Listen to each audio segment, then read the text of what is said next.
girls, Lane assignment. Lane 2, Harper of South Effingham. Lane 3, Washington of South Effingham. Lane 4, Clark of Paxton. Lane 5, Dumont of Miami Northwestern. Lane 6, Robinson of Miami Northern. Lane 7, Lash of Mandarin. Lane 8, Collins of Miami Northern. And Lane 9, Johnson of Bracelet. Final lane assignments for the boys. Children can be the hurdle. Following this event, coming to the track will be the girls 100-meter dash.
Top nine times will go to the finals this afternoon. Our next event coming to the track will be the girls 100-meter dash. Each one lane assignment. In lane 1, Langston Hughes. Lane 2, McCardell of Yulee. Lane 3, Smith of Eastside. Lane 4, Walsh of Miami Northern. Lane 5, Freeman of Bowles. Lane 6, Thomas of Sandalwood. Lane 7, Carter of Loudoun County. Lane 8, Green of Father Lopez. And in lane 9, Worthy of Reebok.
Your attention please, your attention please. If you are interested in following the 60-second meet, Bob Hayes Invitational Track and Field meet, on stream, you can go to YouTube at 60 Seconds Bob Hayes, or you can check out the Jericho Broadcasting Network and go to their site at NYJBN1,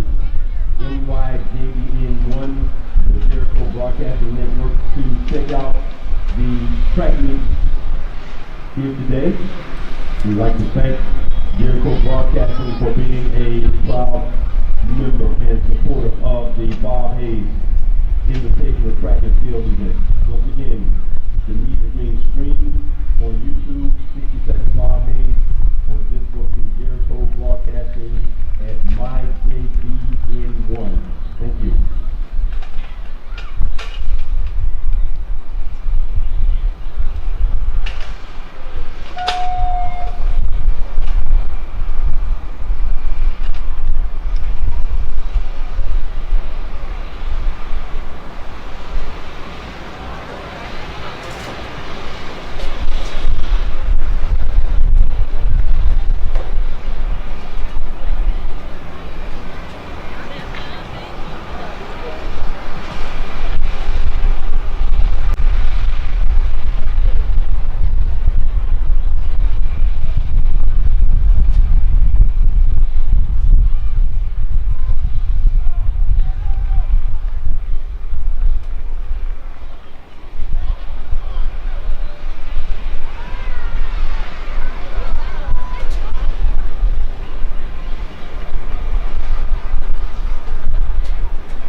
Girls 100 meter dash, lane assignments in lane 1, Garner of Innovation, lane 2, Green of Jacksonville, Chapel.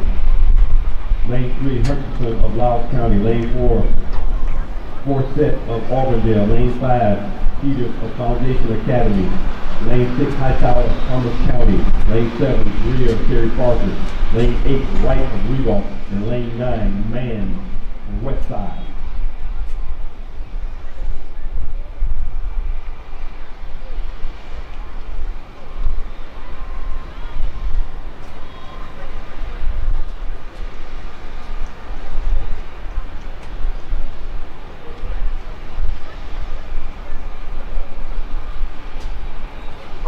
Behind the block.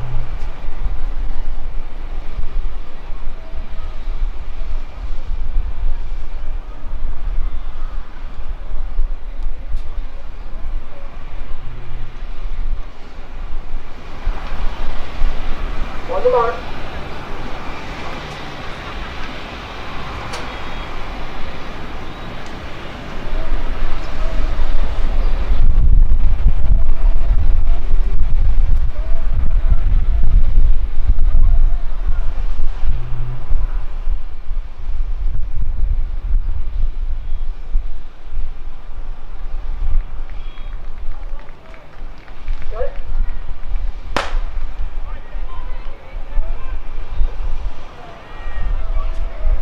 That looks to be Forsett.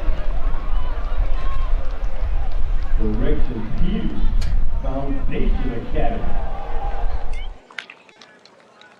2-3 girls, 103 dash, lane assignment, turn on Grayson 1.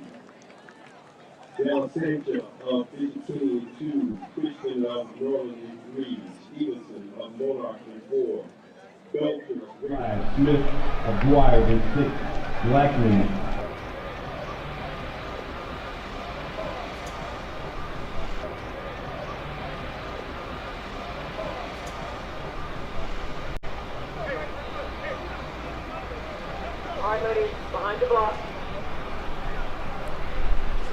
Good morning, good morning.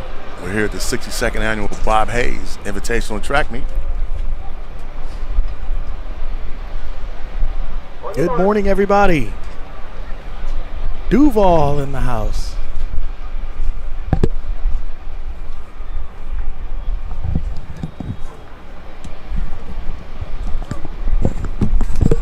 Wait, I was about to ask you.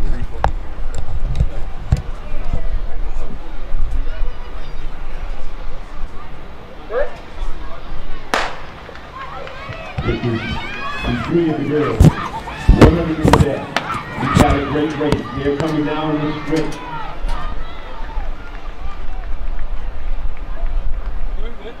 Smith of Dwyer. Heat 4, lane assignment. Lane 1, Latanya of South Effingham. Lane 2, Thomas of Stanton. Lane 3, Fugate of Westside. Lane 4, Miller of Lincoln. Lane 5, Gardner of Ricketts. Lane 6, Williams of Florida High.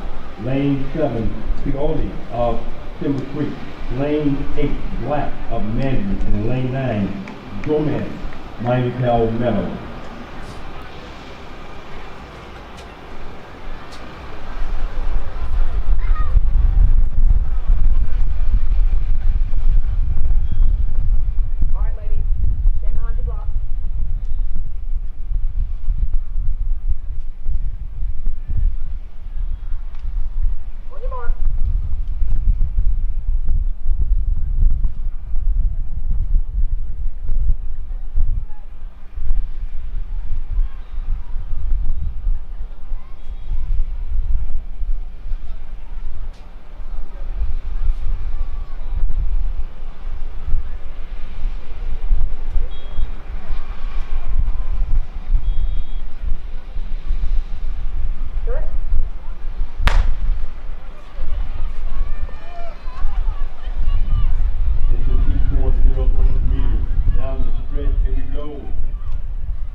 Heat 5 of the girls 100 meter dash. Lane assignment to lane 1, Rose of McKeeston. Lane 2, Simpson of Atlantic Coast. Lane 3, Racer of Trinity Christian. Lane 4, Tucker of Reebok. Lane 5, Mayer of St. Thomas. Lane 6, Foster of Paxton. Lane 7, McLean of Dwyer. Lane 8, Spade of Orange Park. And then lane 9, Graham of First Coast.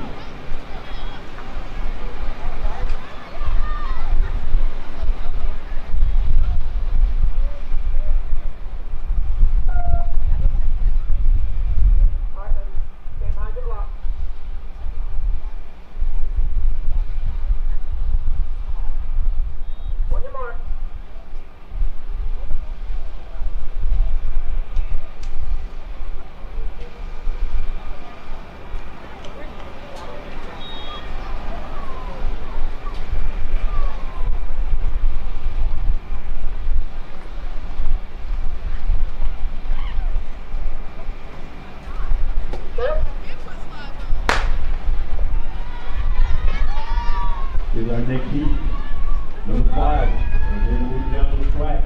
That's McKeeston out front, but being pressed by St. Thomas. Heat 6 of the girls 100 meter dash. And the top 9 times advanced to the finals. In lane 1, Schuler of South Effingham. Lane 2, Higgins of First Coast. Lane 3, Evans of Ed White. Lane 4, Smith of Andrew Jackson. Lane 5, Downing of St. Thomas Aquinas. Lane 6, Ed of Norland.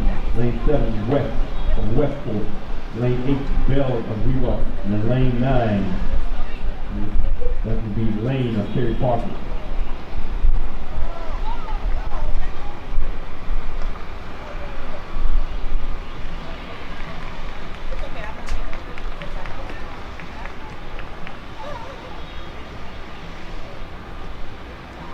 All right, ladies, stand behind the block.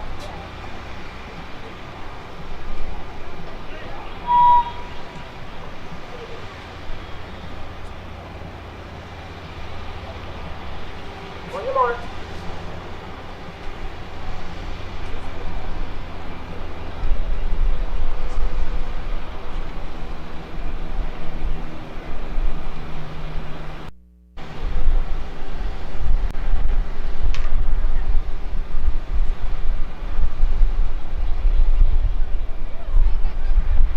Set. Here's our next seat in the girls 100 meters. Great race as they come down the stretch.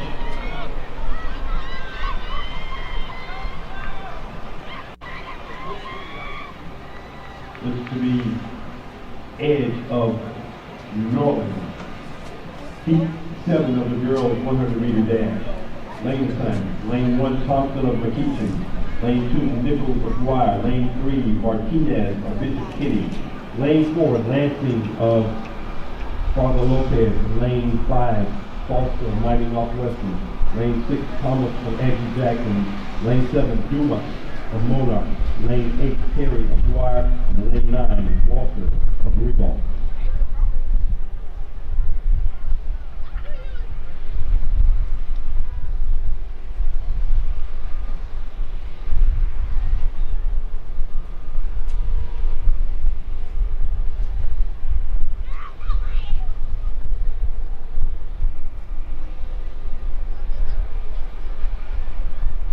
All right, ladies, stand behind the block.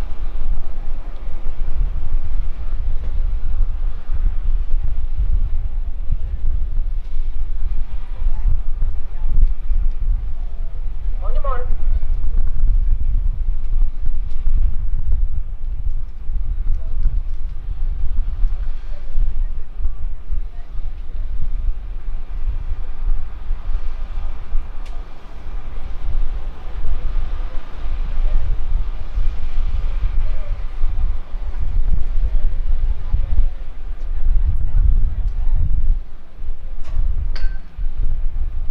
Set.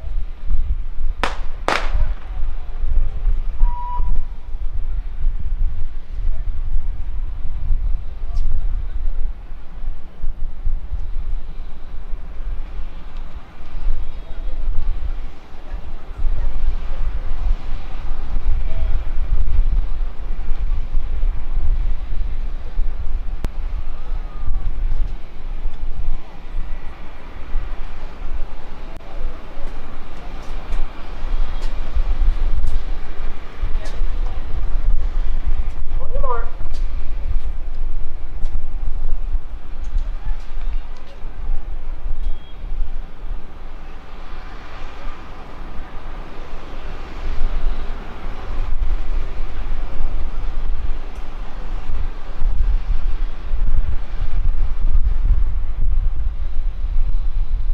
Set.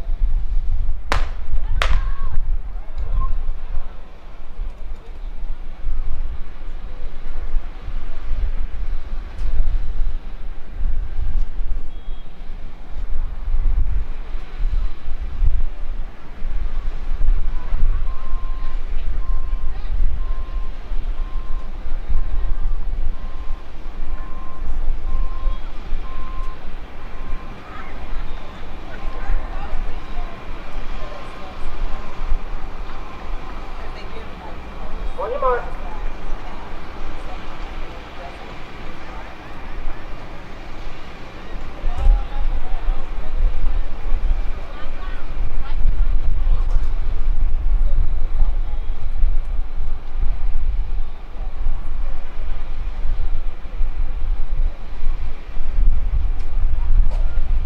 Set. Here's our next heat. Down the chute.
assignment in lane 1, Cross of McKeeshan. Lane 2, Coffee of Kerry Parker. Lane 3, Miller of Hughes.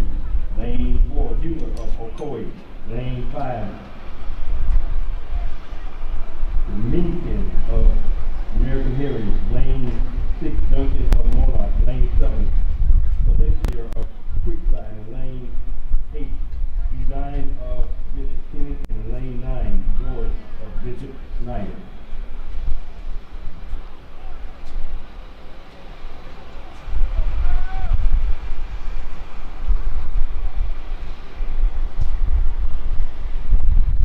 All right, ladies, stand behind the block. On your mark.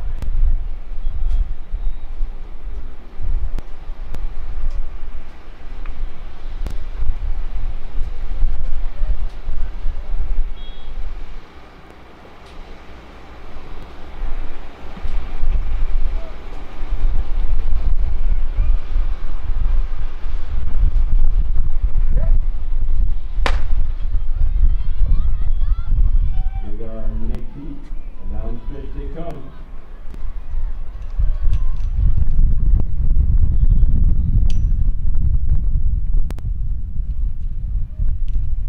Mingru of American Heritage.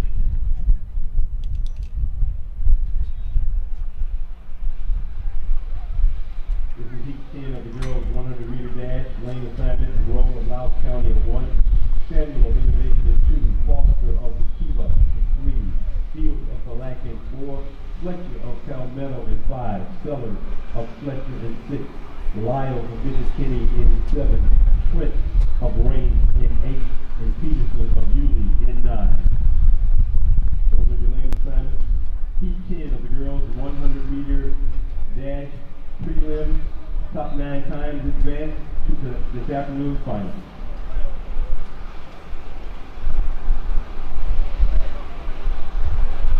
All right, ladies, stand behind the block.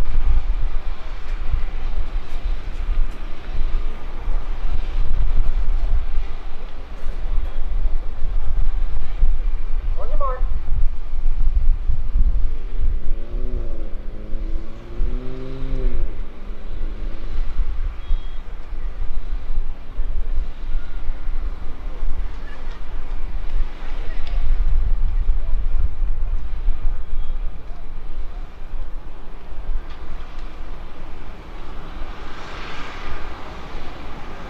Sit.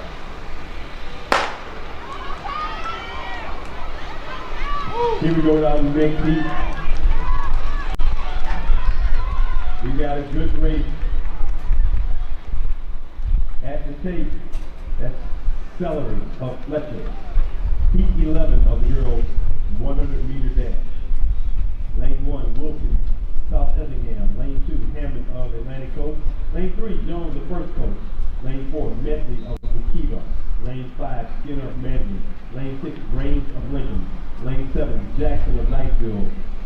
Lane 8, Rakowski of Orange Park. And in lane 8, Laplansky of Bishop Snyder.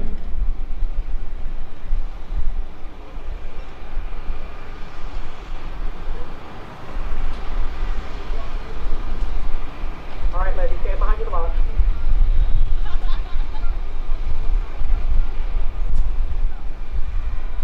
On your mark.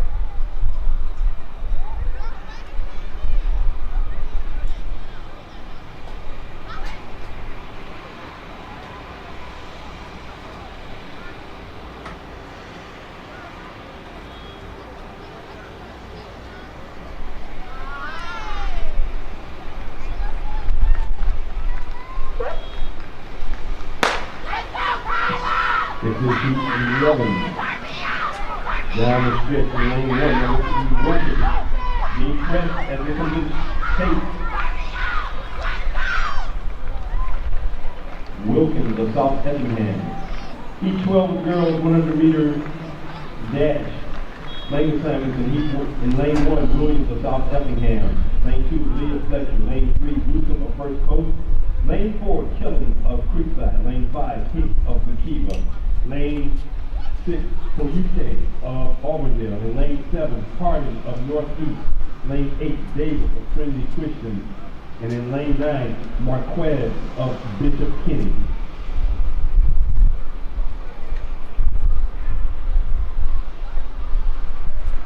All right, ladies, stand behind your block.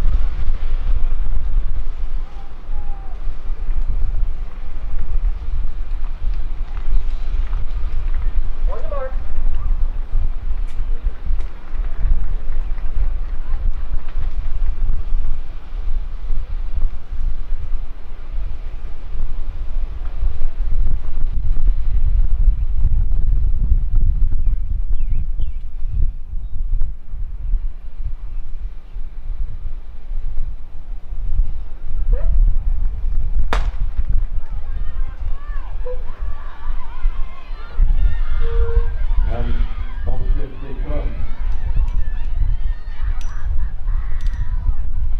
In lane 5, that's Hicks of Wakiba. Our next heat, heat 13, girls 100 meter dash, lane assignment, Lovelace of McKeeshan in 1, Aldrich of Father Lopez in 2, Yeary of Thomas County in 3, Smith of Ocoee in 4, Hayes of Eastside in 5, Spencer of Thomas County in 6, Brennan of Miami Northwestern in 7, Oxidine of Palatka in 8, and Lloyd of Bishop Kenny in 9.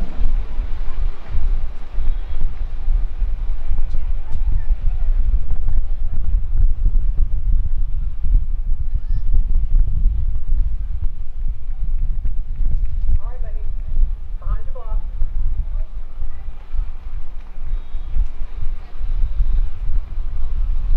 On your mark.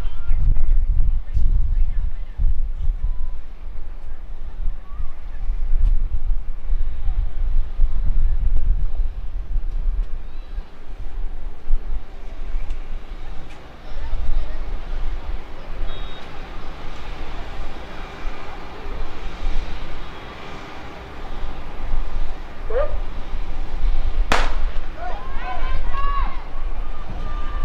And we've got a race out there in lane 1. That's Lovelace of McKeeshan.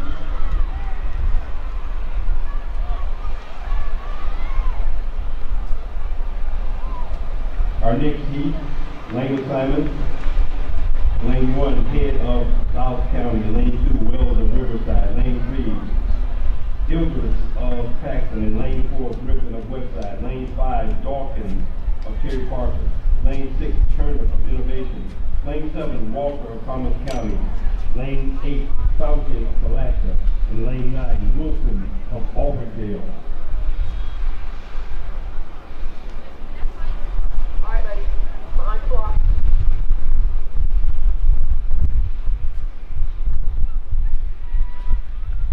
On your mark.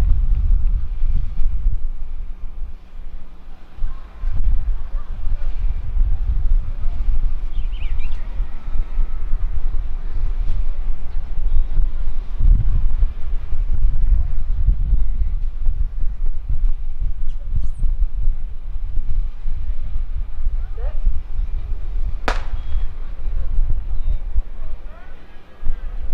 Here's our next race for the girls 100 meters. We got a strong race down the stretch. Here they come. At the line. That's Turner.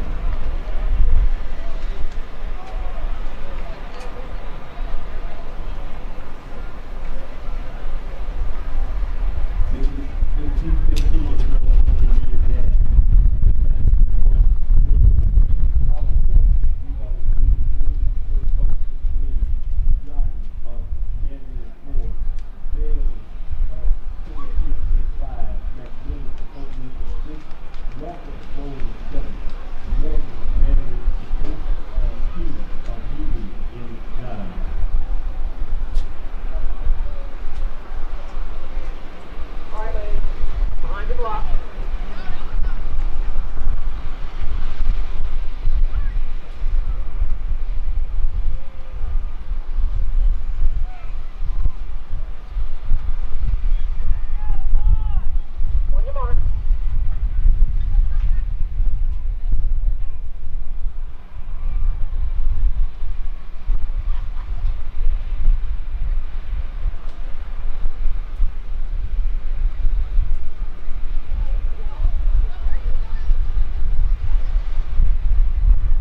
top 9 times to advance to our finals this afternoon. Now coming to the top of these girls, 100 dash, 6-1, lane assignment, in lane 1, Wells, Tortoy Creek, lane 2, Albert, Father Lopez, lane 3, White, Mona, lane 4, Brown, Wire, lane 5, Paul of Lincoln, in lane 6, Hutchinson of Silver Creek, in lane 7, White of Green, lane 8, Washington of Riverside, in lane 9, Park, Jacksonville Park.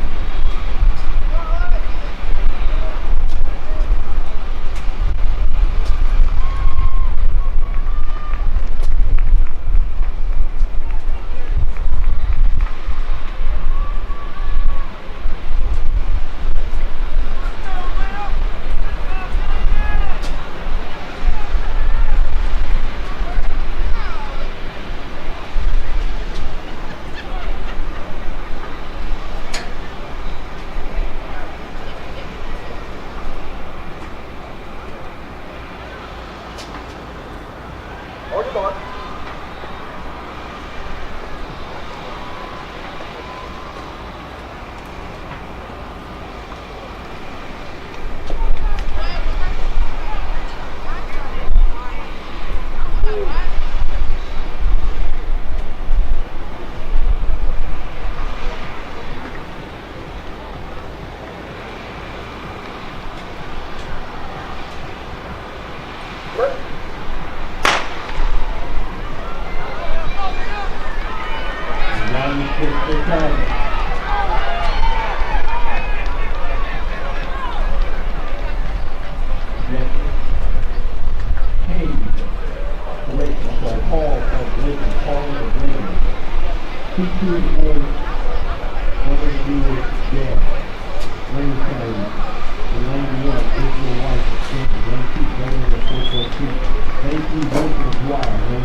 On your mark.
This is E3.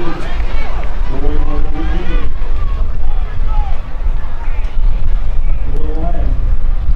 Jacob.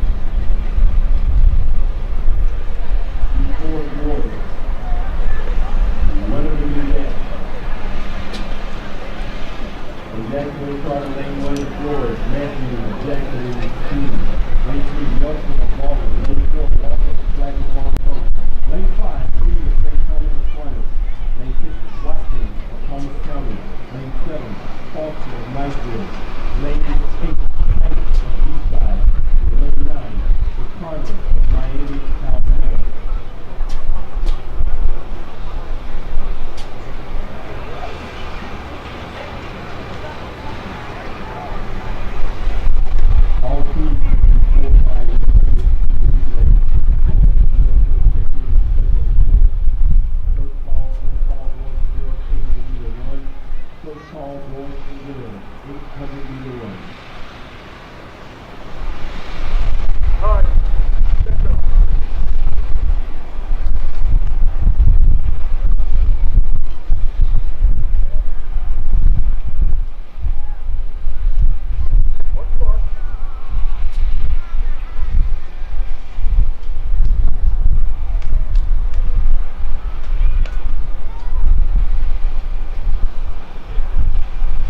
Lane 5, Celebrating. Lane 6, McMullen of Foundation. Lane 7, Hawkins of Bishop Kenny. Lane 8, Keith of Innovation, and Lane 8, Takuta of Turquoise Street.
On the Jericho Broadcasting Network, if you want to follow these track meets live. Thank you, Jericho Broadcasting.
Out in lane 5, that's Johnson of Richmond.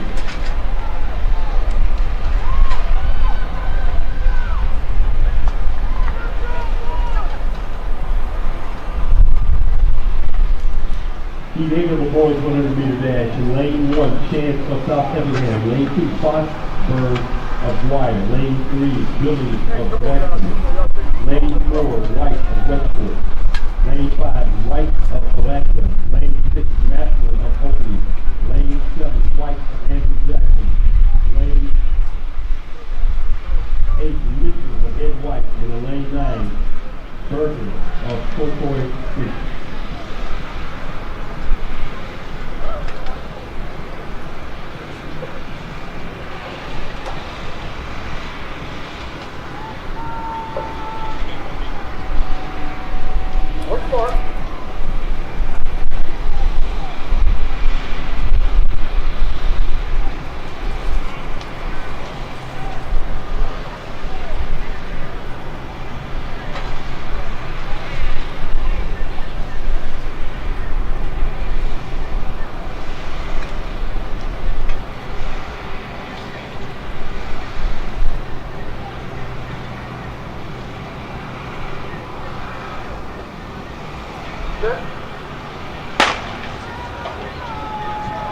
got another good start.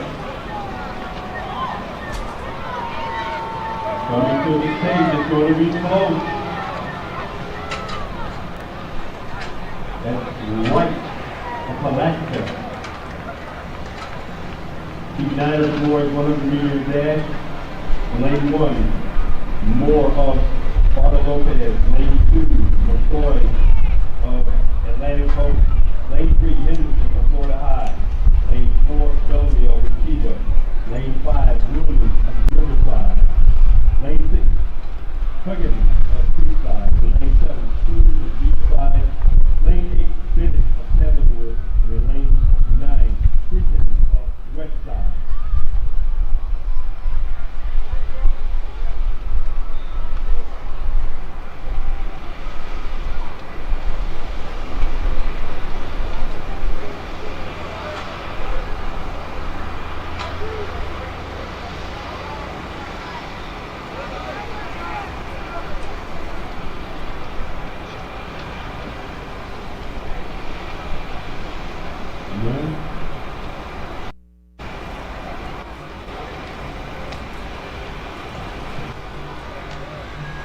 Attention, please. May I have your attention?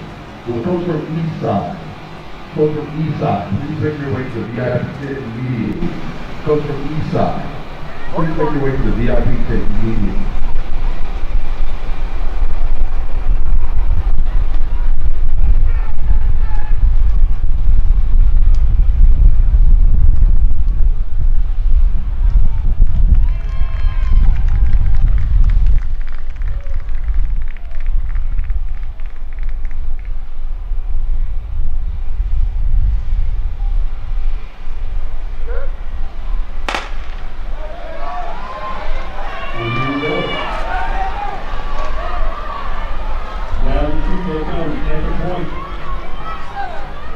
Out of lane 5, that's Williams of Riverside.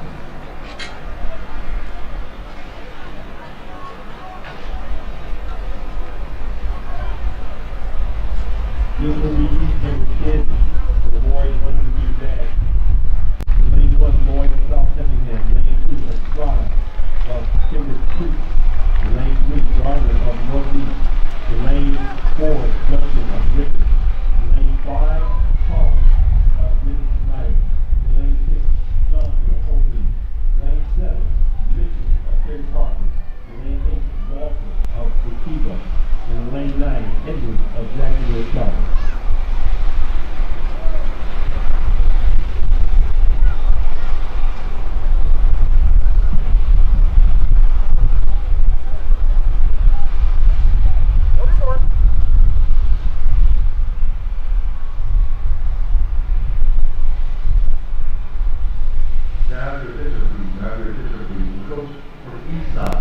Please report to the VIP tent immediately. Coach from East Side, please report to the VIP tent immediately.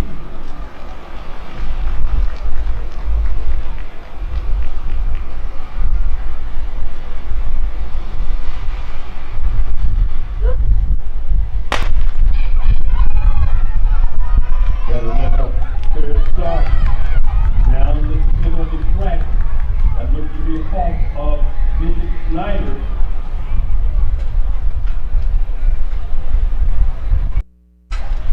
Our next seat, lane assignment. Lane 1, Jennings of Loudoun County. Lane 2, Wells of Westport. Lane 3, Smith of Atlantic Coast. Lane 4, Alford of Palatka. Lane 5, Juncabelli of Palm Coast. Lane 6, Cunningham of Lincoln. Lane 7, Lee of Ed White. Lane 8, Williams of Mandarin. And lane 9, Emmanuel of Father Lopez.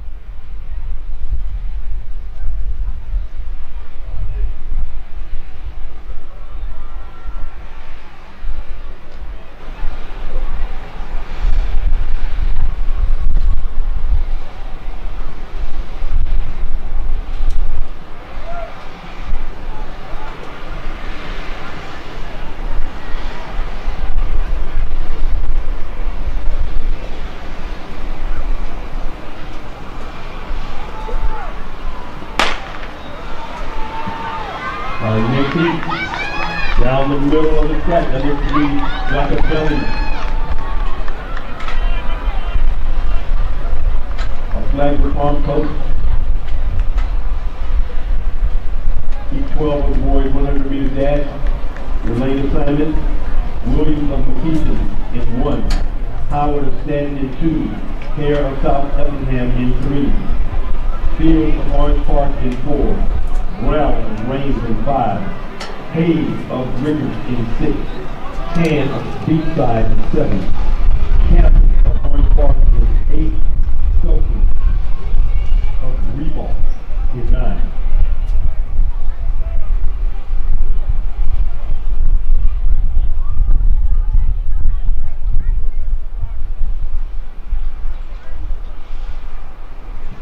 Only the top 9 fastest times will advance to this afternoon's final. Top 9 times advance to this afternoon's final.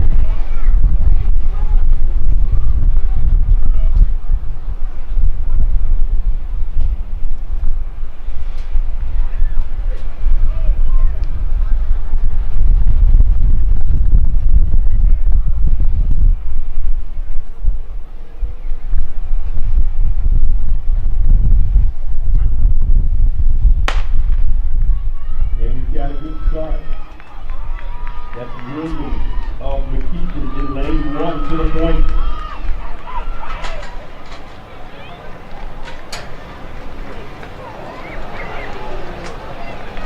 Heat 13 of the boys 100 meter dash. In lane 1, Davis of Langston Hughes. Lane 2, Roberts of Westside. Lane 3, Petrowski of Tortoise Creek. In lane 4, Thomas of Galacta. Lane 5, Blaylock of Creekside. Lane 6, Fleming of Miami Northwestern. Lane 7, Wagner of Bishop Kenny. Lane 8, Longman of Stanton. And in lane 9, Grayer of Yulee.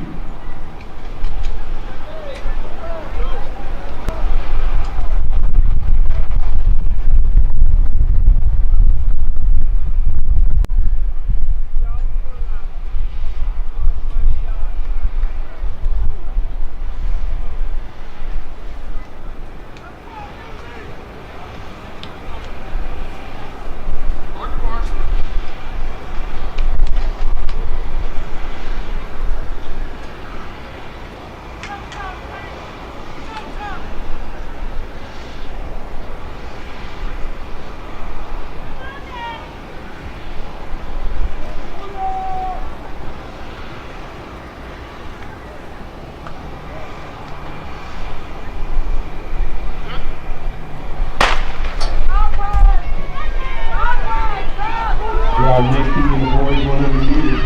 Very close all the way to the finish line. Let's see who it's going to be.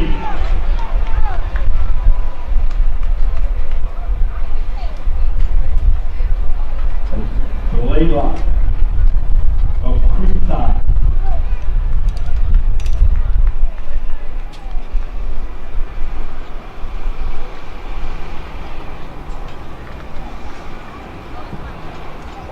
Heat 14 of the boys 100 meter dash. Lane 1, Wood of Grayson. Lane 2, Robinson of Eastside. Lane 3, Jones of Bishop Snyder. Lane 4, Alench of Bishop Kenny. Lane 5, Leaborn of Sebastian River. Lane 6, Gilliard of Niceville. Lane 7, Slowly of Wildwood. Lane 8, Twins of Bishop Kenny. And in lane 9, Bonaparte of Westside.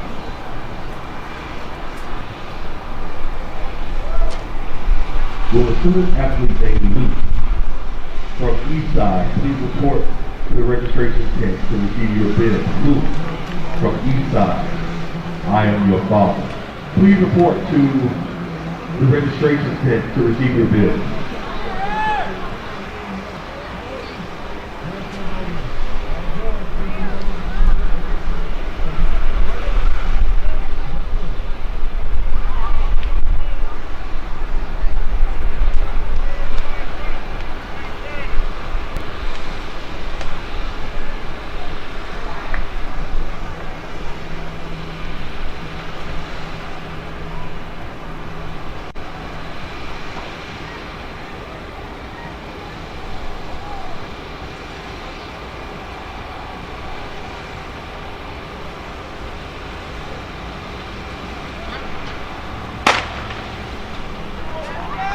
We got another good race coming out in the middle of the track. This is the newborn of Sebastian River.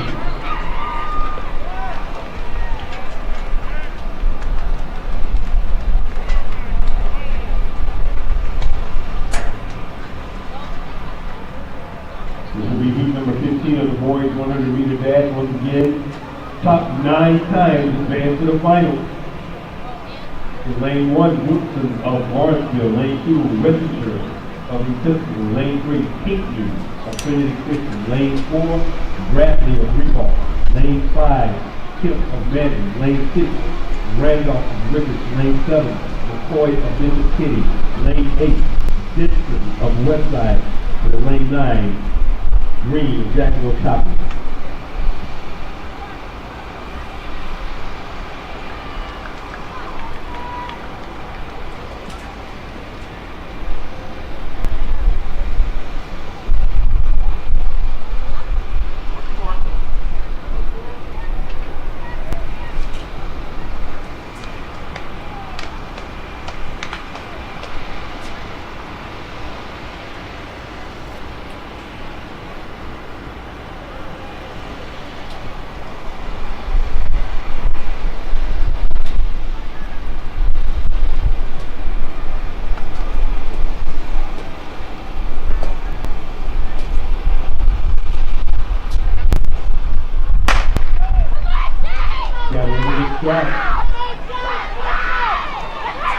Down the middle, that looks to be Kip of Madrid. Number 16 of the boys 100-meter dash. Lane 1, Harris of Vacation. Lane 2, Palmer of Paxton. Lane 3, Henry of Monarch. Lane 4, Vickers of Florida High. Lane 5, Hill of Perry Parker. Lane 6, Jones of Miami Norland. And lane 7, Max Miller of Atlantic Coast. Lane 8, Wilson of First Coast. And in lane 9, Sumner of Reebok.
He'll take that heat. Moving on to our next heat, number 17, boys 100-meter dash. Lane 1, Mosley of Langston Hughes. Lane 2, Amabowski of Guadalupe. Lane 3, Moore of Mandarin. Lane 4, Johnson of Jacksonville Charter. Lane 5, McClendon of Northeast. Lane 6, Black of Eastside. Lane 7, Vines of Monarch. Lane 8, Wilson of Fort Street. And lane 9, Daly of Fort Street.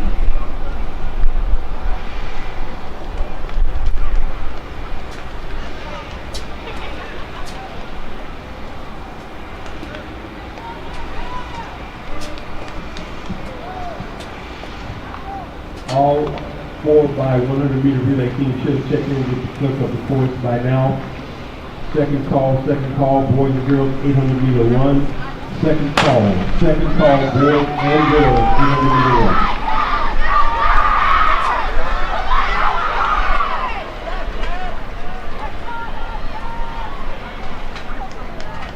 Beaver Clinton. Correction. Most of Langston Hughes. Heat 18 of the boys 100 meters dash. Lane 1, Marquardt of PHTA. Lane 2, Danville of Florida High. Lane 3, Gilliard of Jacksonville Charter. Lane 4, Thomas of Riverside. Lane 5, Buckman of Andrew Jackson. Lane 6, Young of Oakley. Lane 7, McCullough of Paxton. Lane 8, Williams of Episcopal. And in lane 9, Nisbet of Portoy Creek.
Young, Oakley.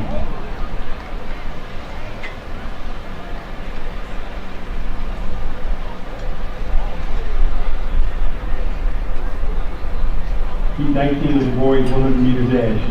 Lane 1, Forday Hadley of Grayson. Lane 2, Iskander of Innovation. Lane 3, Zullock of Terry Parker. Lane 4, Strong of Godby. Lane 5, Simpson of McCoy. Lane 6, Andrews of Thomas County. Lane 7, Connerton of Beachside. Lane 8, Lawrence of Stanford. And lane 9, Ayers of Impact Christian.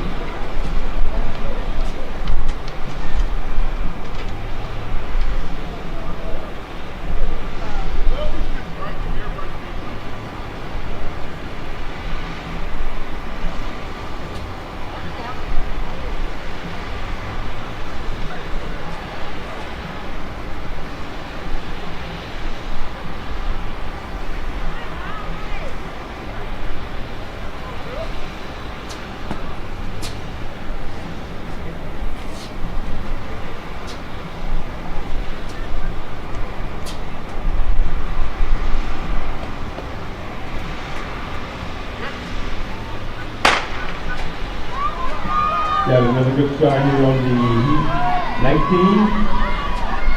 Once again, pressure to the point. It's going to be very close.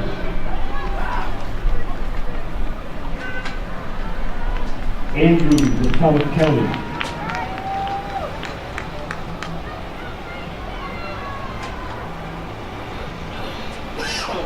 Final heat of the boys 100 meter dash. Lane 1, Bartley of Cartertown. Lane 2, Rolack of Impact Christian. Lane 3, Montpelier of Riverside. Lane 4, Mills of Creekside. Lane 5, Reed of Eastside. Lane 6, Wachino of Knightsville. Lane 7, Hilliard of Riverside. Lane 8, Thomas of Fletcher. And lane 9, Parrott of Father Lopez.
right field, lane 5.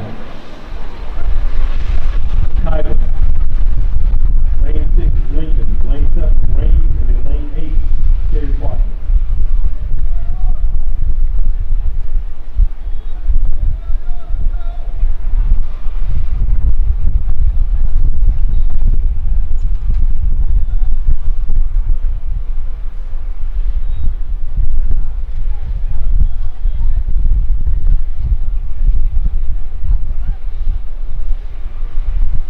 Zone check, please.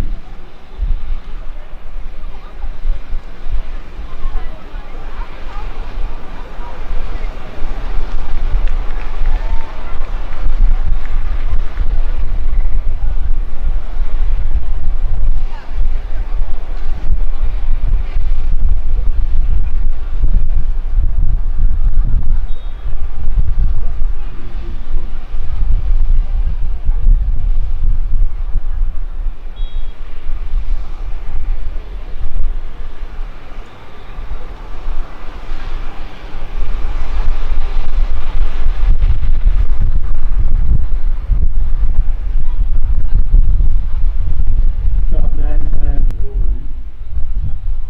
Be a part of the final today. Top 9 times.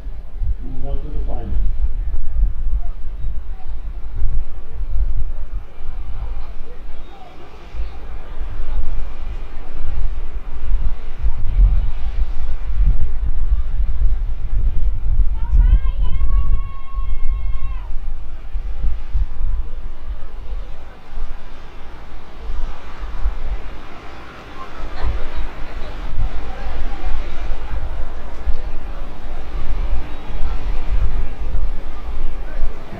Zone check, please. Zone 1. Zone 2. Zone 2. Zone 3. Matter of time, all zones are checked in. We are ready to go.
Knightsville at the second exchange.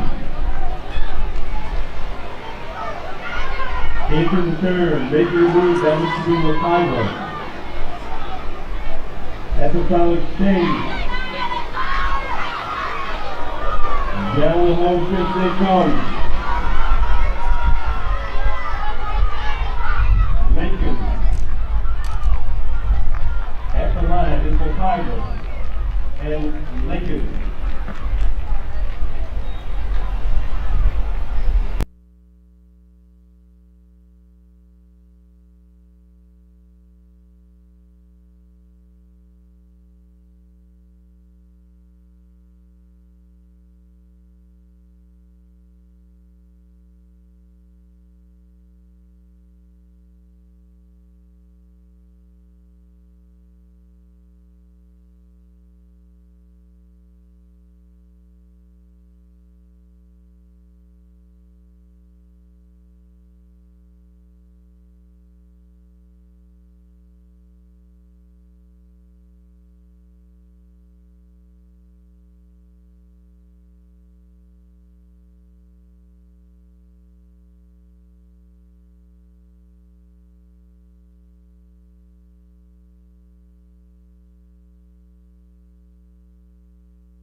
All right. Good afternoon, ladies and gentlemen. I'm C. Vernon Martin, and I'm blessed to be with my host here, Hob. And we're here at the 62nd annual Bob Hayes Invitational Track Meet here in Jacksonville, North Florida. So you still got time to come on by and check it out in person. Great day for the weather. Great day for a track meet underway. Got lots of things happening. How you doing today, sir? Doing wonderful, Vernon Martin. Great to be in the booth with you. Hoptom Kaleta, of course, tag teaming with C. Vernon Martin. Teams back together again. Yeah, 62nd annual Bob Hayes Invitational. What an honor to be here today. Definitely blessed, man. My first time out hanging out, but there got lots of great things going on. We want to say congratulations. They had the induction for the Hall of Fame earlier in the week on Thursday night with some great people that were inducted. They got a great team running it. We got a chance to meet Mr. Greg Coleman, the executive director for running the program, and of course Mr. Henry Smith, the marketing director, who's doing a great job in getting us out and getting us everyone involved with the volunteers and people here today. So we're glad to be here with you. Great day of sports. We're going to move into some things in the afternoon, but it's been a great information. For those of you who don't know about Bob Hayes, we're going to tell you a little about who he is right now and give you some more history on him for the great things that are happening. One of the keynotes is one of the few Americans to have a Super Bowl ring and a gold medal. Yeah, that's absolutely unbelievable. That's unique. Absolutely unbelievable, unheard of, especially nowadays. Well, that's something great and a great thing for all the people that are involved. Right. And all the young people out for the track meet today. It's a great stuff. And we got a chance to meet one of the inductees. You'll be hearing more about that later this afternoon, but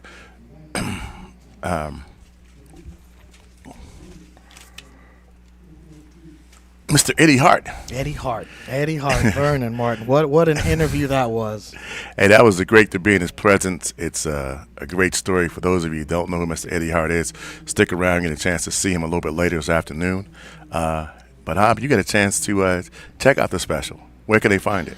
I did, for sure. I was watching TV randomly. You know, we're big sports guys, and I remember seeing this story about a track athlete and disqualification and some big story. It just always stuck out in my head. And as we were talking to Mr. Eddie Hart earlier today, then I just put you put two and two together, the connections happen, and it's like, wait a second, I've seen this special.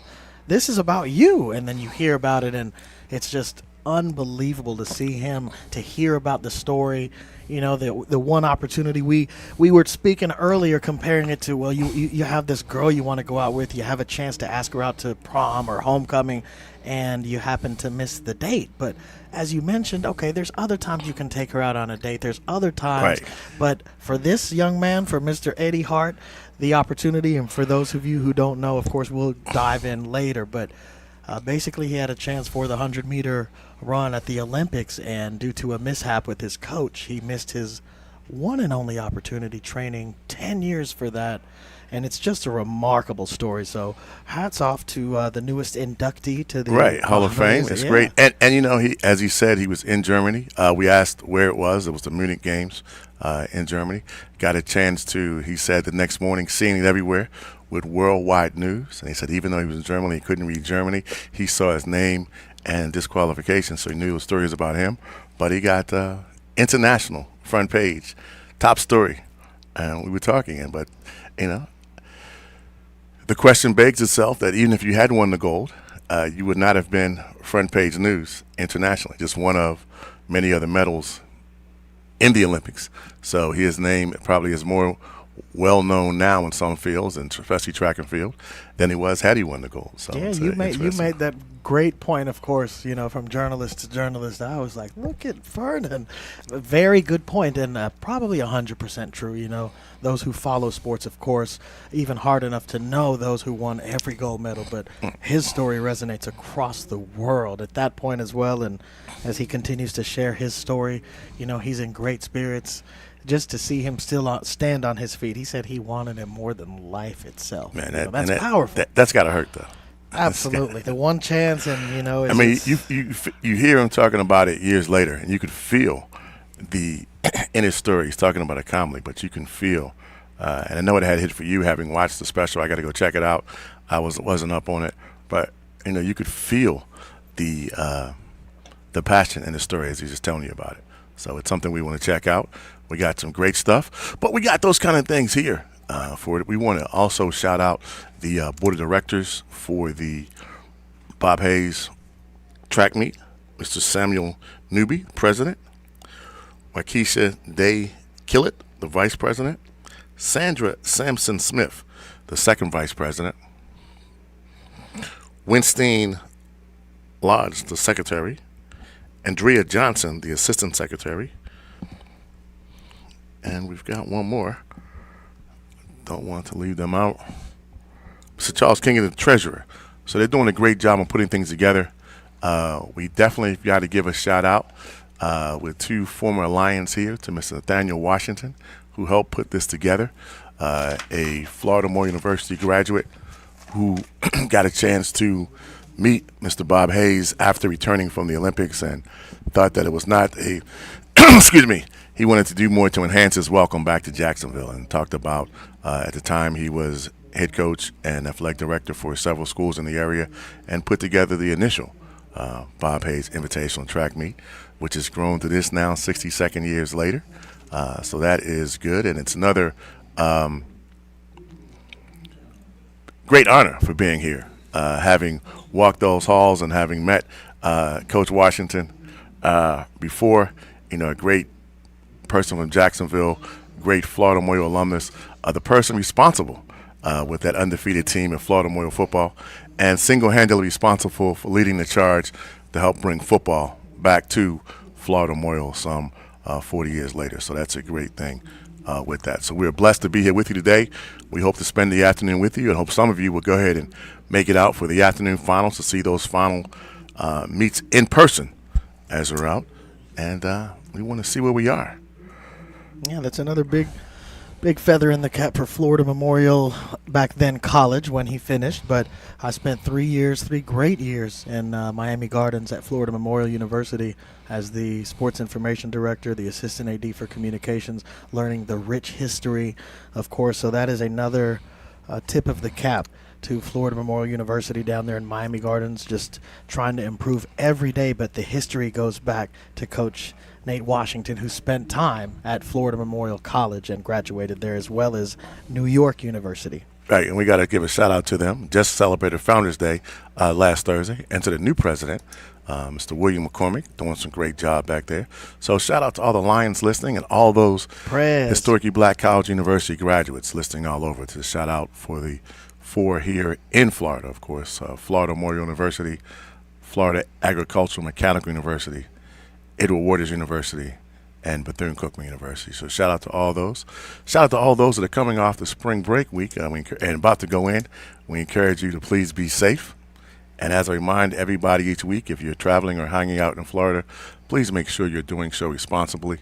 We do not want you coming to Florida on vacation and leaving on probation, or having your stay be longer here than you anticipated. Florida's not playing with you, so please make sure you're handling and govern yourself accordingly. So they've got some great things. We've got some of the longer races going on now as we ready to shift into the afternoon. Yeah, taking a look at the 800-meter run now, of course, the mid-distance, if you will. But great. It's been a great atmosphere so far. As we talked to the marketing director, Henry Smith, earlier, taking a look at the crowd. He wants it one day. His dream is to become as big as the Penn Relay. Wow, okay. I can see it. Big dreams, right? If you take a look at, they said they've never had this many people this early for the prelims, which started at 8:30. That's good. So it's an amazing feat that will continue to grow. Hey, we've got to give a shout out to those track and field parents. Being a sports parent is one thing, but if you're a track and field parent, you have a whole different feather. As you said, they started at 8:30, so that means the parents were here a lot earlier, setting up the tents and spending all day as your child prepares to move into relays and keep winning to moving further into the finals. You have one shot. It's not like soccer where my parents grew up. My dad coached me. My mom was at every match. You're focused for 2 hours and then we leave. Right. That's it. But Yeah. here, And it's got a all- different it's dedication. it's all day. It could be a 60-second race, and then it's either over, you win or lose, or keep going. So you're right. And you It's win a and keep different- going. And then if you're playing with the teams, or if you got in different meets, you got different things throughout the spread out throughout the day, and you are running from days when you have the heat, days when you have a little cold, and days when you have a nice in between. So it is. Yeah, most of the time is spent waiting. So it's a true passion. Yeah, The parents wait. love their kids, but you're right. It's different. You got to wait and see. Yeah, you're right. You're waiting hours for Yeah. a 60-second race sometimes. That's so, true dedication. So shout out to Hats those off to that the are doing parents. it. Doing Amen. it. Amen. And we got a chance to talk to Mr. Hart too about for the athletes moving from athlete to coach, which is very good. And many of those people that we see now are youngsters that may be running in high school or college today, get a chance to move into the coaching realm. Because the track and field is one of those things where everybody is not going to make it to a professional level for pay. You might get some good NIL deals now, but you're not going to get the pay or endorsement. So you need to move to coaching, and we encourage everyone to do that. Encourage those parents to help push them in direction. And shout out to those coaches that are now giving back to their community.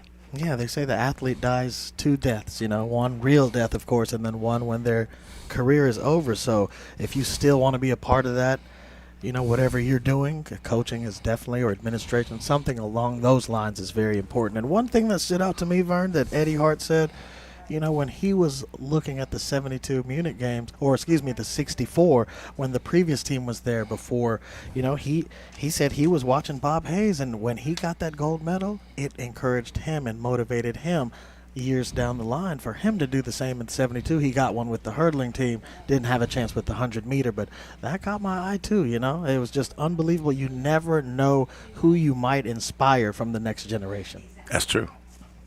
So we encourage everybody to do that. And despite what Charles Barkley says, everybody's a role model of somebody. So we encourage you to be careful what you're doing, man, because somebody's watching, especially in today's media instant gratification era.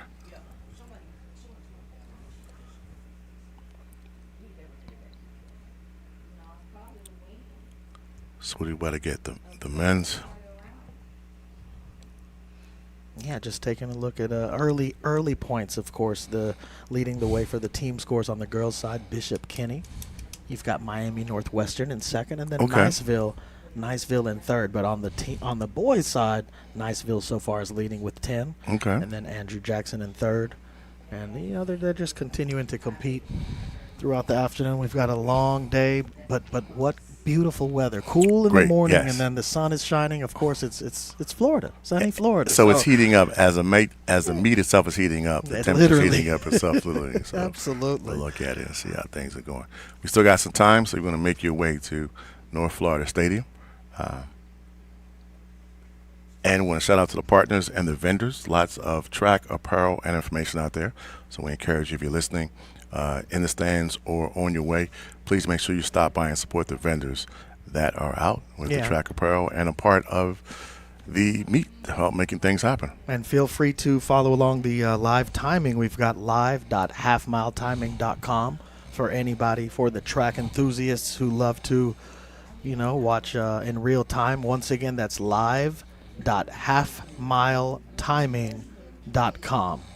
And you can follow along live as they continue to update the scores and the times on the fly.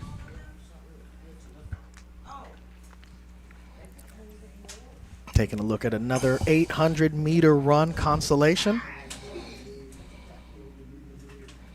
As Mr. Martin said, plenty of time to come out here in Jacksonville. It's a beautiful day. Just getting started. A big, beautiful campus of North Florida.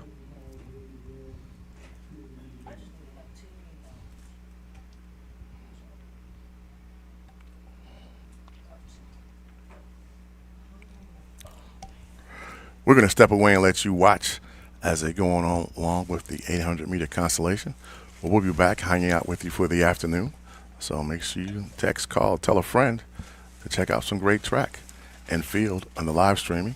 And, of course, if you're in the area, please make your way by the North Florida and visit the Bob Hayes 62nd Annual Bob Hayes Invitational Tournament in person. That's right. If you guys want to follow on Facebook as well, just to be included in everything, it's called Annual Bob Hayes Invitational Track Meet Incorporated. Once again on Facebook, Annual Bob Hayes Invitational Track Meet Incorporated. If you follow that or do a search on Facebook, it'll pop right up, and it'll give you the latest scores and updates as to everything going on with the Bob Hayes Invitational Track and Field Meet.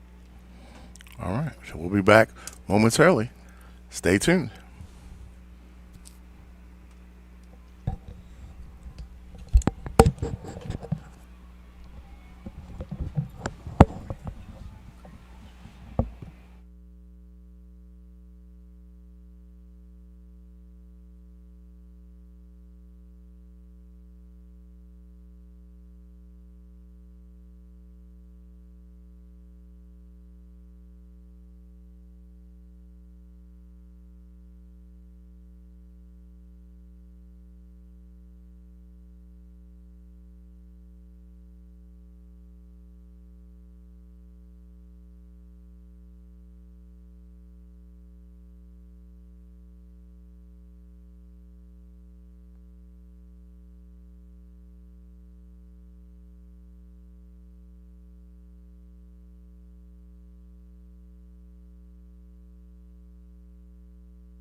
the line.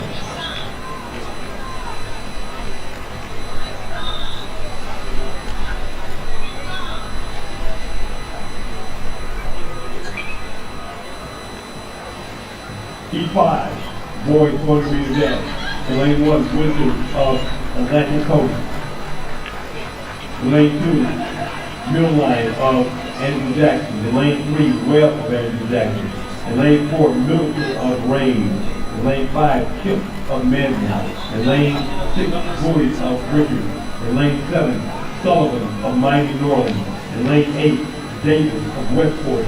And in lane 9, Steele of South Effingham.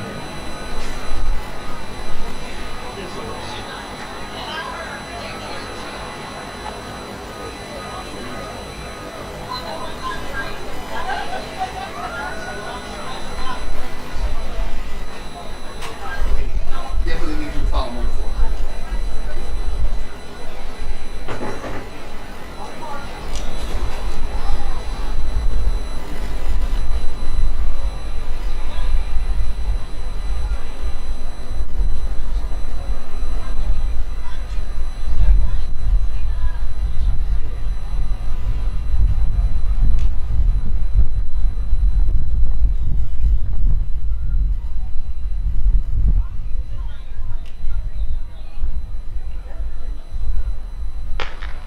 We're starting E5 with boys 400 meters.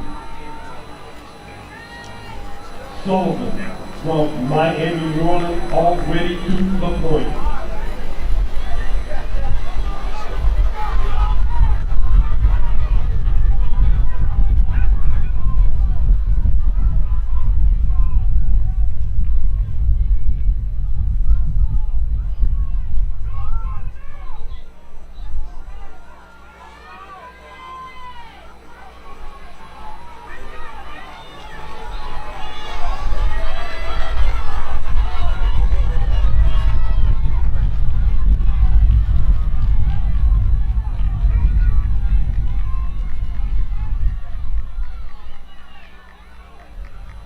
Middleton of Rain to the line.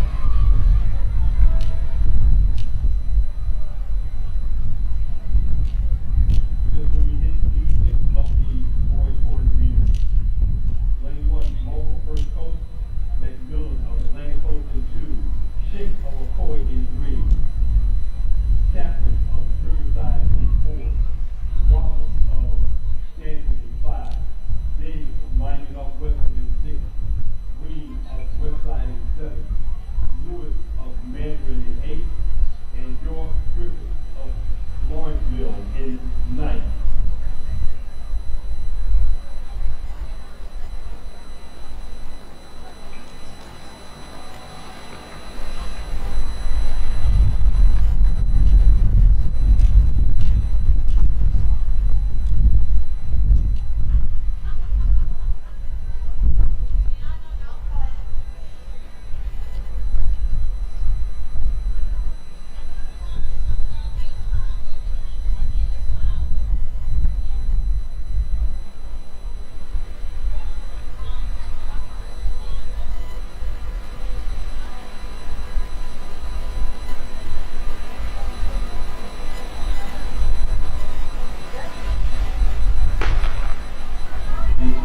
Six of the boys 400 meters.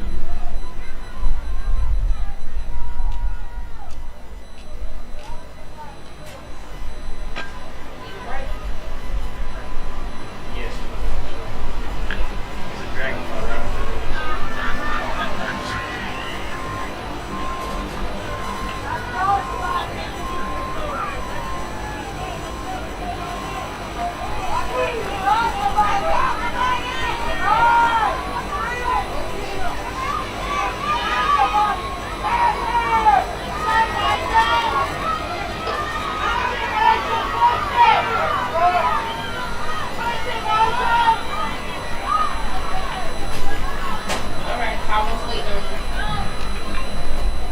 Rollins of Stanton at the line.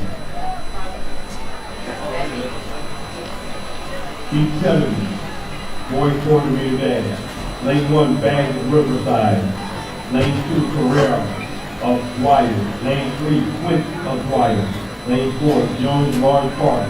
Lane 5, Webb of Andrew Jackson. In lane 6, Tyson of Fletcher.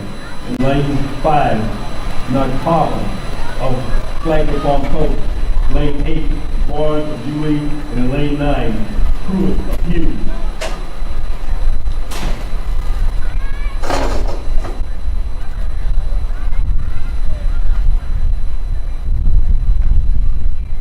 You know, the trainer to the pole ball. Trainer to the pole ball.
And we'll just start to heat 7, boys 400 meters.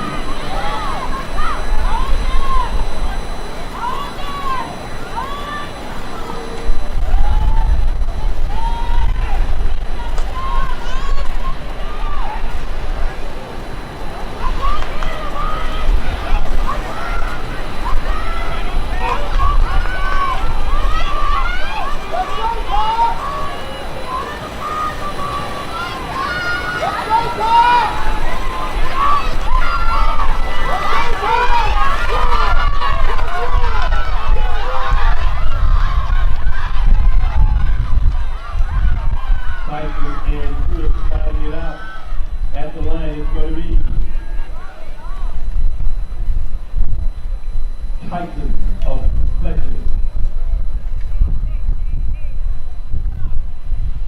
Heat 8, boys 400 meters.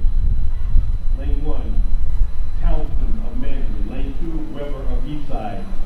Lane 3, 4 of Wakaiba. Lane 4, Dowler Barrett of Rain. Lane 5, Townsend of Oakley. Lane 6, Higgins of Rain. Lane 7, Grace of Lincoln. Lane 8, Gibbs of Ed White. And lane 9, Howell of Langston Hughes.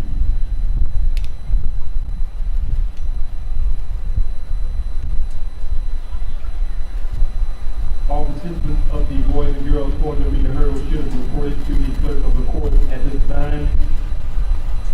Second and third call, boys and girls 200 meter dash. Second and third call, boys and girls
At the line, it's Howard of Langston Hughes.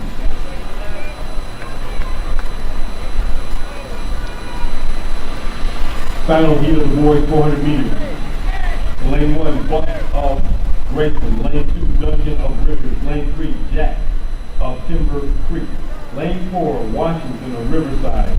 Lane 5, Newborn of Sebastian River. Lane 6, Haywood of Fletcher. Lane 7, Ruff Baldwin. Lane 8, Ward of Mandarin. And Lane 9, Hope of Savannah Country Day.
Final heat, boys 400 meters.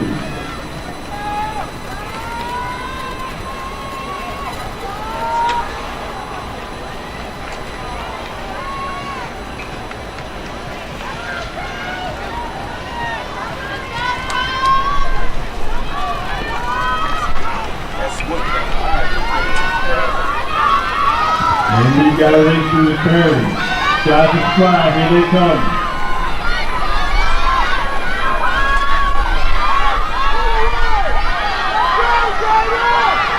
Washington and Newborn.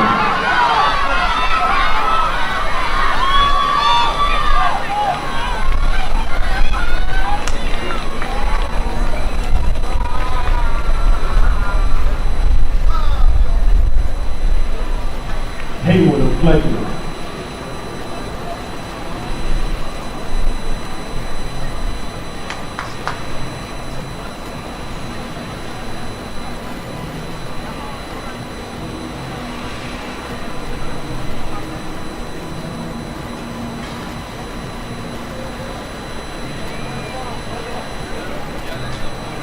Coming up next, we will have the girls 400-meter hurdles.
Here to lane 7 for heat 1 of the girls 400 meter hurdle. Lane 1, Jalo of Grayson. Lane 2, Robinson Palaca. Lane 3, Jackson Mandarin. Lane 4, Shuster of Niceville. Lane 4, Belford of St. Thomas Aquinas. Lane 4, 6, Hall of Miami Northwestern. Lane 7, El Hamid of McKeeston. Lane 8, Martin of Niceville. And lane 9, David of Northern.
Dolphin of St. Thomas Aquinas to the line. Heat 2, the girls 400 meter hurdles. In lane 1, Milliner of Hughes. Lane 2, Cerulean of Coy Creek. Lane 3, Pinkins of Thomas County Central. In lane 4, Verdici Perez of Dwyer. Lane 5, Colbert of Niceville. In lane 6, Kelly of Andrew Jackson. In lane 7, Wilkins of South Effingham. In lane 8, Hewitt of Loudoun County. In lane 8, Boston of Westport. Lane 2, heat 2 assignment for the girls 400 meter hurdles.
Looks to be Milliner of Langton Hughes already to the point.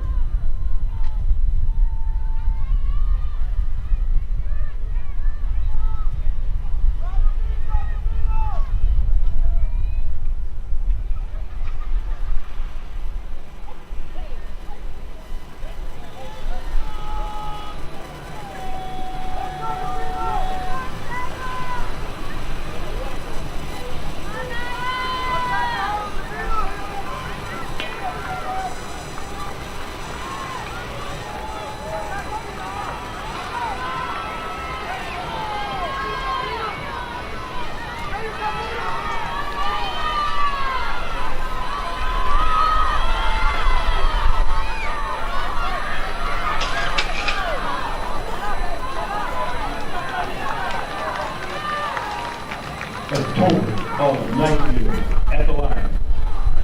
Heat 3, girls 400 meter hurdles. Lane 2, Luker of Episcopal. Lane 3, McClendon of Andrew Jackson. Lane 4, Lumpkin of Bishop Kenny. Lane 5, Garnes of Andrew Jackson. Lane 6, Williams of Loud. Lane 7, Corilla of Westport. Lane 8, Alston of Grace. And in lane 9, Gibson of Episcopal.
Heat 4, the girls 400-meter hurdles. Lane 2, Kijos of Dwyer. Lane 3, Smith of Riverside. Lane 4, Williams of Fletcher. Lane 5, Howard of Miami Northwestern. Lane 6, Latorre of Creekside. Lane 7, McLean of Westport. Lane 8, Johnson Robinson of Terry Parker. And in lane 9, Torrey of Yulee.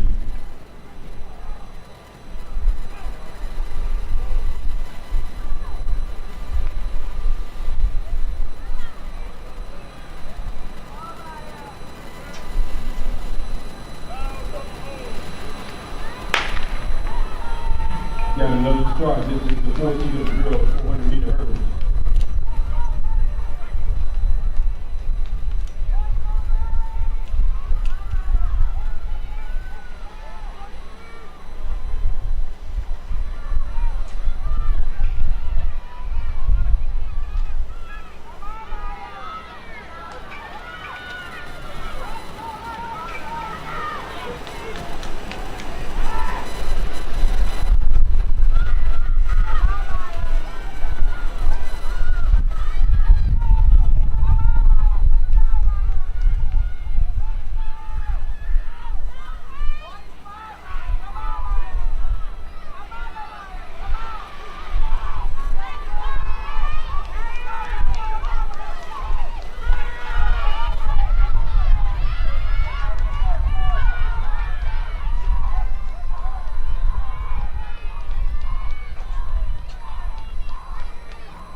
Of Northwestern to the line.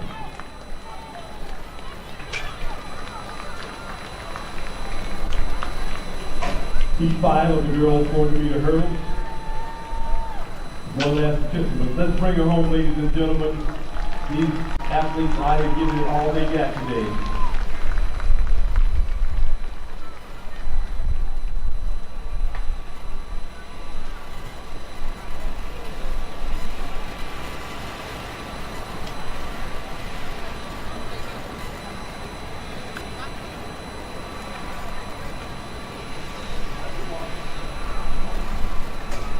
Heat 5 of the girls 400-meter hurdles. Lane 2, Robinson of Ed White. Lane 3, Landrum of Trinity Christian. Lane 4, Campbell of Beachside. Lane 5, Fields of Palatka. Lane 6, Lorenford of Miami New Orleans. Lane 7, Jared Miller of Atlantic Coast. Lane 8, Rose of Westport. And lane 9, Hereford of Terry Parker.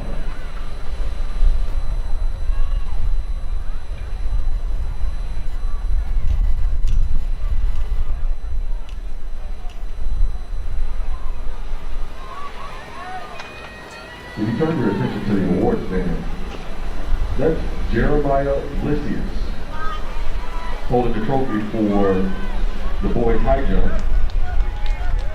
The mark of 2.10 meters. Everybody give Jeremiah a hand.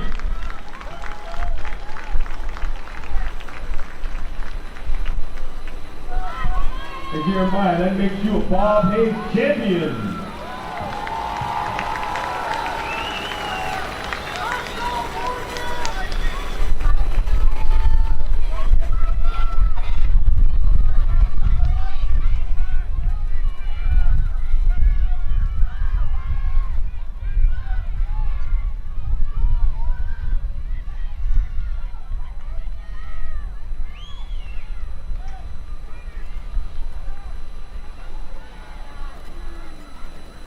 Campbell of Beachside. This will be heat 6 of the girls 400-meter hurdles. Lane 2, Joseph of Orange Park. Lane 3, Dawson of Beachside. Lane 4, Dave of Mighty North. Lane 5, Harley of Wakaiba. Lane 6, Paul of Rickard. Lane 7, Brittingham of Northeast. Lane 8, Vine of Monarch. And lane 9, Howard of Reebok.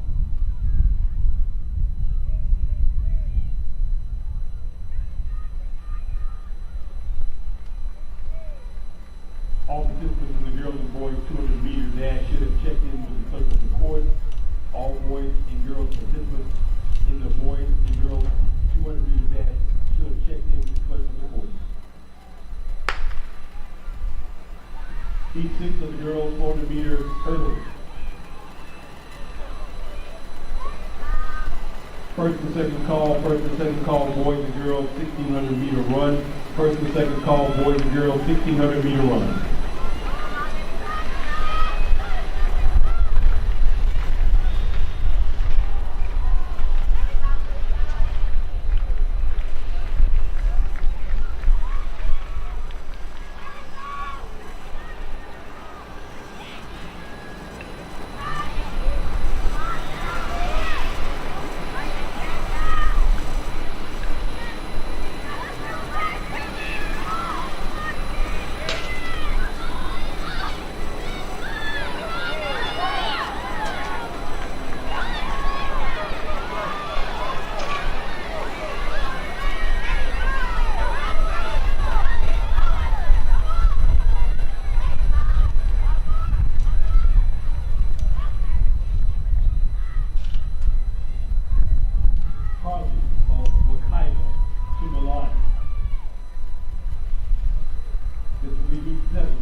Lane 7, Pittsburgh of Innovation. Lane 8, Streeter of Miami, New Orleans. And lane 9, Matt of Riverside.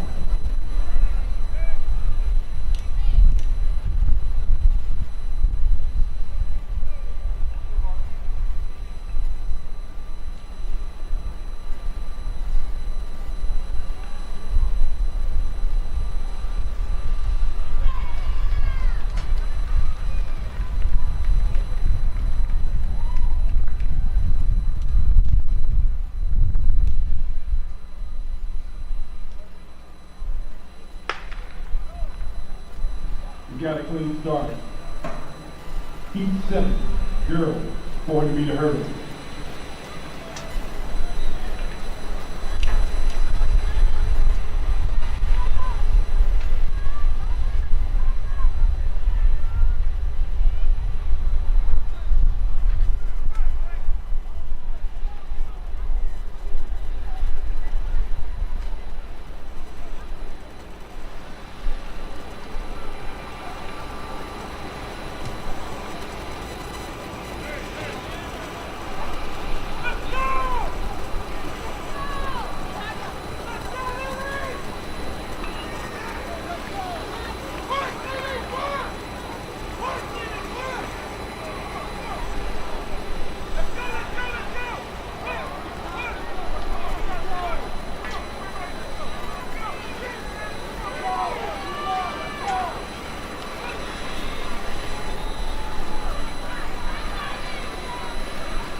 Hayden, our first coach, to the line. Test. P8, Mic check, girls, test 1 2, 400-meter test hurdles. 1 2 3. Lane 2, Martin of 1 2 Lane 3. Lane Okay. 3, Hoffman of Union. Lane 4, Rosina of Providence. Lane 5, Shante Jiggy Pellem. of Old That is high. Lane And thank you for pronouncing it Yeah, right. the A got me. I was like, that's easy. Look, Shante. Yeah, because it's an accent over that last name. Oh, my mama did well. We got it. Right. Good afternoon, everybody, and welcome back. We're coming back to you from the 62nd annual Bob Hayes Invitational Track and Field Meet.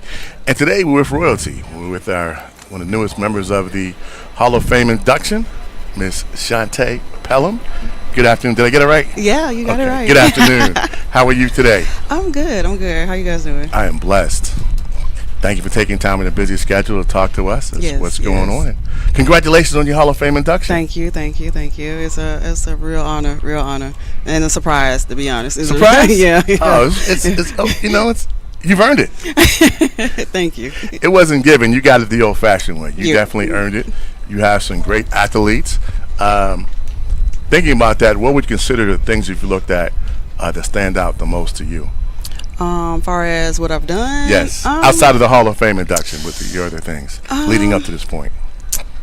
I would say throughout the years of me running, learning from high school to college to the professional level, each time it was something different for me. Like for high school, for example, I had the worst start, but I had top end speed. Okay. That was something then. So when you I were got, running down at the end. Right? Yeah. It was almost like I'm walking right out the blocks. Okay. I mean, when you're young like that, especially middle school, high school, you're not educated on how to use the blocks correctly, and you just out there running. That was me. It was just I'm out there running. At my freshman year, I didn't even use the blocks. I was standing start. Okay. And still tracking people down. Well, let's put it back in perspective. You went to Lincoln High, right? Yes. Okay, and then Tallahassee native and stayed home for the highest of Seven Hills. Yes. Went to Florida Agricultural Mechanical University. Yes, All right. Rattlers. Woo! And what did you major in? Healthcare management. Okay. Yes. All right. So you get to Florida Agricultural Mechanical University and you're not using the blocks, you're starting with running start. Yeah. But you're still tracking them down. Yeah.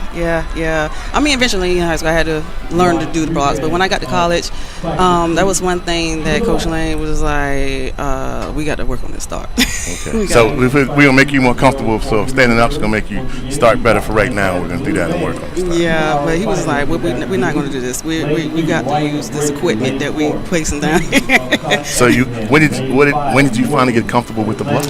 I think it was it happened early on. Freshman year, because post training, conditioning, you're doing that first, and then right before indoor season, I wasn't used to indoor because it was my first time running indoor from being in high school.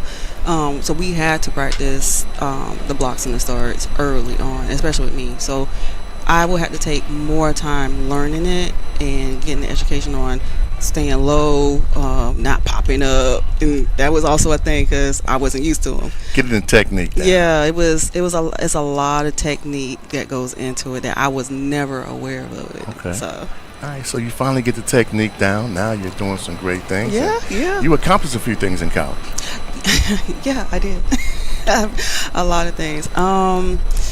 Winning conference, indoor, outdoor, 60 meters, the 200, 400, part of the 4x4. I was always part of the 4x4. I'm just going to say that now. It was never a meet. I did not run the 4x4. Well, when you said I can go get them, I figured that was, So what leg did you run? Well, my first off, I actually ran the third leg at one point, like freshman year. And then, getting the transitioning for us, he was trying to make sure we had some type of chemistry together. So we kind of got moved around a little bit to try to see where he was going to probably fit us. So I pretty much ran every leg. Okay. But I started off running the third leg, and then started running the second leg. I didn't really like the second leg because, again, I was about to ask you, which leg did you feel most comfortable in? First leg. Okay. And why? I don't know. It was just something. And the thing is, I'm not fond of the 400, to be honest. That's one race I'm not fond of. I would do it, but that's not my cup of tea. And the weird thing about it is, I like to run first leg, and you have to stay in your lane the whole way. Okay. Yes. The reason why I actually liked running the first leg was pretty much getting my team in position with other teams, and I know that I had the strength and the confidence to do it, and it was pretty much like a responsibility at this point. Okay.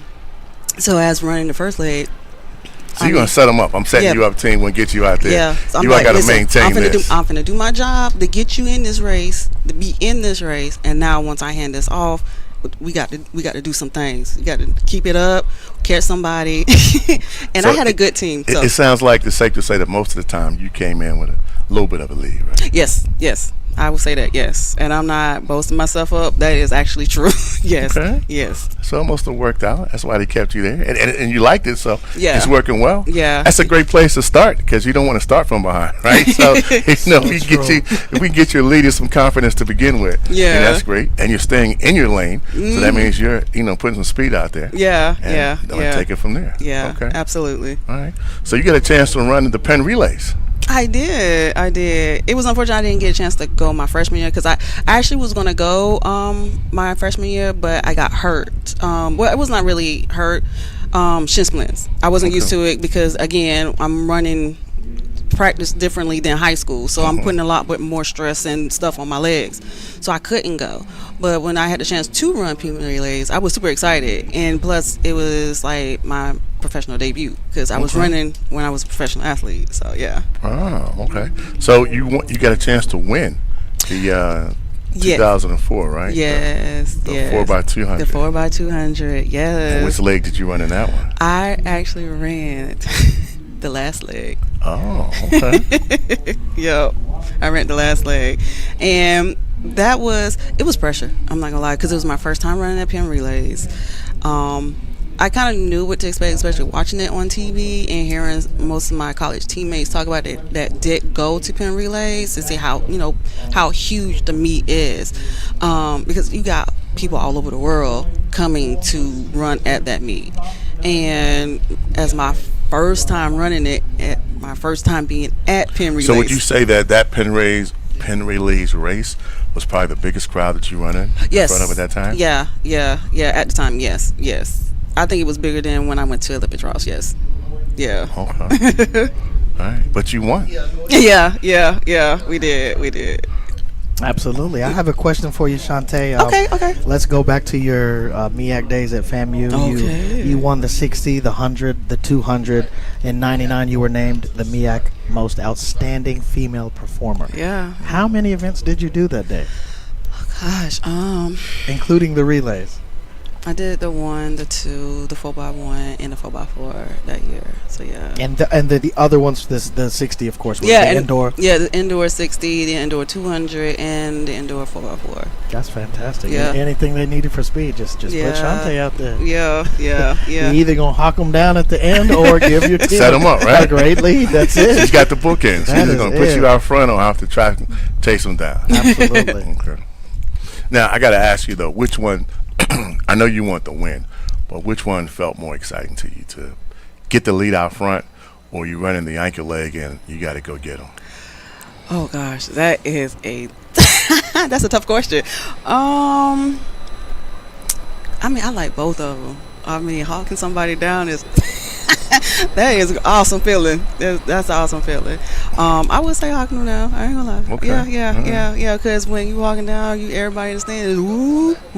Yeah. Right. She's coming. Yeah. Right. And if you kind of can remember and don't want to put you in a spot. Yeah. Okay. But which one worked out better for you? Did you figure you have more wins when you put the team out front and the front leg, or were you getting more wins when you were running the ankle leg and having to run them down a little bit? I think more when I was in front, to be honest. Even though I was, hawking people down and it was excited, but yeah, I think I got more wins when I was, putting them out front. Yeah. So that's probably why Coach kept you down. You want to track them down, but you want to set them up in a good part. Yeah. And that, mentally and the whole thing, it gives the team a bigger advantage that you got to lead a little bit going into it. Yeah. For those two last years, I was the first leg. The last 2 years of college, yeah.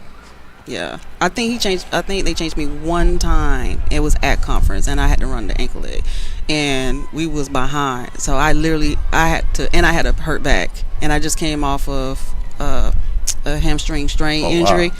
And I had to hawk some people down. I have that on camera, like the video. Did you get them? We was in 6th place, and we got to third place, wow, third or fourth place. Yeah, right. I was moving on the backstretch. You were definitely moving. Yeah. I can see that visual now. Yeah, Absolutely. you were definitely moving. Yeah. I have my dad videotaped that. So when I was looking at it, my kids was like, "Mom, you were moving." Like, yeah, because what we was not going to do is be in 6th place with me with the baton. Okay, and you talking about your kids. You got 2 little ones, right? Yes. Tell us about that. I have a son. His name is Gabriel Taylor. He's 17, high school. Right now, he's currently in the Marine Corps Junior RTC. Okay. And absolutely, when I say absolutely love it, he will not shut up about it. He All right, absolutely great. loves Congratulations. it. Is he running track though? No. I try to get him to do any sport, to be honest. The only thing he did try out for was their drill team at Junior RTC. Okay. So yeah. That's rough. Yeah. That's tough. That's a good thing. And the baby girl, Alana Wilson. She's 13, middle school, 8th grade. This is her last year in middle school. Yeah, she's the one that's running track. She's running track. Yeah, she's taking running, after mama. Yeah, She got the speed too. Yeah, she's fast. Yeah, she's fast. She get it from her mama. All right. Well, that's good. Now, what advice are you giving her as a female track athlete? Well, as a parent, I always want her to choose what she wants to do, and to come to me when she actually needs the help. I don't want to be where, because I'm gonna say it's kind of a lot of pressure. I'm glad she doesn't really have my last name. There's a lot of pressure behind that, and most people would be expecting her to do stuff, and I don't want her to feel pressured or stressed out about it. I want her to feel like her own individual person. Yeah, even though I'm her mom, but I tell her, I do give her advice and things when she's running, because I can tell when she's not really running until somebody is coming up on her, and that's when she start to run, because she start to hear them coming. Does she realize yet how good her mom really was or is? I think they did know, but now it's like this weekend. Now they know, right? They Mama's in the Hall of Fame. Yeah, they're especially like, oh, mom is like, yeah. She's a legend. Yeah, I'm with the legend. That's all I kept hearing. My mom's a legend. Yeah. That's gotta be good. That's gotta be good. That's gotta be a great feeling. Yeah. What else you got for us, sir? What's your throughout your entire career? What is your favorite memory in the terms of track and field? I would say my favorite memory was back in like the 99 2000. That was literally my best year. That was before the injury from 2000 2001. That was like I said, the whole season was the best, because our team triple crown. We won cross country MEAC, we won indoor MEAC, and we won outdoor MEAC. So you had a good year. The team was. It blossomed. Like, it went from like, oh, we're trying to get here. We was already winning conference, but then it was just beautiful when we won all three. And what year was that for you? 99 2000. 99 2000. And I'm breaking my records, PR in that year from the previous year, and that's one thing I like about track, especially with me. I don't go for to try to break anything that I've already broken. It just happens. I'm just out there trying to put together what I've practiced, and when I get to competition, because I'm really competitive. I have a competitive nature. I have the heart for it. I love the sport. So if I'm going out there, I'm doing what I'm out there to do the best. And that year, and I PR'd in the 200 and the 100 and the 200 at conference. I PR, broke the record at conference, and came back postseason at Florida State. Ended up breaking my 200 record at Florida State at 22:88. So it was leading up to that. So is it safe to say that you had the speed? Yes. But once you learned to get the technique down, learned with coaching and learn how to get the technique down and the follow through and put everything into motion. Yeah. You were a rocket. Yes. Force to be reckoned with. Yes. Yep. So what do you have to say to young athletes, both male and female, that are interested in track and field today? Because we talked to a lot of the middle schoolers yesterday and high schoolers yesterday, just getting the one-on-one in the field from they was asking us questions, and I kind of asked them some questions because it was kind of be quiet. The thing I will say is, don't ever give up. Just keep trying. You're gonna have days where you're gonna not want to be out here. I told him, trust me, I said I quit several times, high school, college, and professional, but that was in my head. I told him, I was just being a little dramatic at the time. I was back at it the next day. But everything is not easy. Everything is going to be hard, especially in life. Track is going to teach you that. And with that, you have to have the resilience to continue on. Like, if you fall down, you're not going to stay down. You're going to get back up, right? You're going to just dust yourself back up, try it again, and continue being the greatest. So, yeah. Okay. All right. Words of wisdom. Well, congratulations. We're glad to have you here for the 62nd annual Bob Hayes Invitational Track and Field Meet. And one of the goals of Mrs. Smith is to get this crowd growing, so eventually it rivals the Penn Relays right here in South Florida, well, North Florida. This meet has gotten really big because I was telling a lot of people, I was like, I didn't run Bob Hayes like how us high schools are running like every year. I ran my last year in high school. Oh, okay. Yeah, we didn't. It was not even on our schedule. Me and my teammate, her name is Shante Johnson. She was a great athlete in high school. She, won. She had 5 events. 400. She would do the 800, 400 with me, triple jump, long jump, and sometimes high jump. She was great. She was phenomenal. We was like, listen, we gonna tell coach. We're not going to any other track meet except for Bob Hayes and family relays. And she was like, oh, I'm down for that. He's like, is he going down? It's not going to be an option. We're just going to kind of slightly request. This is our last year. And the thing was, we wanted to be amongst competitors. Right. And, being home in Tallahassee, I'm not saying there was not a lot of competitors. It was just the same competitors that we kept running against. Right. So we wanted something new, something different, something that was going to push us, going to drive us. Okay. And we always heard about family, and we was right there in town. Lincoln High School is right there in town. So it's like, why we can't go across the street and just go to this meet?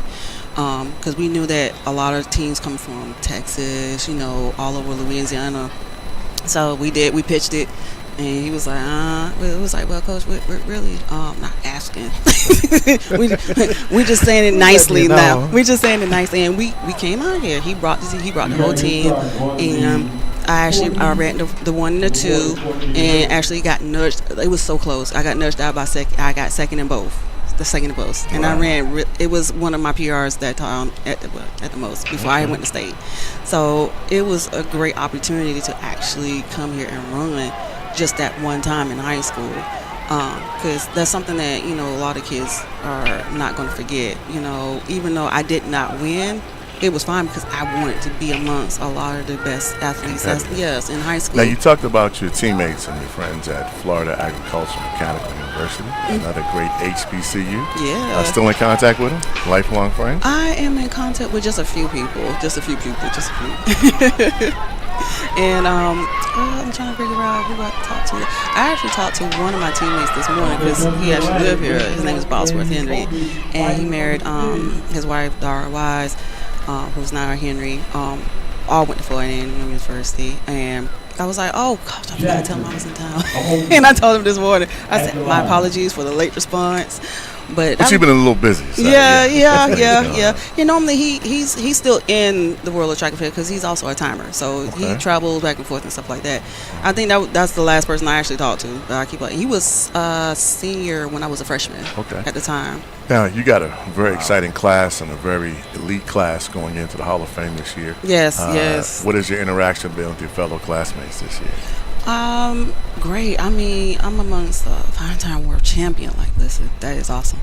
Super awesome.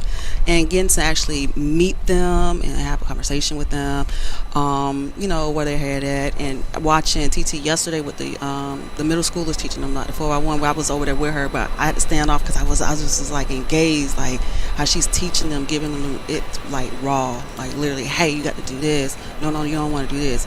Oh, why you got these shoes on? The kids was having on Crocs, and you can't practice like that with Crocs on, and it's amazing. And both of these ladies are phenomenal and are great. They're doing amazing things, and they're doing nonprofits, and they have a book. So, like, literally, I'm look up to them. So I give much love to them. Okay. For those that want to contact you and have you come out and do some amazing things or speak to their young people, social media, how can they find you and follow you? That's pretty much easy. Just Shante Pellem. It's nothing, encrypted. So it's like either, I don't know what my Instagram handle is by heart. I think it's probably 78p Shante, something like that, on Instagram. Okay. But my Facebook page is Shante Pellem. So. All right. Very good. Well, thank you very much for taking time on your busy schedule. Congratulations. Yes, thank you for having part me. Of the second annual class Hall of Fame for the Bob Hayes Invitational Track and Field Meet, and it's been our pleasure. Thank you.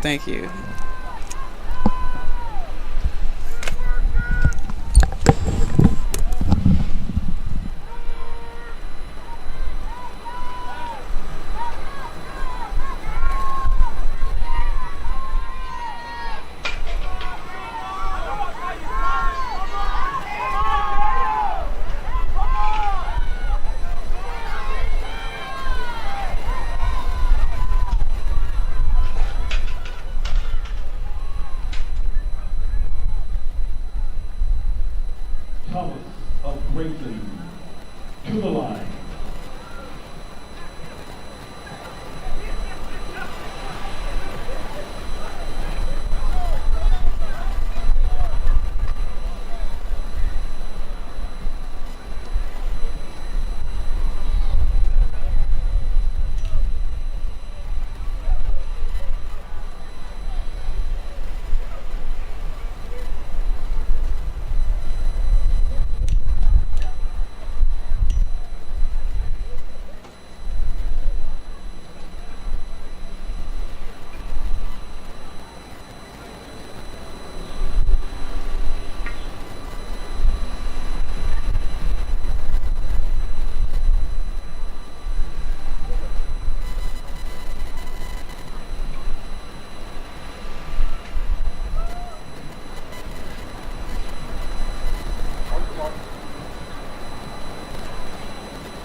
Sherry of Miami North in 8 and Meek of Impact Christian in 9.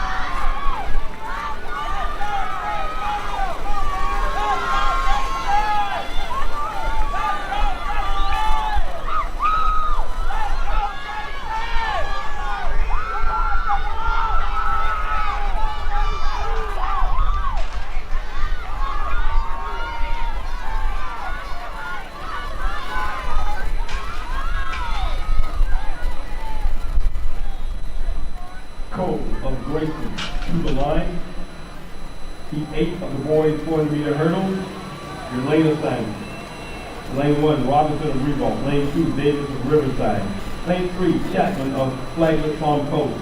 Lane 4, Miller of Lincoln. Lane 5, Manning of Ocoee. Lane 6, Knight of McKean. Lane 7, Hughes of Niceville. Lane 8, Coates of Flagler Palm Coast. And lane 9, Lakovich of Bishop Kinney.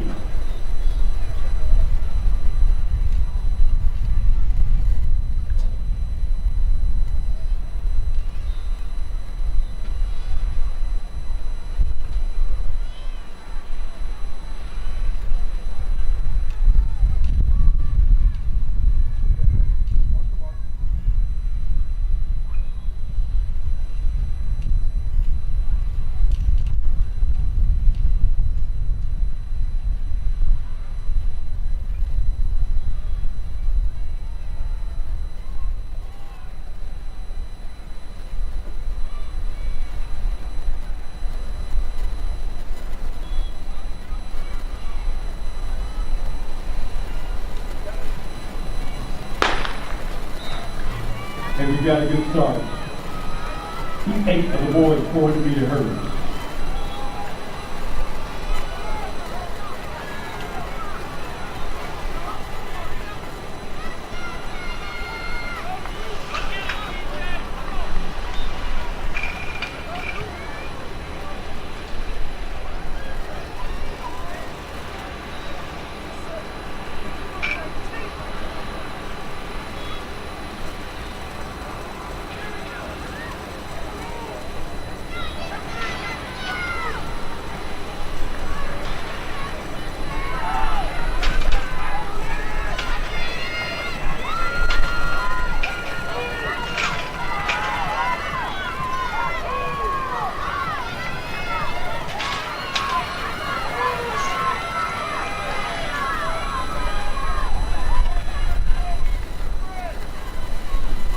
Hughes of Niceville to the line.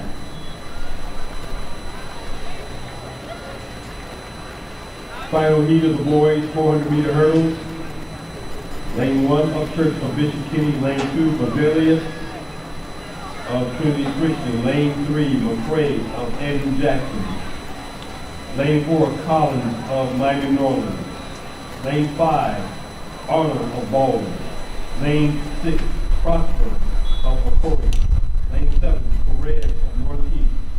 Lane 8, Stallworth of Ed White. And in lane 9, McIntosh of Hughes.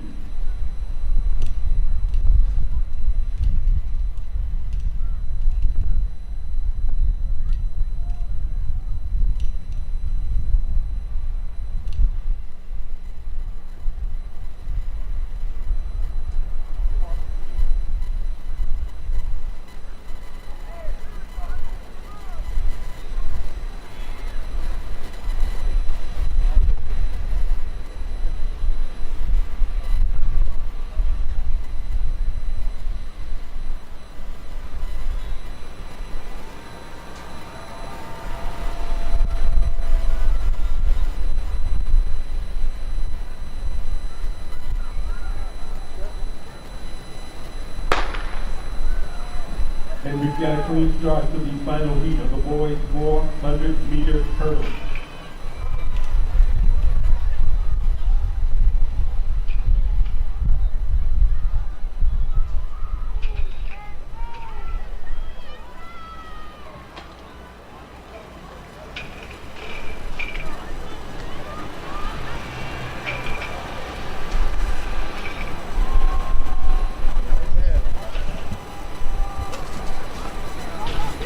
You don't want to miss nothing, huh? That's it. All right, everybody, we're back once again, and we have Mr. Michael Timson, the legend. No, of course. no. Myself, Optum Kaneta, but not to be overshadowed by Mr. Michael Timson. No, the legend. not Michael Timson. Terry LeCount. Come on. Terry LeCount.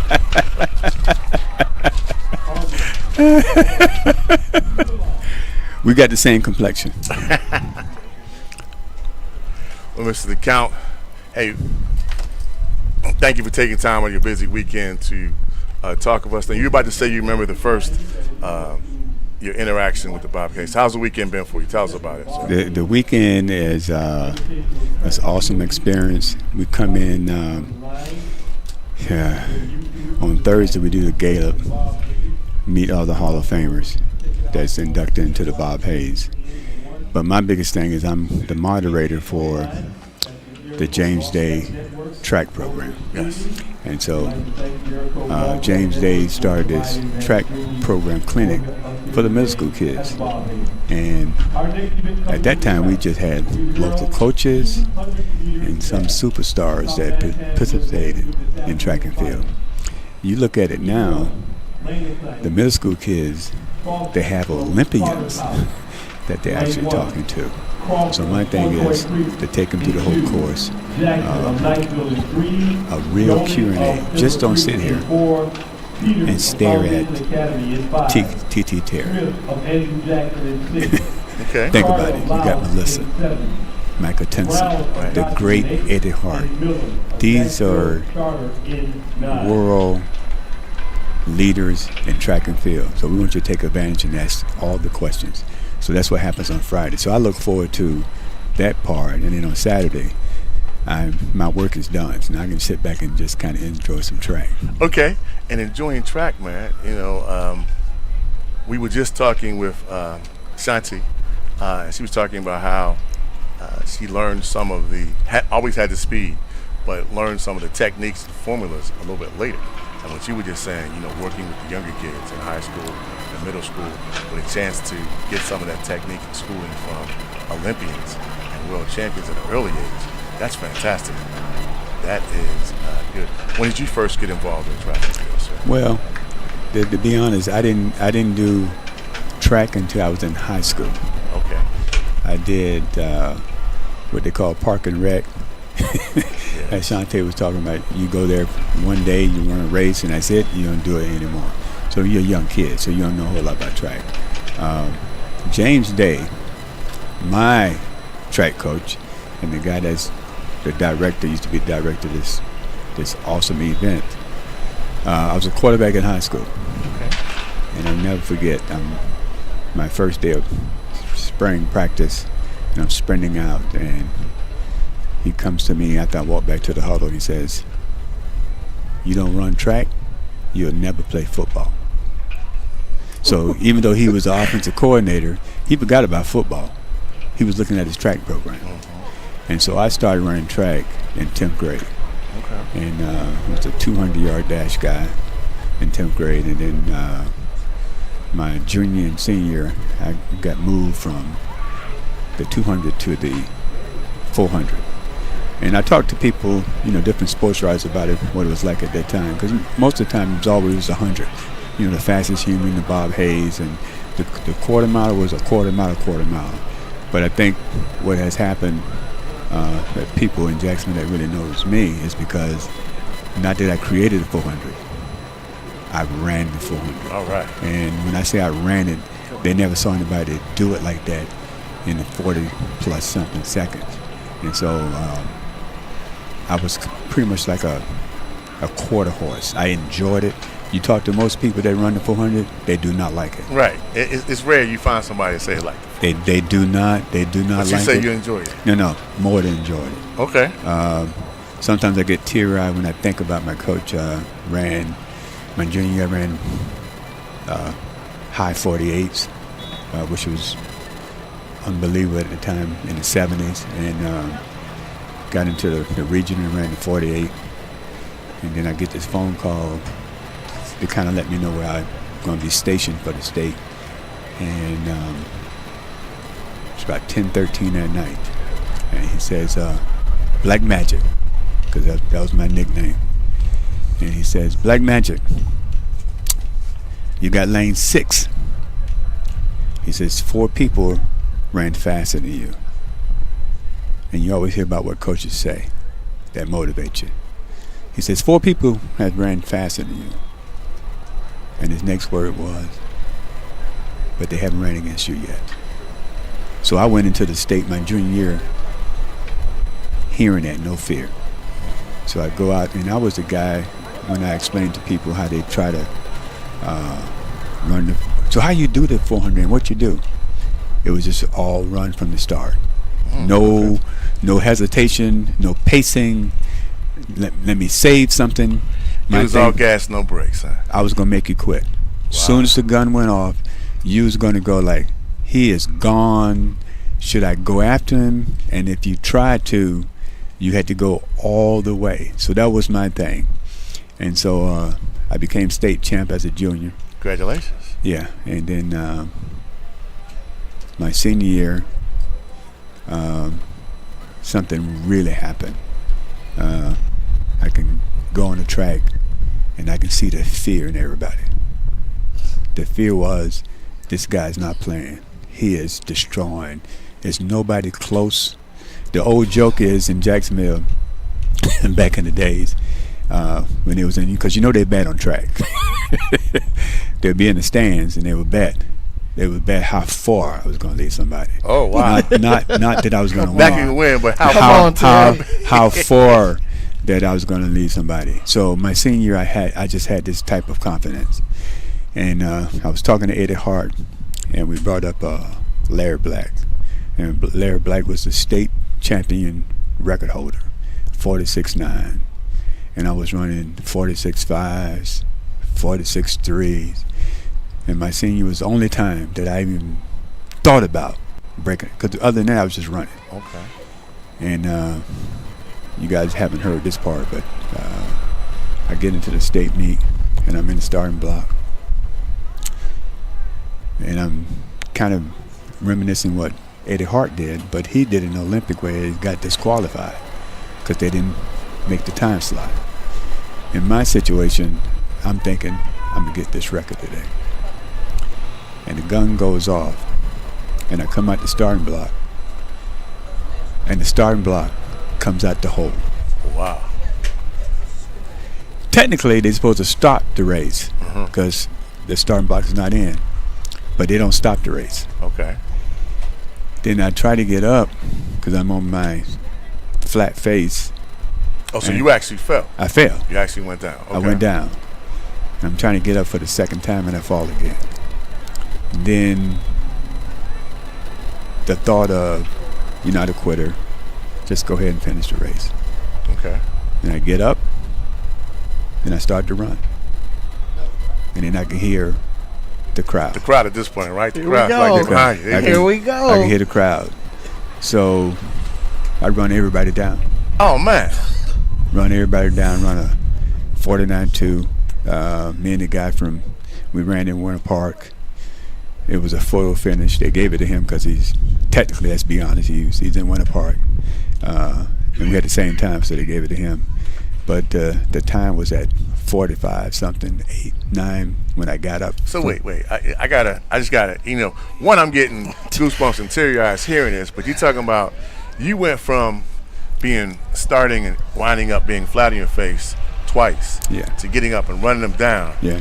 And technically winning the race at a record time. Yeah. Wow.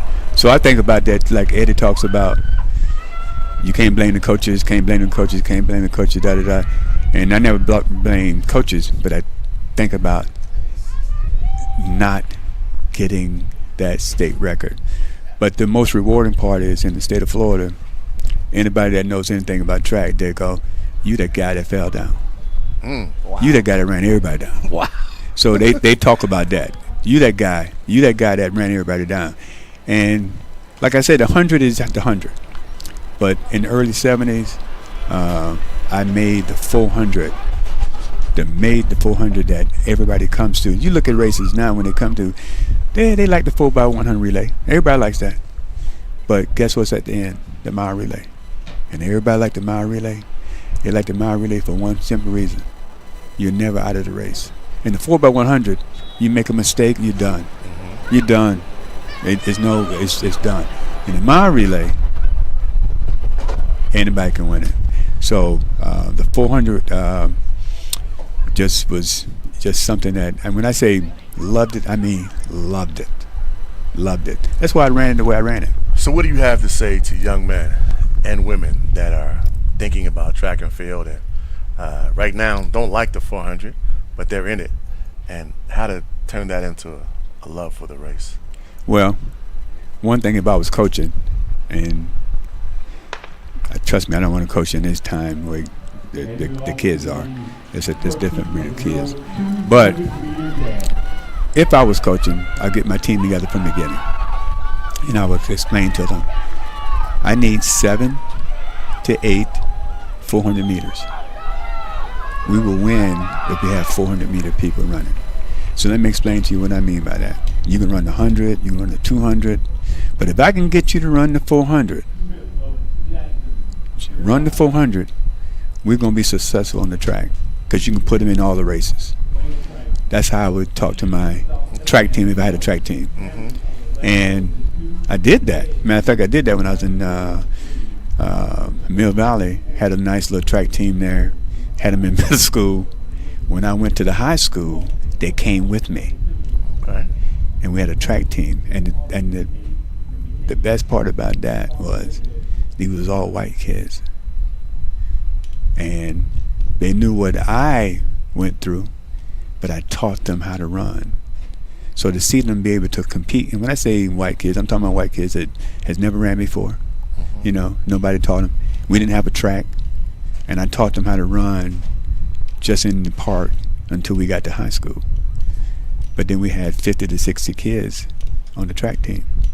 And my most famous person that I love that never won a race was Jessica Levy, because she asked me, can I go out for track? I said, you on the track team? And she looked at me and she asked me, I'm on the track team? I said, you on the track team? You're going to be on the track team. There's one thing you can't do, though. You can't quit. Okay. And she looked at me and she said, okay. Had the dedication. She's about 4'8". Ran the mile and 2 mile. And she was dead last for 2 straight years. Dead last, but not last in thinking about what she needed to be doing. Right. Her time got better.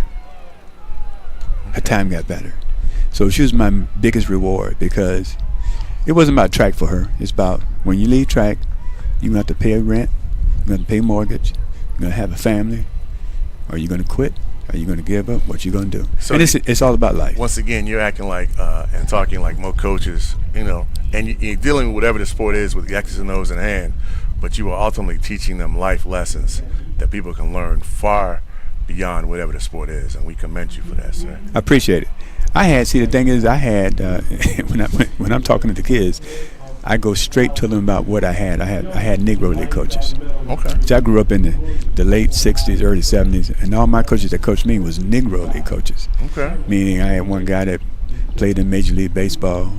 They had an opportunity to go to University of Florida. I went to University of Florida in the early 70s when they weren't allowing blacks to go there. So when they coached us, they could have been angry and coached us a certain way. They didn't do that. So I learned at a young age how to compete, to beat. And they're also giving back. You also learned and they're giving back. Now, it took me, I was about 18, 19 years before I went to college, And throughout the whole time, I should think, man, all these coaches come here, they was volunteers. But in my young mind, I thought they was getting paid. I had to be 18, 19 years old to figure it out.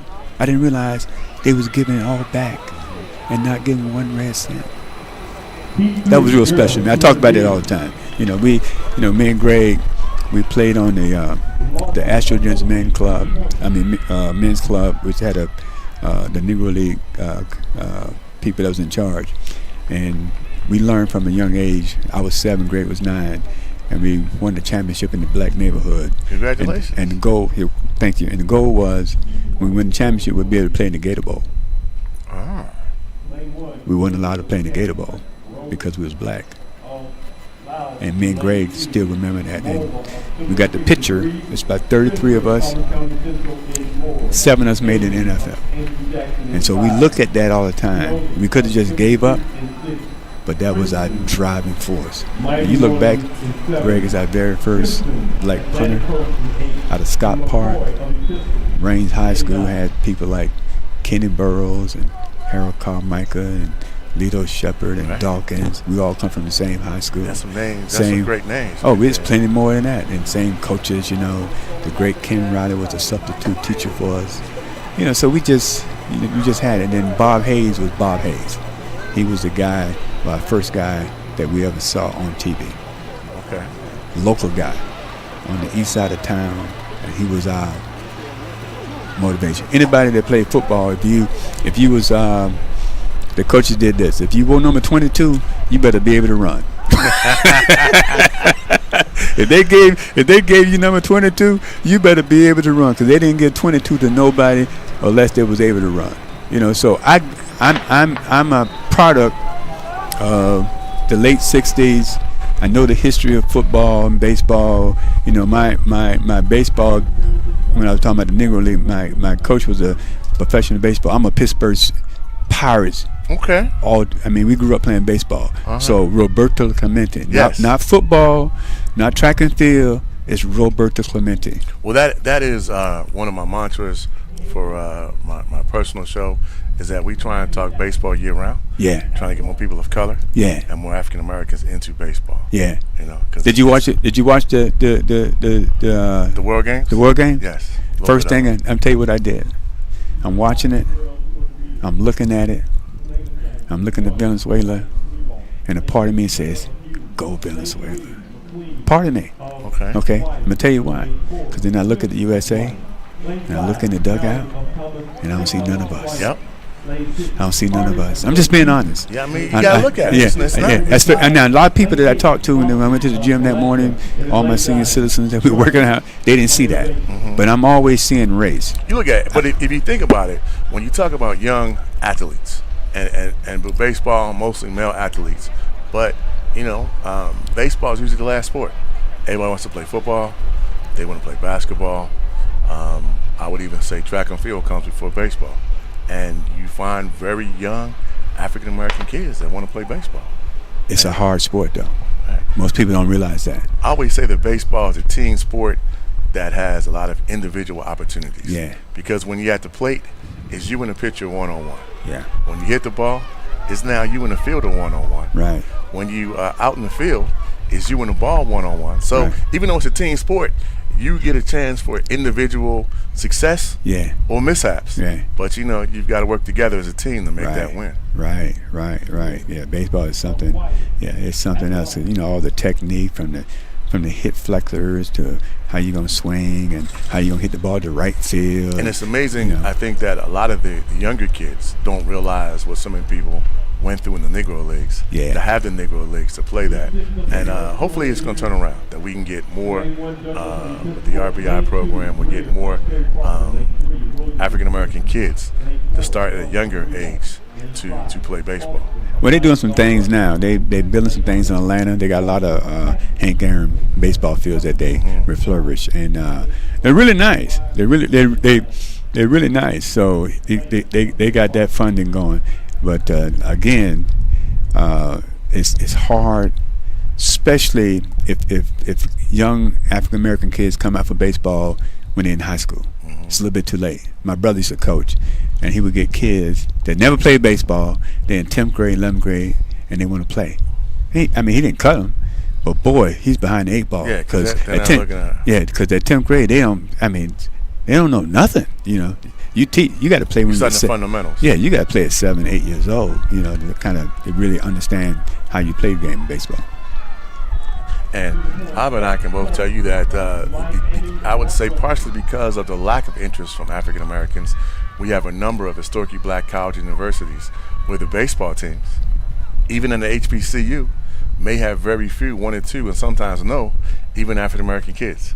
Yeah. You know? Yeah. So it's rough. Yeah. It's not a sport that people look at. So hopefully we'll get that. Well, they had the HBCU All-Star game in Yes. Atlanta. Yes. Packed.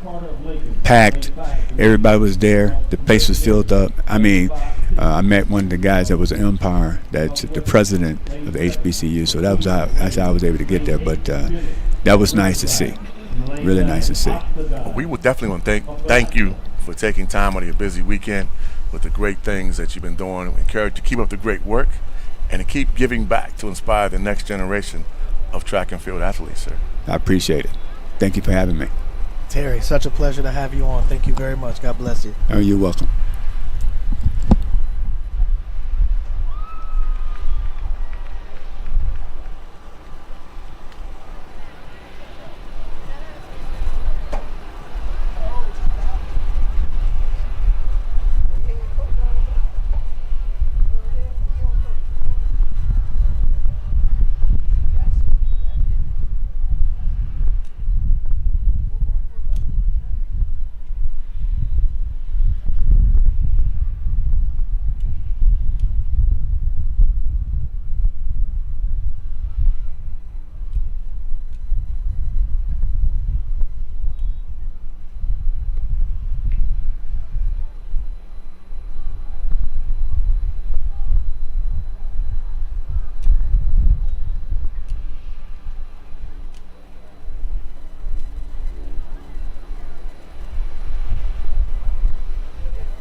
We are out of the turn towards the finish line.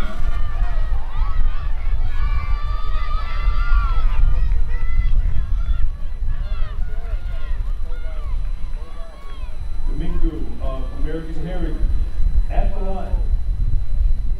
Heat 8 for the girls, 200 meters. Lane 2, Walker of Reebok. Lane 3, Dillon of Toy Toy Creek. Lane 3, Jolly of Madden. Lane 5, Mid of St. Thomas of Aquinas. Lane 6, Thomas of Jackson. Lane 7, Peterson of Yulee. Lane 8, Fletcher of Miami Palmetto. And lane 9, Kirby of Ed White.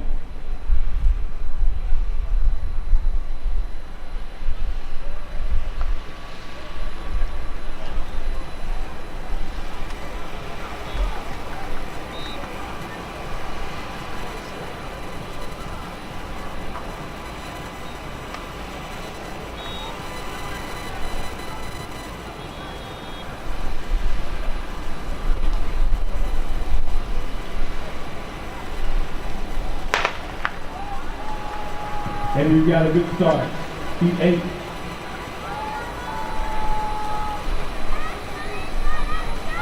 As they come out of the turn.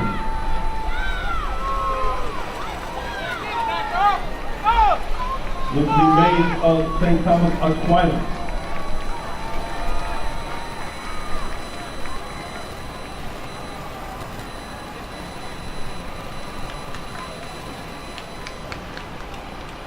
We now move to heat number 9. Lane 1, Young of Orange Park. Lane 2, Morgan of Manning. Lane 3, Thompson of McEachin. Lane 4, Johnson of Rickard. Lane 5, Skinner of Manning. Lane 6, Phillips of Miami Norton. Lane 7, Smith of Eastside. In lane 8, Silverwood of Paxton. And in lane 9, Greer of Cary Park.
Heat 9, girls, 200 meters. Out of the turn, and looks to be Phillips of New Orleans. That's the type of music you need right there. That's all we need.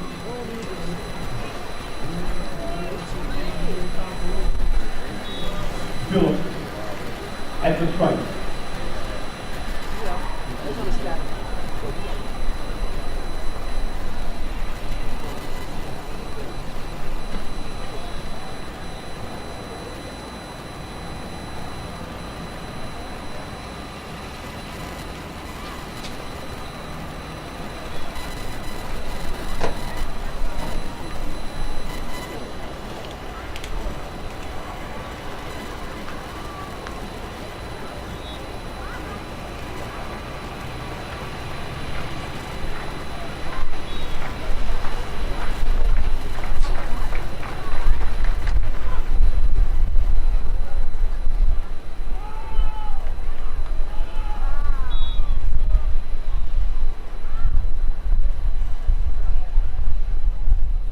This is Heat 10 of the girls 200 meters.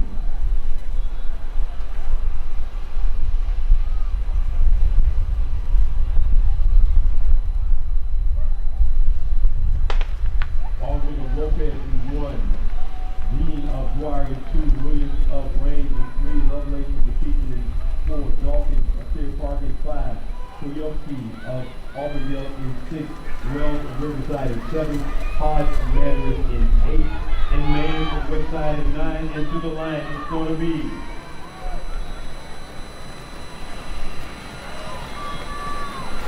Lovelace of McKeithen.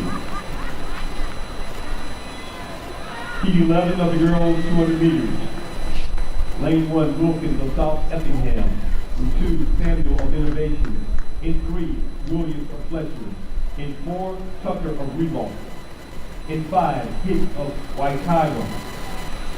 In 6, Thomas of Sandalwood. In 7, Williams of First Coast. In 8, Rasher of Trinity Christian. And in lane 8, Holloway of Reebok.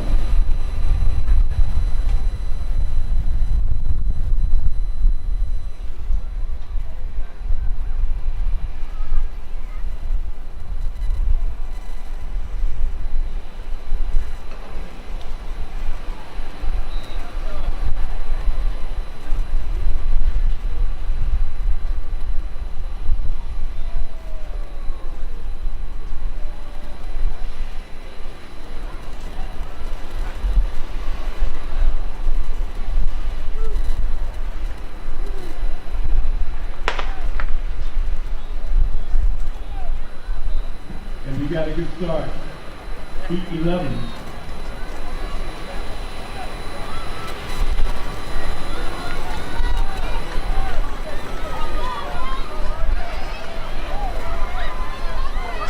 They're pressing to the finish.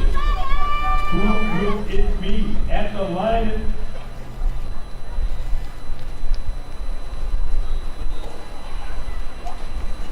Hicks. I'm sorry.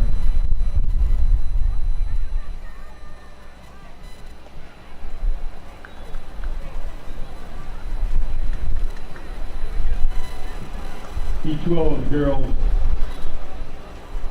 200 meters. Lane 1, Perry of Dwyer. Lane 2, Green of Jacksonville Charter. Lane 3, Blackman of Baldwin. Lane 4, Moss of Norland. Lane 5, Perez of Sandalwood. Lane 6, Tower of Thomas County Central. Lane 7, Fugate of Westside. Lane 8, Clough of McKeithen. And lane 9, Jones of Orange Park.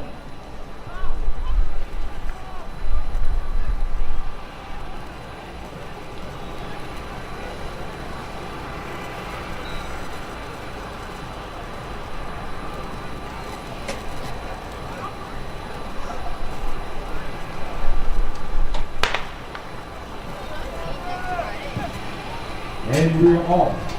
Heat 12, girls 200 meters. Top 9 times advanced to today's final.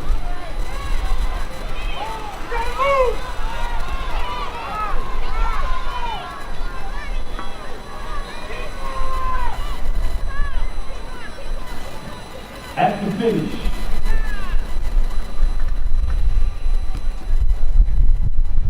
Cross of McKeithen. Next seat. Lane assignment. Hampton of rebounding 1. Harris of Cherry Park in 2. Williams of South Effingham in 3. Fitzgerald of Cocoy Creek in 4. Valley of Timber Creek in 5. Killen of Creekside in 6. Namusara of Eastside in 7. Williams of Palatka in 8. And Brown of Louth in 9.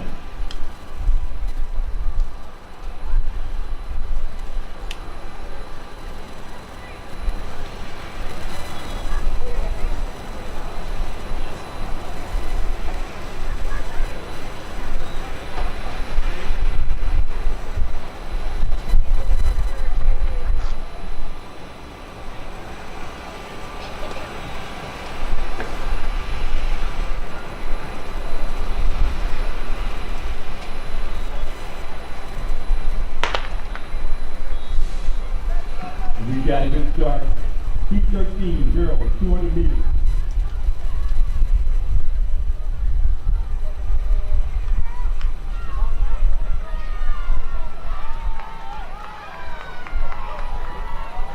We've got a race here in this preliminary. At the stripe, let's see. It's Killen of Creekside.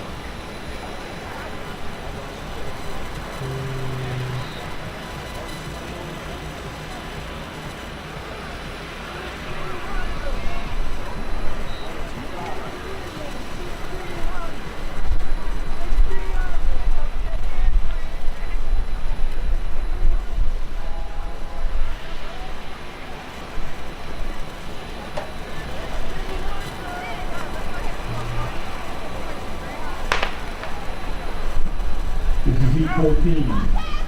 Lane 1, Hawkwood of Julie. Lane 2, Peterson of Julie. Lane 3, Man Hughes. Lane 4, Williams of Florida High. Lane 5, Southern Discussion. Lane 6, McMillan of Oakley. Lane 7, Lane of Lincoln. Lane 8, Curtis of Lopez. And Lane 9, Pittsburgh of Innovation. Coming to the line, it's going to be Sellers of Fletcher.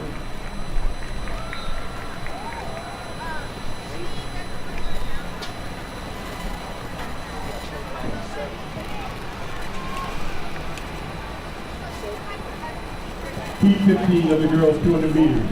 Lane 1, Roser of Lincoln. Lane 2, Wilson of Auburndale. Lane 3, Boston Trinity Christian. Lane 4, Forsyth of Auburndale. Lane 5, Union County Buffet. And Lane 6, Dennison of Niceville. Lane 7, James of Lawrenceville. Lane 8, Udine of Bishop Kenny. And Lane 9, Lee of Fletcher.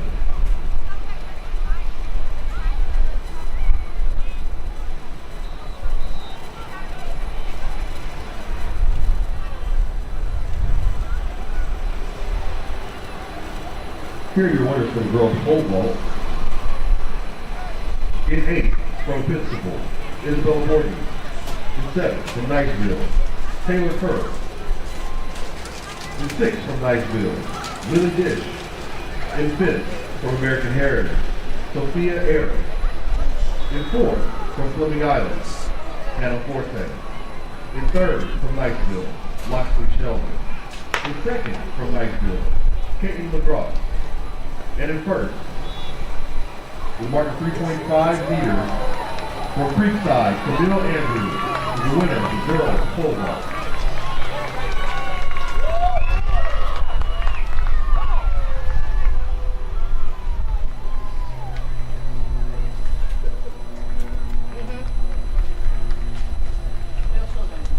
As citizens of Niceville at the line, in Heat 15,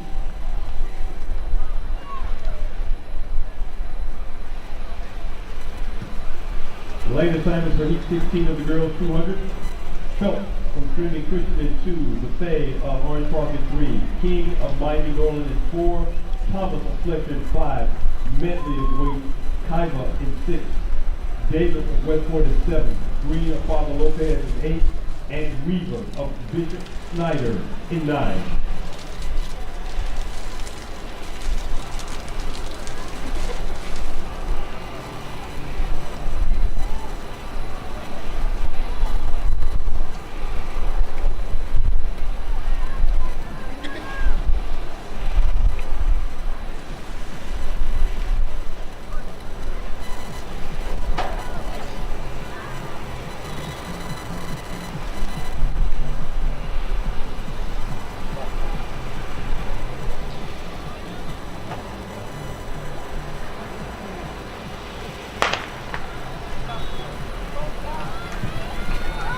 P16, here we go. With the turn they come. That's Thomas on second pressure. We got a race out of home field. That's Thomas.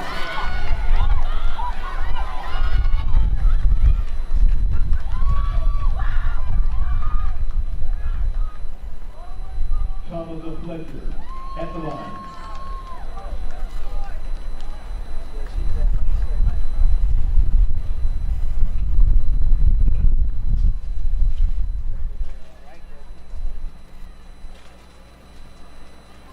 Coaches and spectators, please be advised that no drones are permitted over the field of the track and field. No drones are permitted over the track and field. If you are piloting a drone, please move it outside of the field. And thank you. Final heat of the girls 200-meter dash. Lane 2, Poto of Florida High. In lane 3, Keller of Beachside. Lane 4, Jones of First Coast. Lane 5, Shushman of Knightsville. Lane 6, Scott of Wekiva. Lane 7, Domingo of Timber Creek. And lane 8, Dillard of Cocoy Creek. And in lane 9, Man of Ed White.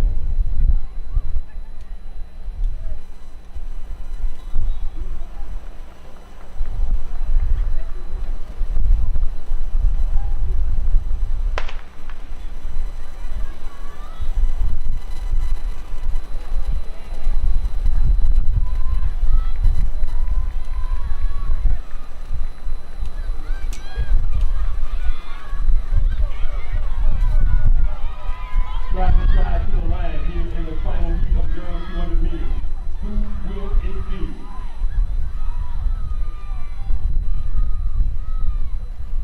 Scott of Wekiva.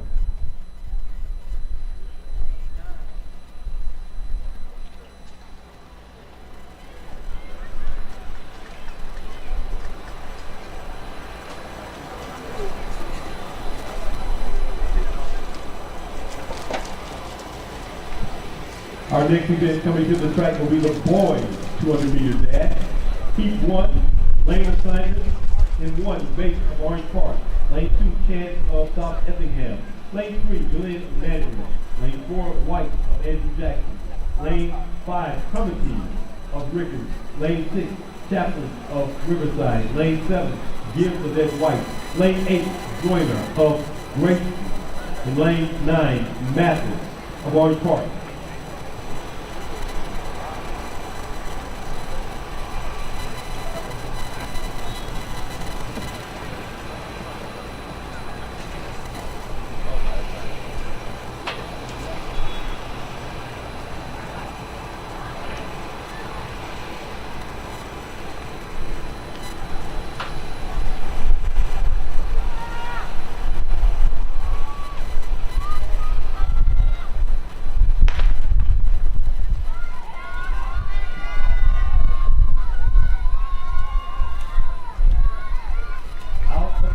They come, pressing toward the finish line.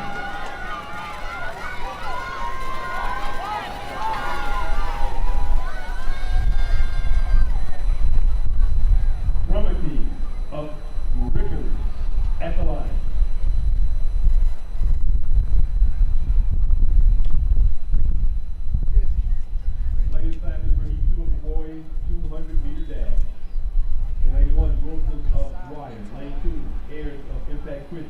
Lane 3, Wilson of Tortoy Creek. In lane 4, Harris of McKeeston. Lane 5, Howell of Creekside. Lane 6, Green of Westside. Lane 7, Martinez of Dwyer. Lane 8, Curtis of Father Lopez. And in lane 9, Pratt of Mandarin.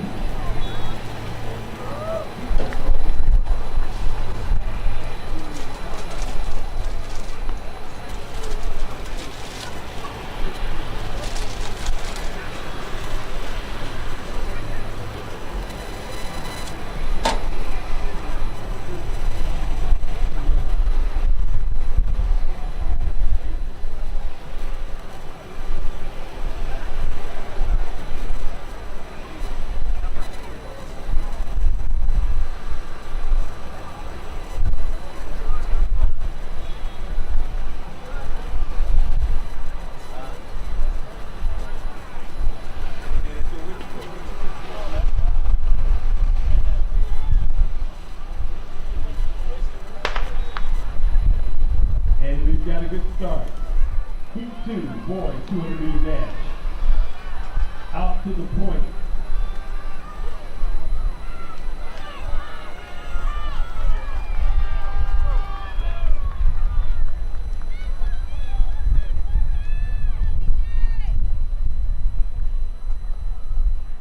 It's going to be Howell of Creekside.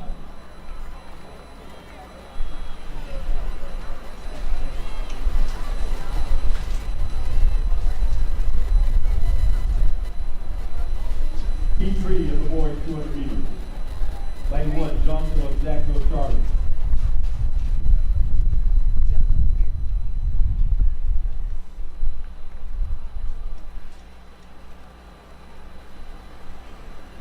Anya Bowski of Father Lopez in lane 2. Wilbur of Grayson in 3.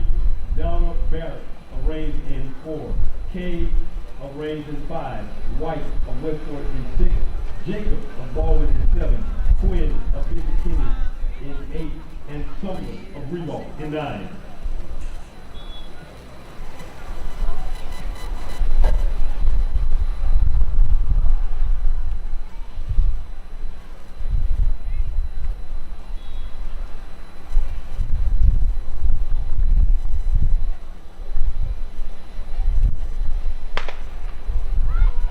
And we've got a good start.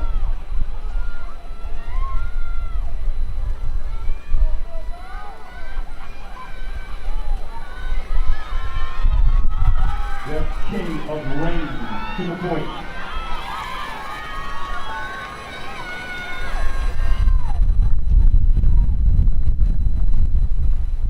K at the line.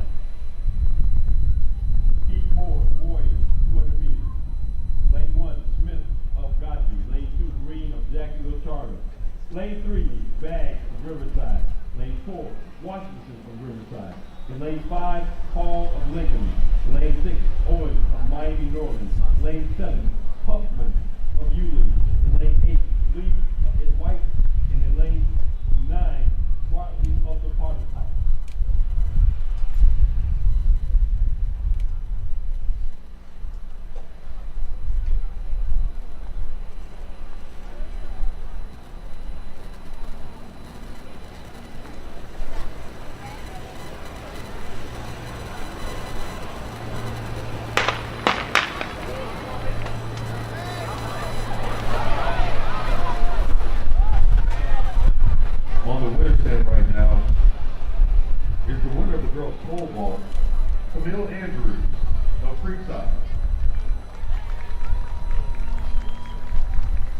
Congratulations, Camille. Camille, you are a Bob Hayes champion.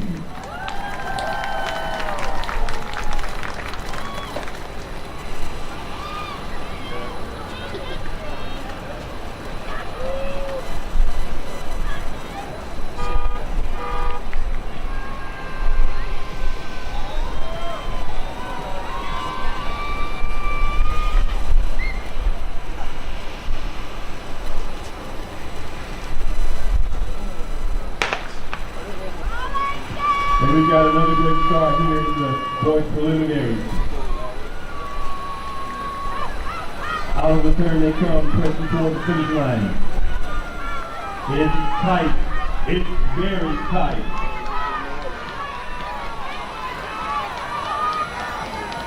At the line, this back, Riverside.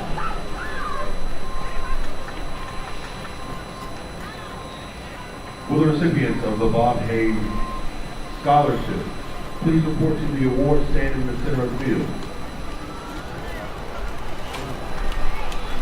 This is heat 5 of the boys 200 meters. Lane 1, near Dam of Reebok. Lane 2, Palmer of Paxton. Lane 3, Foster of McKeeton. Lane 5, McGriff of Miami Norland. Lane 6, Kip of Medley. Lane 7, Simpson of Ocoee. Lane 8, Bellamy of Ukiah. Lane 8, Campbell of Orange Park. And lane 9, Lewis of Manning.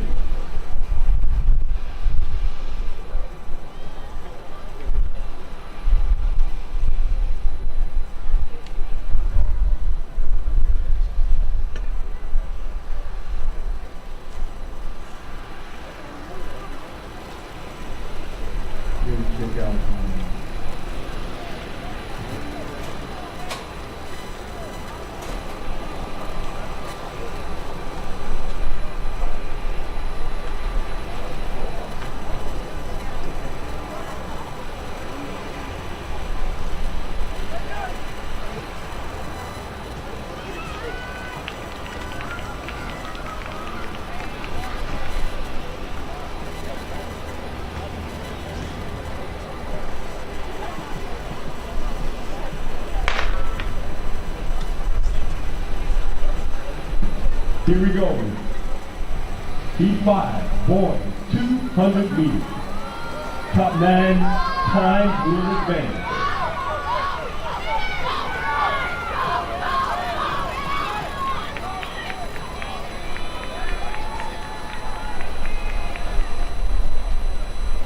That's Bellamy of Wekiva at the finish line.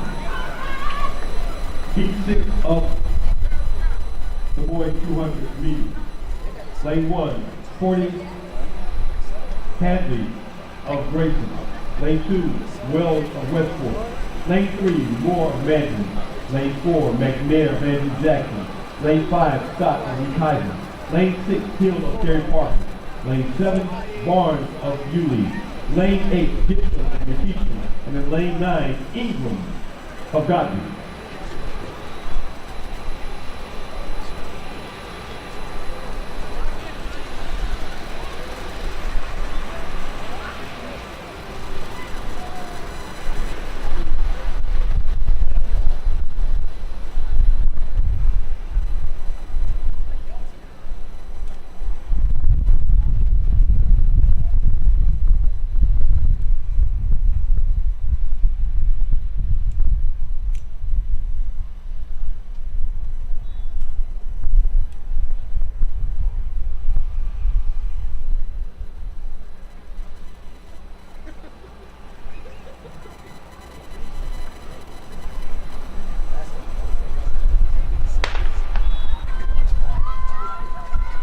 This is heat 6 of the boys 200 meters.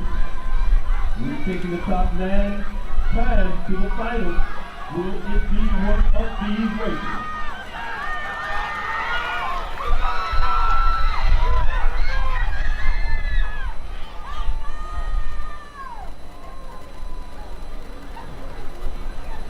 Scott of Wekiva.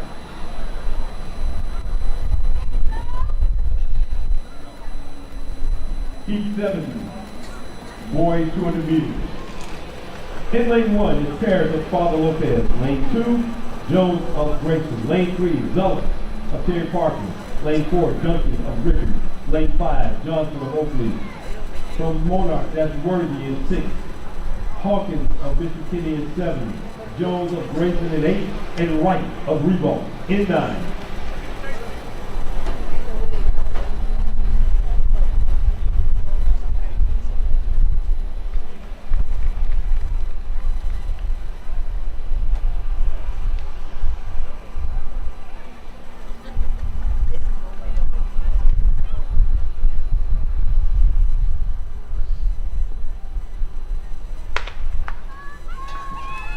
And we've got to start.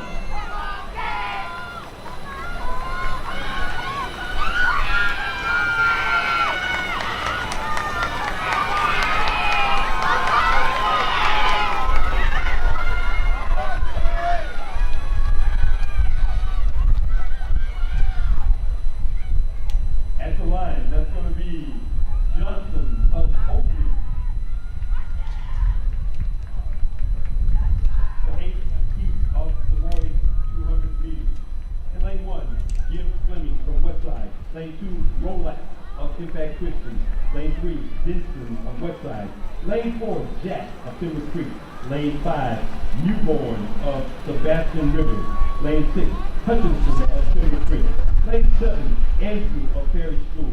Lane 8, Lawrence of Stanton. And in lane 9, Dolan of Tokoy Creek.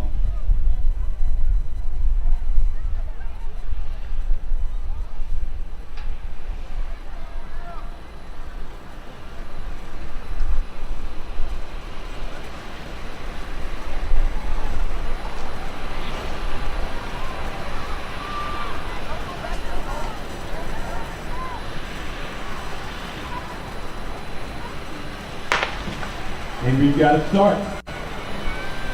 This is heat 8 of the boys 200 meters. Again, we are only taking the top 9 to the final.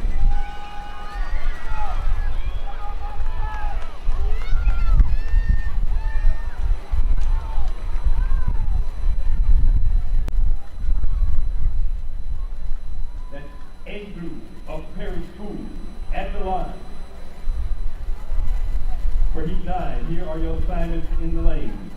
In 1, McGee of Bishop Snyder. In 2, Wood of Grayson. In 3, Petrowski of Toy Creek. In lane 4, McMullen of Foundation Academy.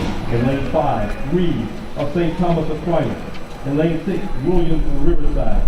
Lane 7, Newby of Westport. Lane 8, Walker of Wekiva. And in lane 9, Fields of Orange Park.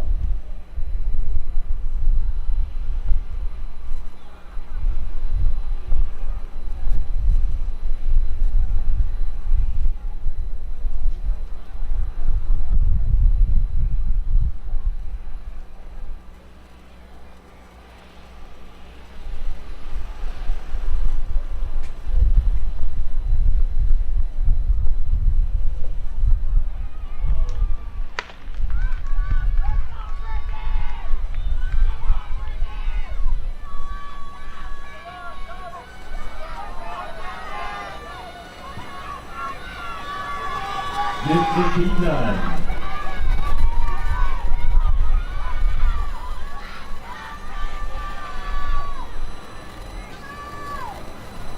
Reed of St. Thomas Aquinas at the line.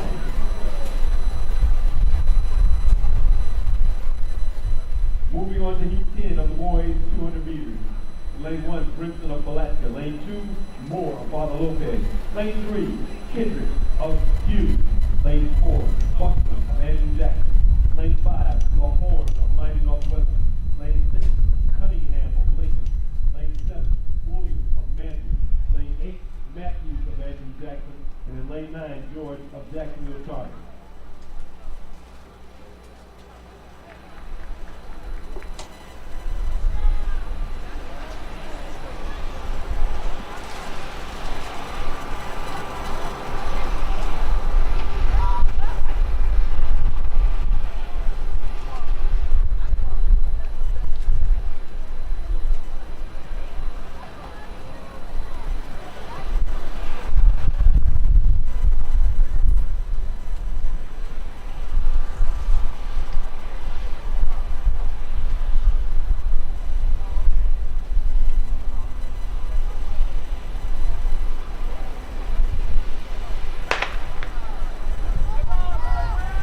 And that's the gun for the start of heat 10.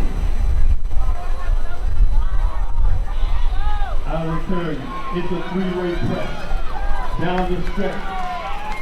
That looks to be Kendrick of Hughes.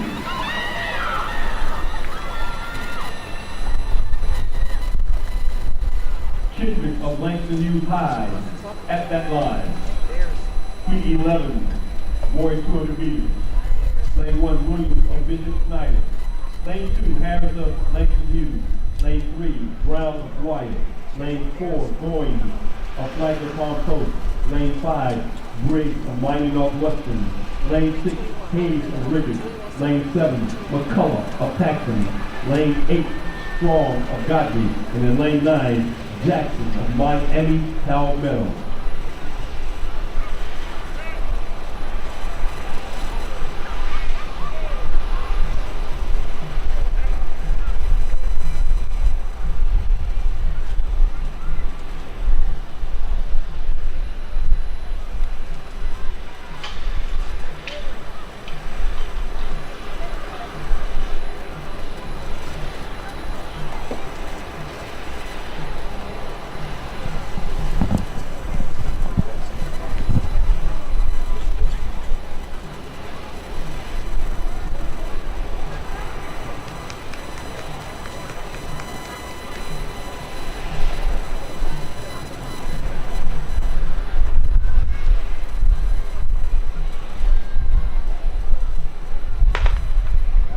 Another good start here in the preliminary of the boys 200-meter dash.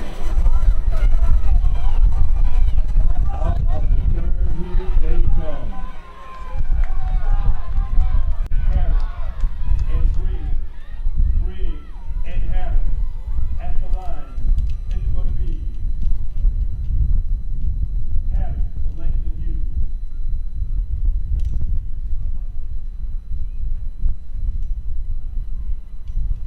Heat 12 of the boys 200 meters. Lane assignments in 1, Robinson of Fletcher. In 2, Griffin of Trinity Christian. In 3, Burgess of First Coast. In lane 4, Titus of Beachside. In lane 5, Hyacinth from St. Thomas Aquinas. In lane 6, Walker of Flagler Palm Coast. Lane 7, Billings of Andrew Jackson. Lane 8, Allen of Episcopal. And in lane 9, Dombala of Miami Palmetto.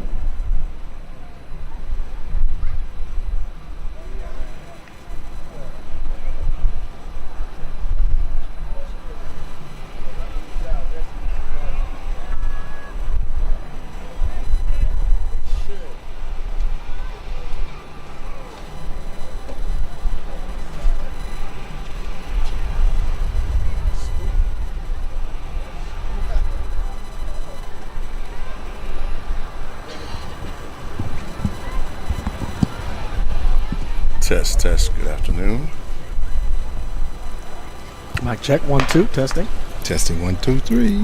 All right, good afternoon, everyone. We're back once again with the 62nd annual Bob Hayes Invitational Track and Field Meet. We still have some field events going on, and you're winding down for the track events. We thank you very much for watching. Hopefully you've called a friend and told them to check out the 62nd annual Bob Hayes Invitational Track Meet. Sent them the link, and a few of you have even come on over to North Florida Field. We are glad to have you here. Met a couple people that came over. But we're back with some more of our Hall of Fame inductees. And right now, we are blessed to have Mr. Michael Timson with us this afternoon. Good afternoon, sir. Thank you. Congratulations on your Hall of Fame induction. Appreciate it. Thank you so Got much. to start with, man, how does it feel? It feels like you're a celebrity. They've made us feel very welcome. You are, man. And it's much appreciated. It's such an honor. Well, you know, and got to say welcome. And we're in North Florida, but I got to say good, Hob. You know, we're talking to hometown here because he's originally from the 305. 305. Went to Hialeah, Miami Lakes. So you're talking to two, you know, former South Florida guys that used to work at Florida Moore University. Okay. And doing some great things. So you were out there, but you were down there in the 305. Yes, and sir. Went to Hialeah, Miami Lakes High School. Mm-hmm. All right. And then where'd you go to school? Penn State. Went to Penn State. Yes, sir. All right. Played a little football too, right? Joe Paterno. Yeah. Won the national championship, beat up on the Hurricanes. So Right. That was special. And that game, I'm from Miami, then we beat up on where the was that game Hurricanes. played, sir? In Fiesta Bowl out in Arizona. Arizona. That's when, remember, they had the whole fatigues and all that kind of Right. stuff. Yeah. And y'all came and did work, huh? And that was your freshman year, right? That was my sophomore year. Sophomore year, okay. Sophomore year, yeah. All right. Yeah. But you had a winning streak going, man, because you won a few things before you left Hialeah Miami Lakes, right? Mm-hmm. All-American. Yes, sir. 200 meters. Then you had the 1988 Olympic time trials. Doing some great stuff, man. Yeah. What were your track and field events? Hurdles and long jump and the 200-meter dash. Got to ask you, man, how did you first fall in love with track and field? You know, it was one of those things that I had a brother that ran track, so I was chasing him in a sense. But just the freedom, just to run, you know, and I realized I had some talent, and it just grew. Okay. So, you know, a lot of people look at running like, oh, how do you like, you know, it's just a part of you that just, you know, you kind of grow into it and you just love it. Now, you had the talent, and obviously you had some speed. When do you, looking back, when did you realize or start to get some form and technique down? Well, I tried to be a student of the sport with regards to sprinting and that type of thing, and hurling as well.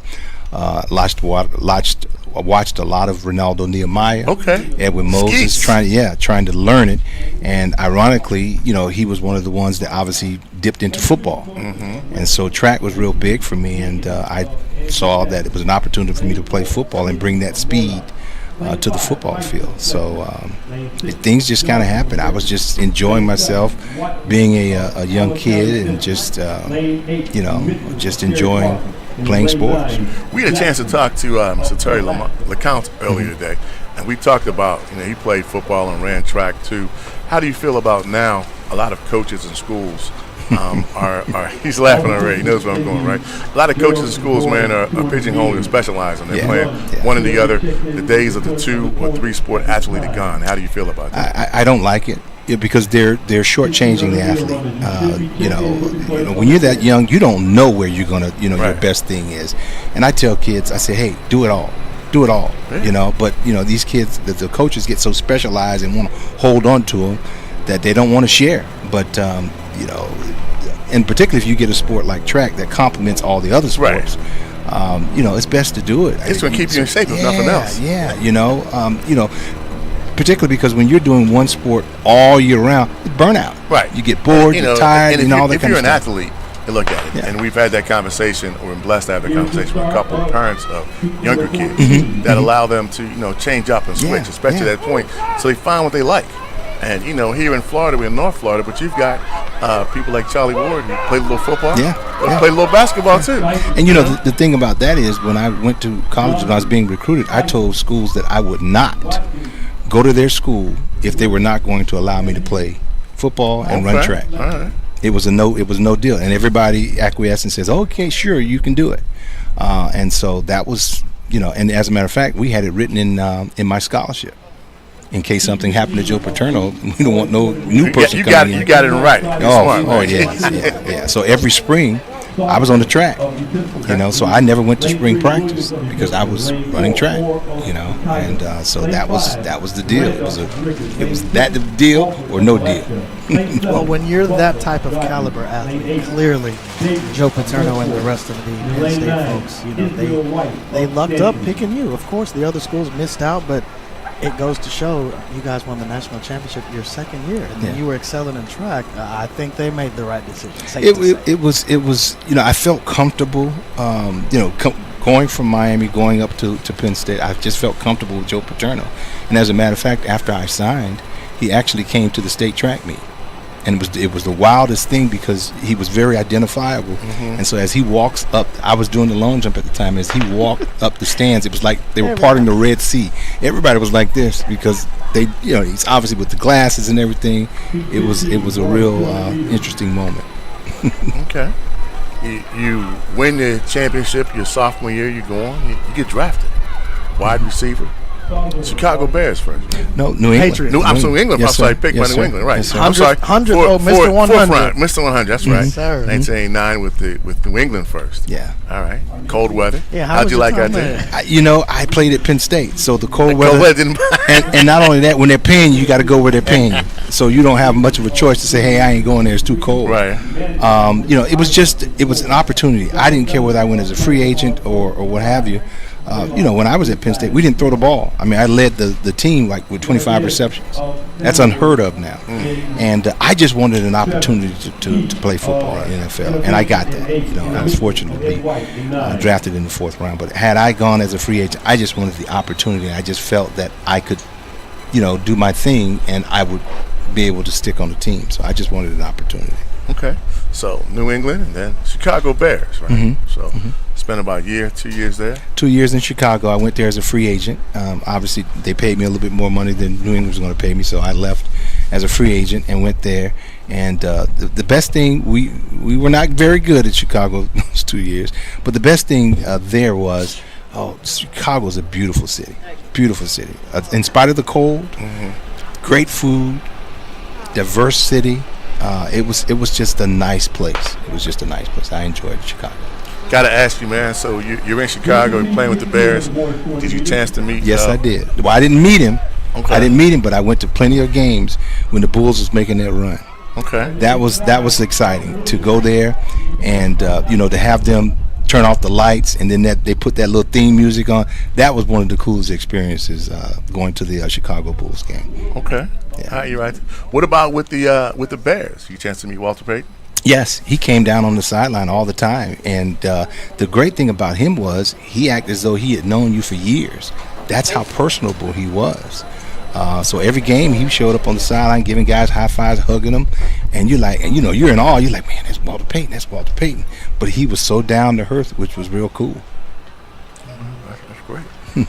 Then you a little bit early, but you end up in Philadelphia. In Philadelphia, city of brotherly love. That was great. I had a coach called, his name was Ray Rhodes, and John Gruden was the offensive coordinator. Okay. And so I spent the year there, and then after that, I went I was a free agent again, and then I went home. I said, okay, Miami gave me an opportunity. And I'll be honest with you, man, I got out there, and I was just loving the fact that I was home. But Jimmy Johnson said to me, he said, we're going to go with younger guys that make less money. And so at that point, that sounds like that sounds like a Dolphins move, right? That's the story of their life. And so they released me, and at that point, I said, you know what, I've had enough. And I retired. Okay. Yeah. All right. It's kind of interesting, and we it's another day, another show. But we always say that a lot of people come to Miami either at the beginning of their career or the end of the career. Yeah. And they come to and we found that, and I want to get your take on this plan for being from home, but we say they come as a rookie or not with a lot of stuff, and they're not real good, and they leave Miami and blow up.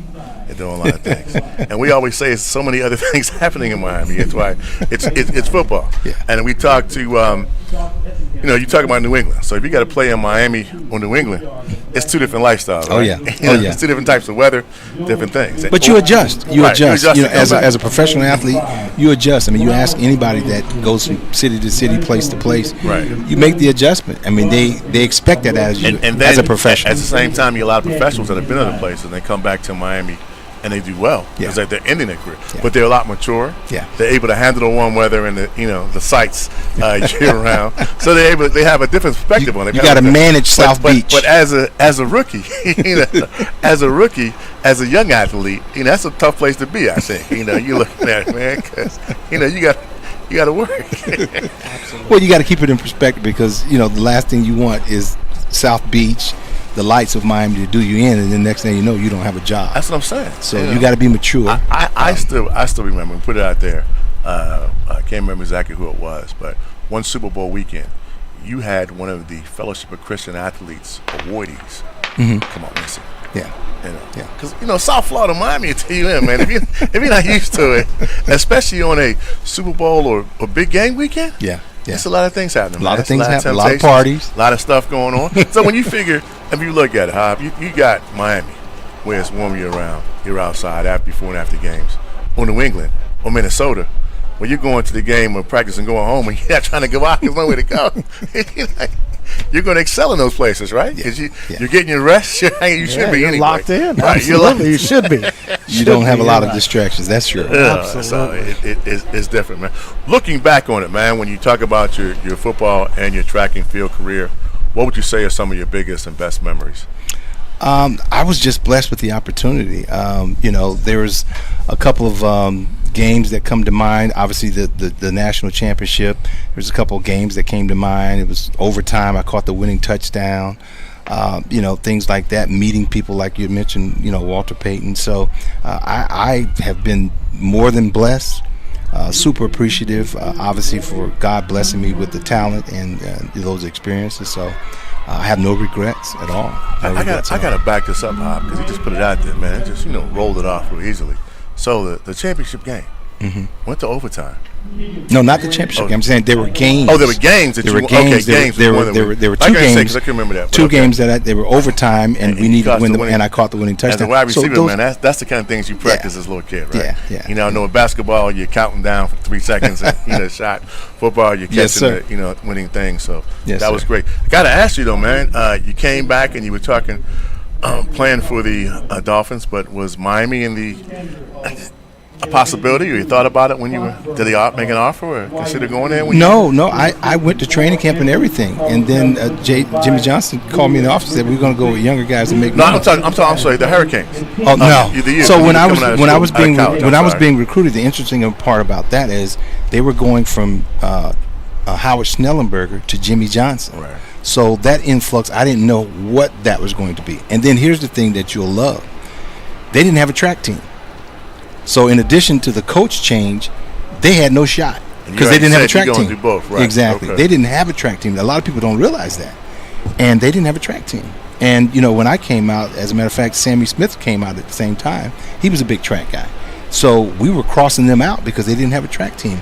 Shortly after that, guess what? They got a track team. Of course. They're not going to be able to compete. For sure. So, yeah, it was big. But, I didn't care about Miami for those reasons, but I didn't mind leaving.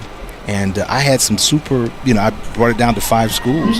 Tennessee, they were big with track and football. Willie Galt was my host. Okay. Michigan, and LSU, and Penn State and Florida State. So actually Florida State and Penn State, those were my final 2. Okay. And I liked Florida State, but I didn't love Tallahassee. Bobby Bowden was great. But I couldn't get with Tallahassee. What Penn State, Happy Valley, tell us about playing there. That's a very special place. Man, that was before they started doing the whiteout thing. So now it's just at another level. But, the fact of the matter is it was always going to be packed. And here's the thing that Joe Paterno said. He said, your 4 years here, you will play for a national championship. I mean, he was prophetic. Everybody that came there, it cycled in, you were going to play for a national championship. That was big. The second thing was big. They graduated 97% of their athletes. I mean, it was, you got to go to class. If you don't go to class, you don't play. Point blank, period. I had to appreciate that. Particularly, my mom was an educator, so academics was there. It was top of the list. Shouldn't it be like that though? Yes. You that should be the standard, right? Props to your mother, and absolutely. My father's a professor as well, and there was no way my parents were going to allow that. No way. You're going to for sure take care of your academics first. So hats off to mother for that one. I remember freshman year. There was you have your 101s, the beginning classes when you're in a big auditorium with 100 kids or 100 students or so, and one kid missed class, and Joe found out about it. Because you would think, I can skip, I can blend in, easily. Nobody would know. He knew. That's how connected the university was with people spying or whatever you want to call it. But he knew.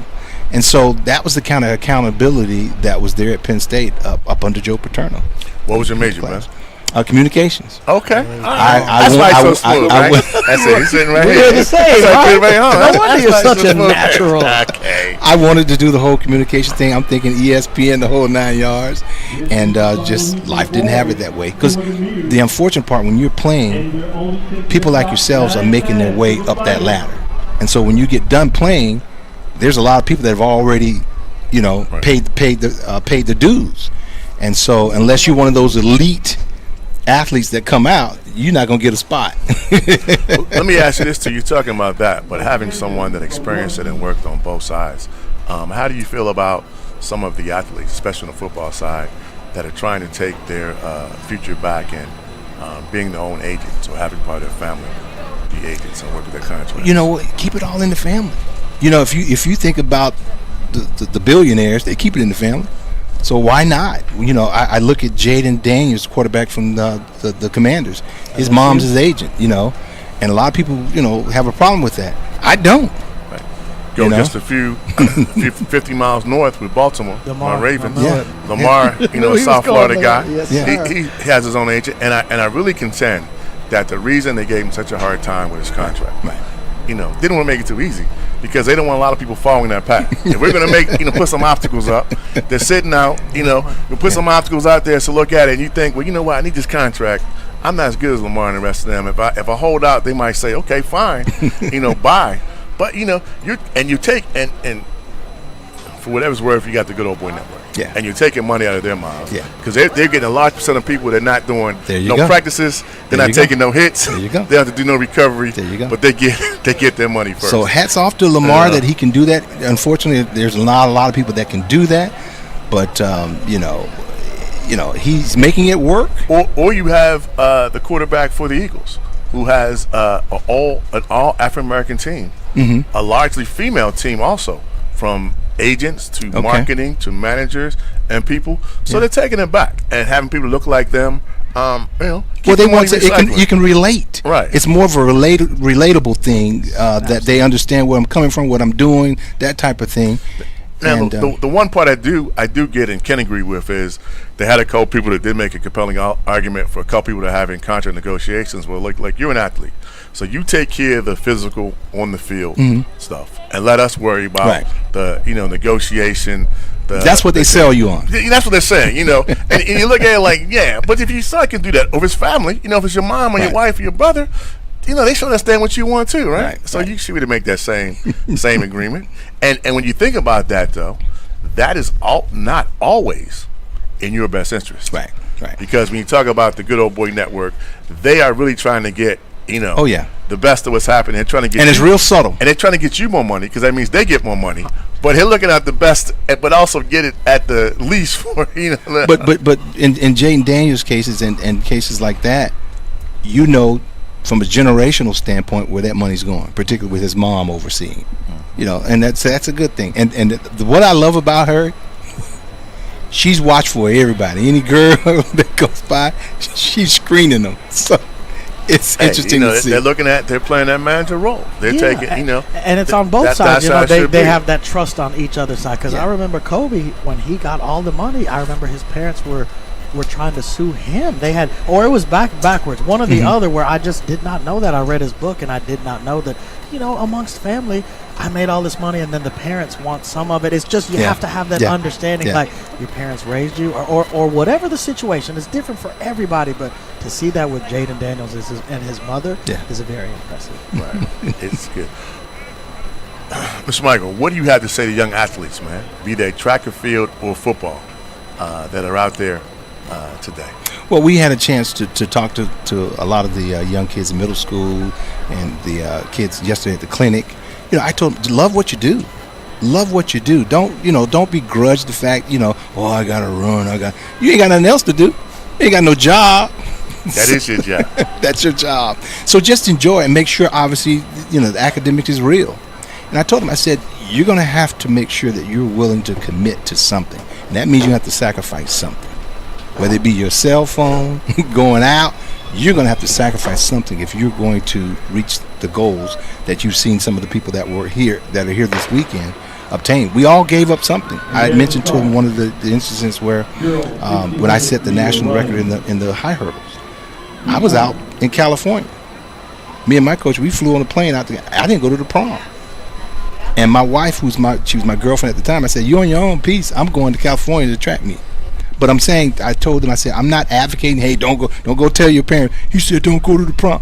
I'm saying, I'm using it as an example. You're going to have to give up some sacrifice. Yes, you're going to make some sacrifice, yes, and those sacrifices paid off. It paid off. No How'd that meet work out for you? I set the national record at the time, 13.40. So, it was a great weekend, and so it was well worth it. And it worked out for your prom date. You said it's your wife now, so it's a win-win situation. I felt my game was strong, so I was just like. I love it. Look, the confidence that you have, Michael. That I want to know one Hey, thing. he's South Florida, brother. He's South Florida, man. You're right. 305 is different. Tell me about Michael Jr. and Gabby. Gabby chose soccer, my favorite sport, but do they have to have the same discipline or similar to you? These are young adults now, so they got a whole. Sure, and it's a new age for sure. But being raised by you and your wife, they have to be successful. Well, my daughter got into soccer, softball, that type of thing. She tried the track. It didn't work out for her. I told her mom, I said, she got your genes. But my son, Michael Jr., never tried the hurdles with him, but he took to sprinting, and that was his thing. So he went to Florida, won some championships, then he transferred to Florida State. And he had a good career with that. It didn't go any further than that, but he enjoyed it, paid his education, that type of thing. So it was a win-win there. But I've been blessed with kids that have went to school and have graduated, because that's the American dream in a sense. You want to make sure your kids go to school and get an education and have a successful future. And so I don't have any regrets, man. So that's how the whole thing in terms of the athletics and academics, because my wife is in education, so obviously that was being pushed from that standpoint. So both of them graduated, and they've gone on and now they're young adults. No grandkids yet, because I tell them, I said, y'all ain't ready, and neither am I. Man, not yet. Come on, Grandpa. But look, let me ask you this, man. You've had a couple of days since then, and they've looked at it. Did they always know how bad a man and how great you were? Or has the Hall of Fame induction this weekend really kind of put it over the top with open eyes? Because you're dad to them, so. Yes, and that's how I think they saw me. Now my son got it the worst because he's a junior. Oh, okay. So when he would go to track meets, then the announcer comes on, the son of, and I never knew how bad that was, because it was putting all pressure on him. Too much pressure. Sure. And I said to myself, I'm on such a lower scale. Can you imagine Jordan's son? Can you imagine LeBron's son? I'm saying, like, oh my gosh. And so that I felt bad, for a while when that was happening to him, because I really never, and he never said, hey, but I just knew that had to be very difficult for him. But he rose to the occasion, did the best that he could, and we go from there. So did he get a lot of flack from going from Gator to Seminole? He did. I give him props for that. I didn't care. He made the right decision the second time. Oh man! But obviously, Coach Mouse with the Gators. We stay in touch. I mean, great coach. I remember him from high school when I was running. He was a coach at Buchholz? Yeah, I remember him then, and years later, and he's still doing his thing. And then Michael's college coach went to Florida State as an assistant. Ricky Argo was the track coach there, so that's how Michael winded up at Florida State. So good connections, man, and that's one of the things about this weekend. Everybody's so connected. You had a great class, man. How was the interaction with them, man? Like I told them, I said, I'm just here to carry Melissa's spikes.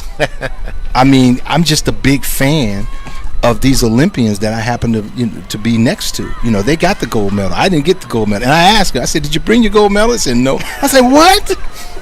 I asked TT, I said, you guys didn't bring, Melissa, you didn't bring it? No. I'm saying, you got to be kidding me. So I'm a big fan, man. I got the Peacock subscription so I can see all the track and field. Okay. So I'm glued there. I'm a big fan, and I met Eddie Hart and Chantel and Eddie Hart's story. I didn't know that. I got you can opt out of this because I won't press you on it. But did you watch the Winter Olympics?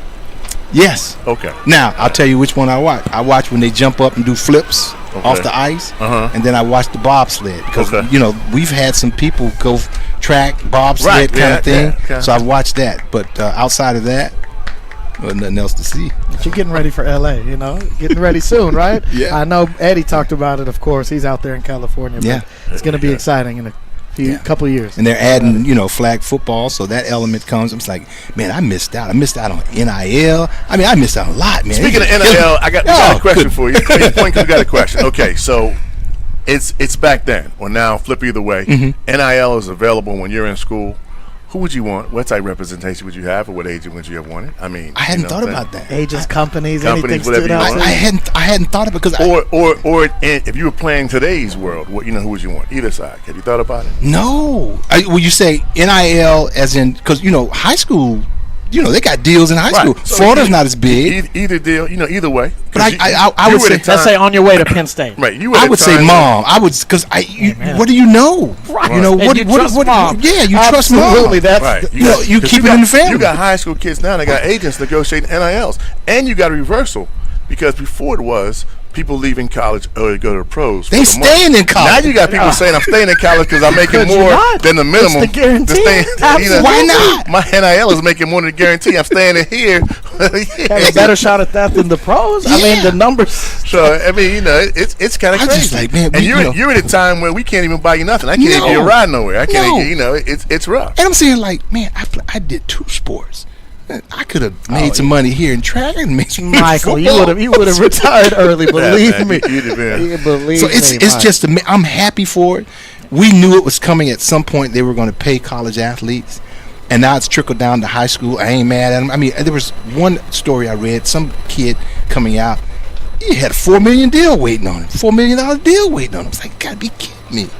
So it's great to see. It's just we laugh about it and we say we missed it. It's coming. It's a wave of the time. Well, man, we definitely want to thank you for taking time out of your busy schedule. And we got to talk to him, man, since communication major and still doing great stuff, man. We got to get you back in the box. So I want you guys to check out I have a podcast that I do with my best friend Irving Fryer. Oh yeah, yeah. So we do a podcast called Wild, WOW, Wide Out's World. Okay. And right now it's off season, but we do that during the season called Wow, and we talk about football, man. And so I'd love to have you, look us up and subscribe. You can see some past videos. Go on there and check us out. And love to have you guys call in one day and talk. We can talk shop. We'll definitely do that, man. And we're gonna make the same request to you, man. You come back and talk to me anytime. 'Cause I've got the Talk to Me radio program, and we're on Envision Radio and the Darren A. Freeman Network. So I'll give you my information. You talk Fridays to me anytime. At 3 p.m. and Saturdays at 5. So we've got some great stuff. Oh, you working 2 days a week? I only work. You got the good job. I didn't make it to the NFL yet. I'm still trying to get there, man. I'm taking like you. You got 2 sports, so I'm working 2 days. That's good stuff. It's great stuff, man. Appreciate so I got to thank you, man, for coming out, and even with communication. What would you say? I know you talked a little bit about it, man, but from the other standpoint, as a parent, for some of these parents of these athletes, we gave a shout out earlier, and I got to do it once again. And I guess you were there on both sides, you understand it. But the parents of the athletes, and we were giving a shout out earlier because, as you well know, when you're a sports mom and dad is one thing, but when you're a track and field parent, man, you're out here all day. The events are, you meet, and it's how I've said, you're waiting a lot of times. You're waiting a lot of times for, a race can take a couple minute race. So if you're waiting to win, they're going to the finals. Well, I mean, we did it with our kids. That's all part of being a parent. Enjoy this moment, because you look back on it, you say, you know what, oh man, I missed it, or I didn't fully enjoy it and appreciate it, because it goes quick. So my brother flew in from Texas, and he's here with us, and he was talking to my wife and I, and we got the cushion chairs. Y'all doing it right. Y'all doing it right. Y'all big time. I told him, I said, we prepared, man. We got this thing down, because you're out here all day. Absolutely. But it's a moment where you cherish it. The memories that you're creating by it. It's all part of it. Hey man, it's out there, and I think you probably had a better understanding of it. Being a former athlete competing on the other side. Oh, right? Yeah. So, and then I did some coaching too when I got done playing. So I did. I was a head coach for football. Then I did head coach for track. So reliving some of this, I just a greater appreciation for it. Where I was at one point in time. So it's a full circle moment, but wouldn't trade it for anything. Got to ask you, man. Were you the track coach and football coach at the same time? I was. He doubled up. He doubled up. Receivers who come in the track. So you had a lot of your players. There wasn't no shots. So you had your players. No. He knows what he's we doing. on the track. Absolutely. We are on the track. And I bet they appreciated it after, when you're out running the DBs and you're like, well, coach made us run the 400, whatever. And I had my experiences to show for it, so that made it easier. But I'm like, we on the track. makes sense, man. It's a different. It makes sense, man, because you have athletes, the people that are doing it. Yeah. You know, look at it and see. I gotta ask you. I may have something else, but for me, I want to ask, man. Your wide receiver. Have you had a chance to meet Lynn Swan or any of the other premier? Who would you say would be a premier wide receiver? I did meet Lynn Swan. I haven't met Jerry Rice. Now, when you say meet him, just have a chance to talk to him. Now, I played when he played, so he was on the other side, and at the end of the game, hey, nice to meet you, that kind of thing. But that was like this, right? But there's a lot of great players I played with, man. I was on. A lot of people don't know. There's the Florida versus Georgia All-Star game, right? Back in the day when I was a senior, me, Sammy Smith was on the team, Deion Sanders was on the team. We whooped up on Georgia. Right. But, that's one of the things that memories that I hold true, that it was an all-star team. We tore some people up, man. Have you had a chance to talk to Deion about the two sports, man? No. It's just been a pleasure watching him go from obviously, Hall of Famer, to coaching and what he's doing. It's just nice to see. And he's kept it real. He's kept it real, so it's been nice. I think he may hold that record.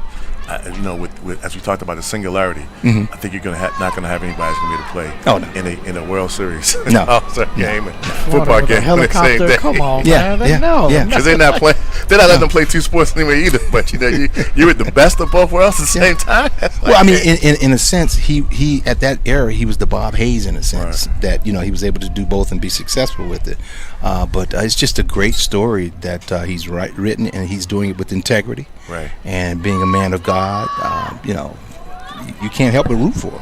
Well, we got to say, I have to admit personally, and I can speak a little bit for Hop and say it because we have experienced the fruit of his success.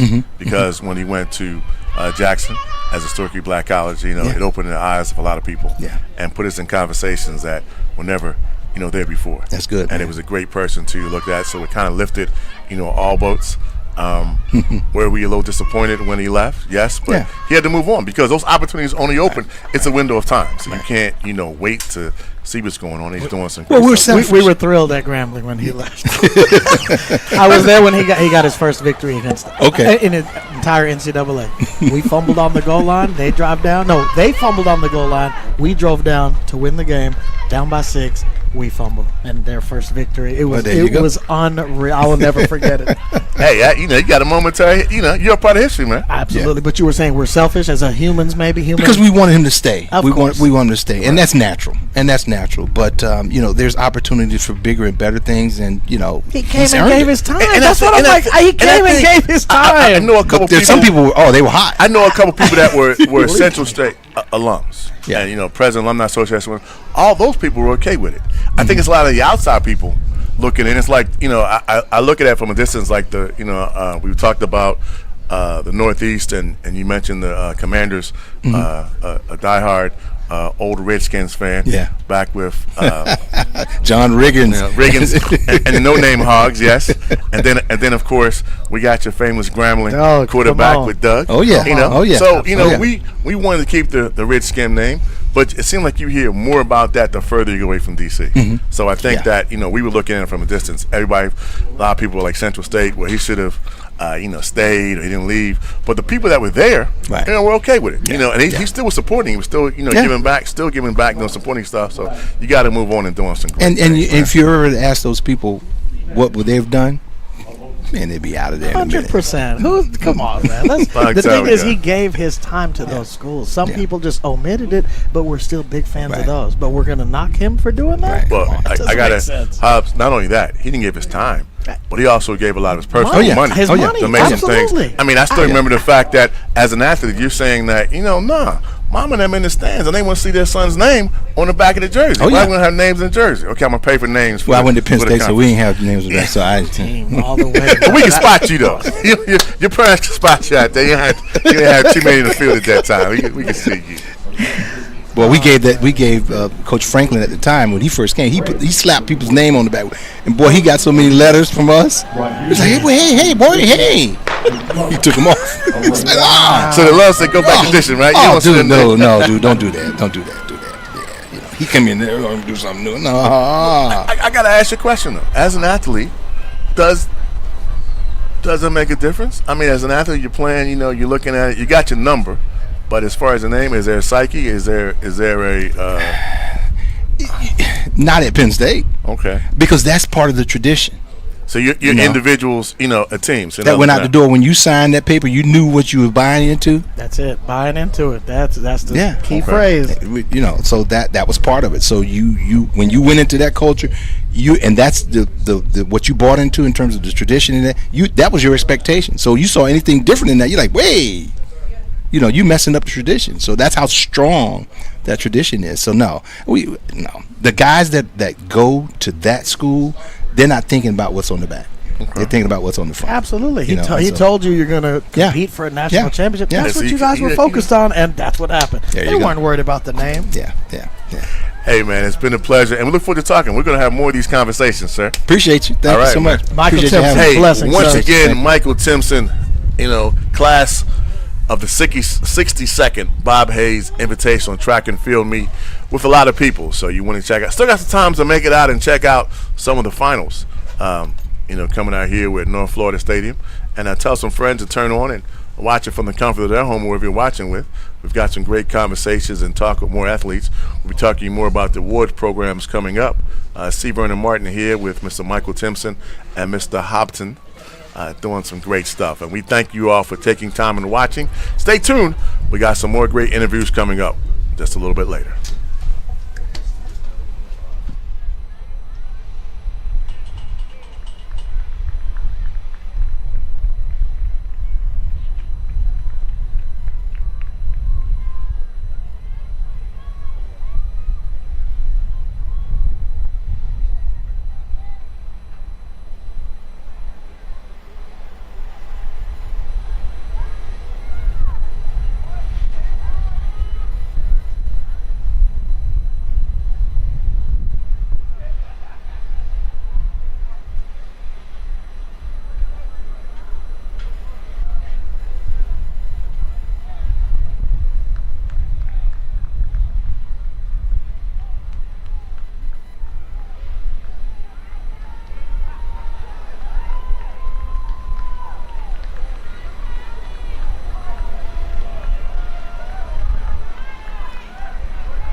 to the left.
Engel of Eastside, Salcedo of Timber Creek, Chester of Oakland, Lane of Ricker, Tria of Westport, Clearfield Fort of Timber Creek, Fernando of Melville, Collins Hutchins of Knightsville, Giddy of Mandarin, Gilliam of Rain, and Humphrey of Andrew Jackson.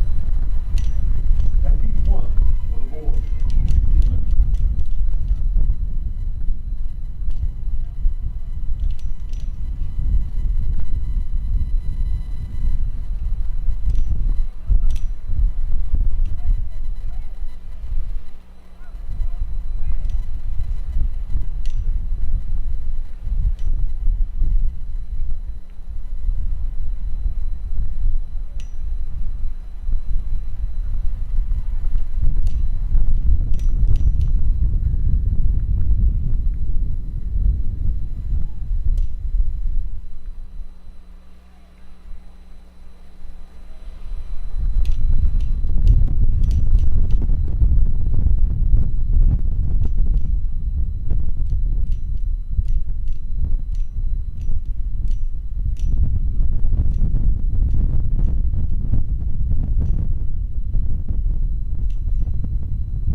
scholarship recipients, all Bob Hayes scholarship recipients, please report to the award stand.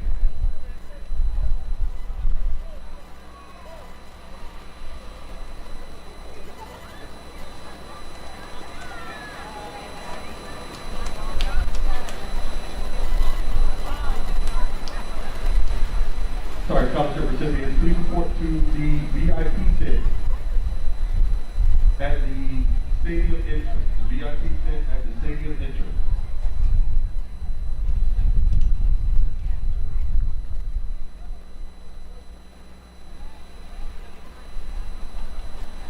This is the second heat of the boys' 1,600 meter run. On the track we have Fredlin of Bishop Snyder, Byer of Miami Palmetto, Smith of Westport, Berry of Wilson, Stringer of Eastside, Thomas of Creekside, Gamble of Ed White, Key of Manning, McClellan of Atlantic Coast, Bennett of Beachside, McKenna of Fletcher, Rueda of Oakland, Brown of Miami Palmetto, Hall of Timber Creek, Stewart of Bellevue, Butler of Oakland, Dunham of Yulee, Ibanez of Palatka, and Edwards of Langston Hughes. And that's the second heat of the boys, 1,600 meters.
Will all the Bob Hayes scholarship recipients please report to the VIP tent near the stadium entrance. All scholarship recipients, all Bob Hayes scholarship recipients, please report to the VIP tent at the stadium entrance.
Good afternoon.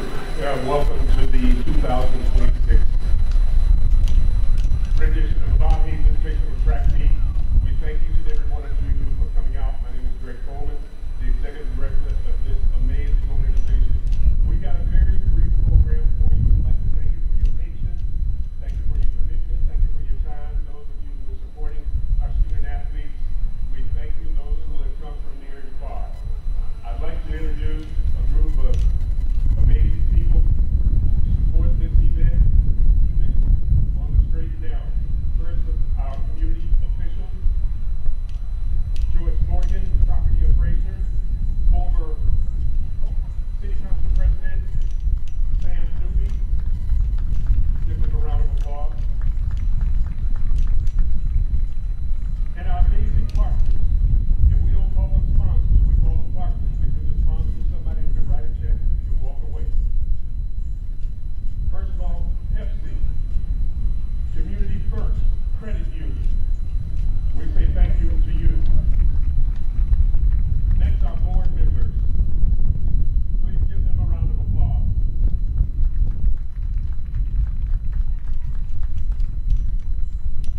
Next, the family of the founders, the original founder of the Bob Hayes Invitational Track Meet, Coach Nathaniel Nat Washington.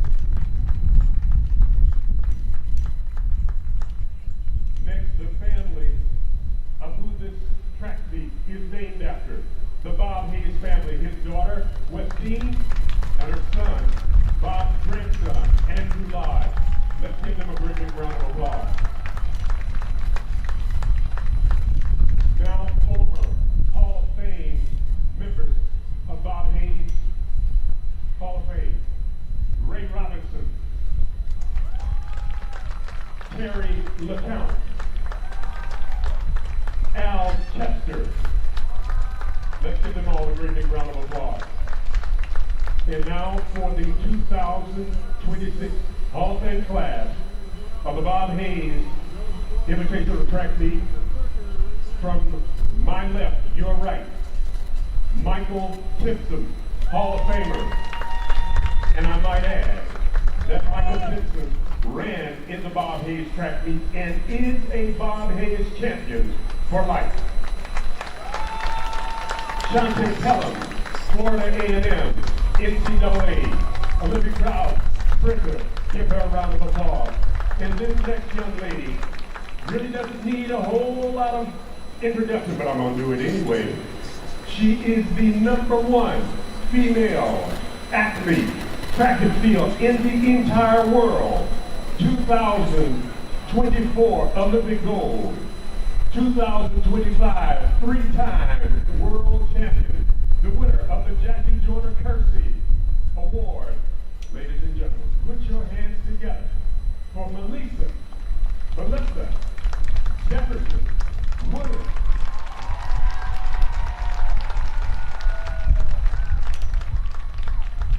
Hey, let me do that one more time.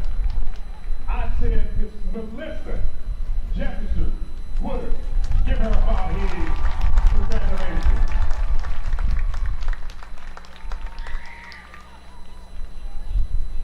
Good afternoon. In keeping with the legacy of this amazing organization, we're more than a track meet. Please present scholarships to our athletes who are not only great on the field, they're great in the classroom.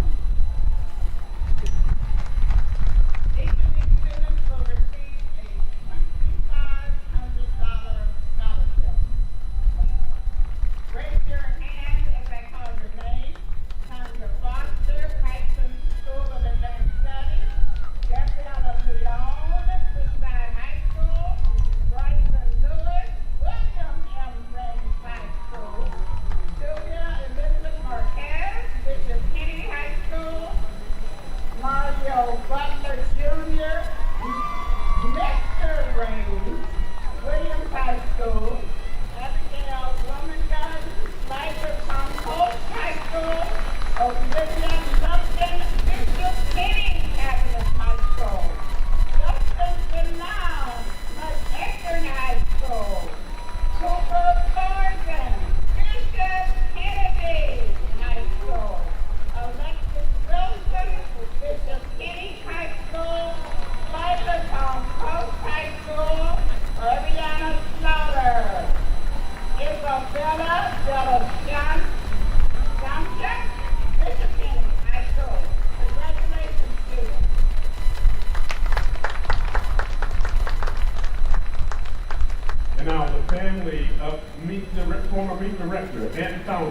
the family of Coach James Day.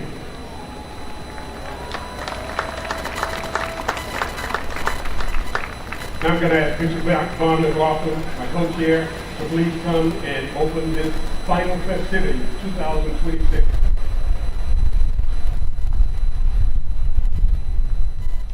All right, everyone, this is it. The finals are about to begin.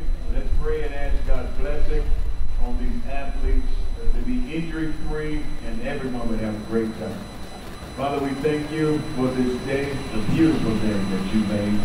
And we appreciate this gathering, every athlete, every coach, every parent, every supporter, everyone who has worked, secured, everybody who will clean up afterwards. We thank you for them. Bless us this day. In the name of the Lord Jesus, I pray. Amen.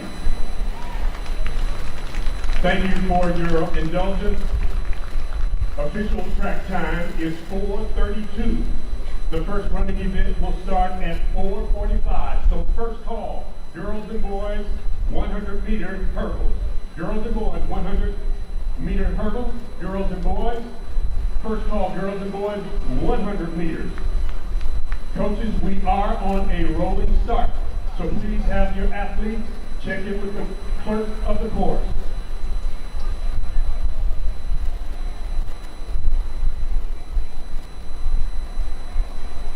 Can we please stand, remove your hats for the singing of the national anthem?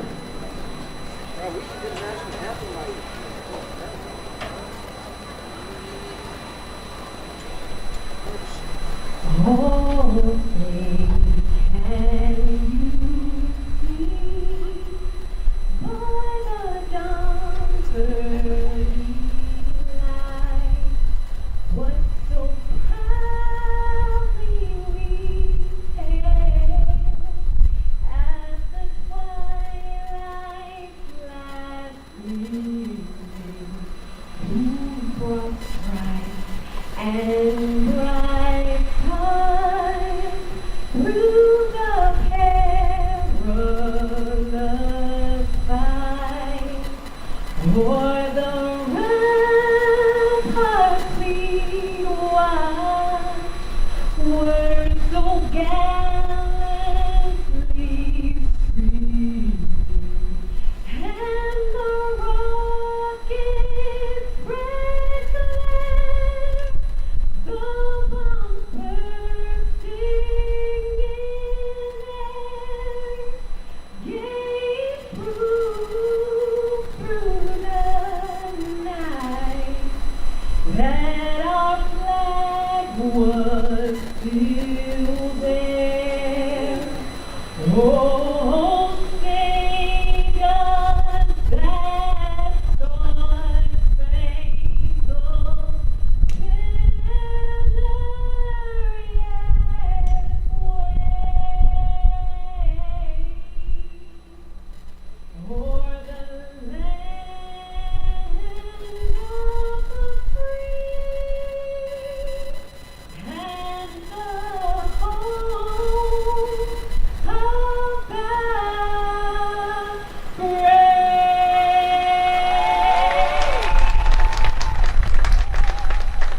Thank you, Miss Tiffany. All right, second call, girls and boys, 100-meter hurdles. Second call, girls and boys, 100-meter hurdles. Second call, girls and boys, 100 meters. You should now be checked in with the clerk of the court. Official track time, 4:35. First running event is slated to start at 4:45.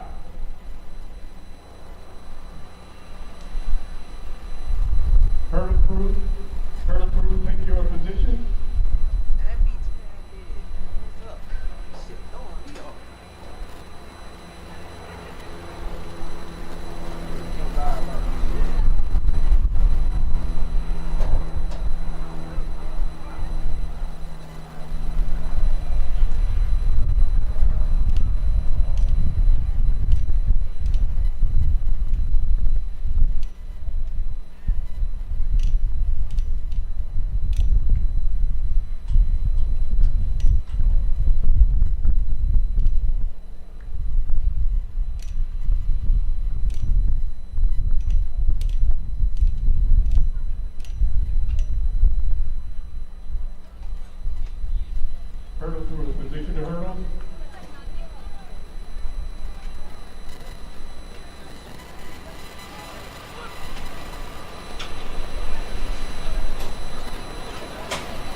Last call, girls and boys, 100-meter hurdle. You should now be checked in with the clerk of the court. All participants in the girls and boys 100-meter finals hurdles, please check in with the clerk of the court.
Last call, all hurdlers should now be checked in with the clerk of the court. Last call, girls and boys, 100 meters. You should now be checked in with the clerk of the court. First call. First call, 1,600 meters.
Here are your lane assignments.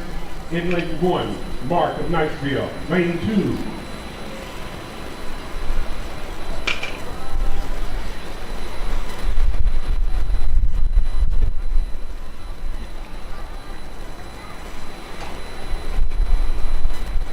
here lane assignments again. In lane 1, Jallow of Grayson.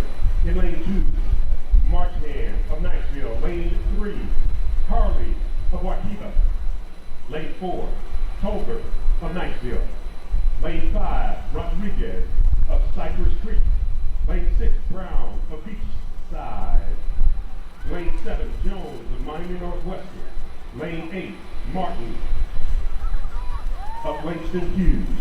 And in lane 9, Holston out of American Heritage. The record in this event set by Samuel 2024 with a time of 13.12. Gun is up, judges and timers are ready. The first event, the finals of the boys and of the girls, 100-meter hurdles.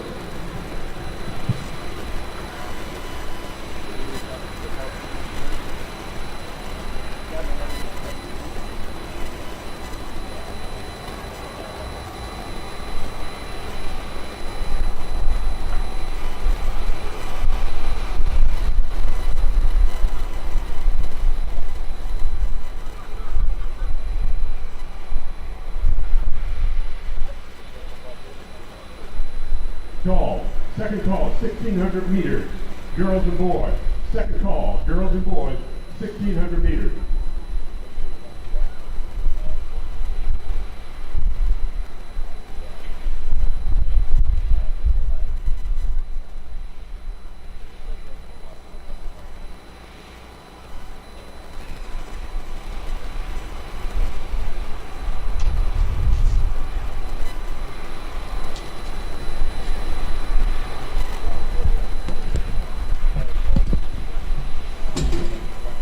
Ladies and gentlemen, welcome back to action here at the University of North Florida. A 62nd annual Bob Hayes Invitational as we get set for the finals here. The girls 100-meter hurdles going through lanes 1 through 9. We've got Josephina Jallo in lane 1 out of Grayson. Mia Kate Marchand in lane 2 out of Niceville, who's been dominating throughout the afternoon. T-Ariel Harley in the 3rd slot. Sailor Tolbert in the 4th slot. Alondra Rodriguez in lane 5. Caitlin Brown, Janae Jones, Michaela Martin, and Aaliyah Olson round out the final 4. So here we go as we get set. The 100-meter hurdles.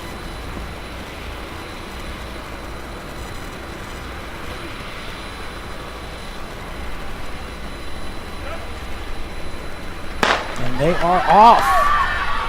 And you got to raise Jallo, Marchland, Haley, Colton, Rodriguez, Brown, Jones. Great run by Martin so far. Brown looks like she has the lead, and let's see the finish.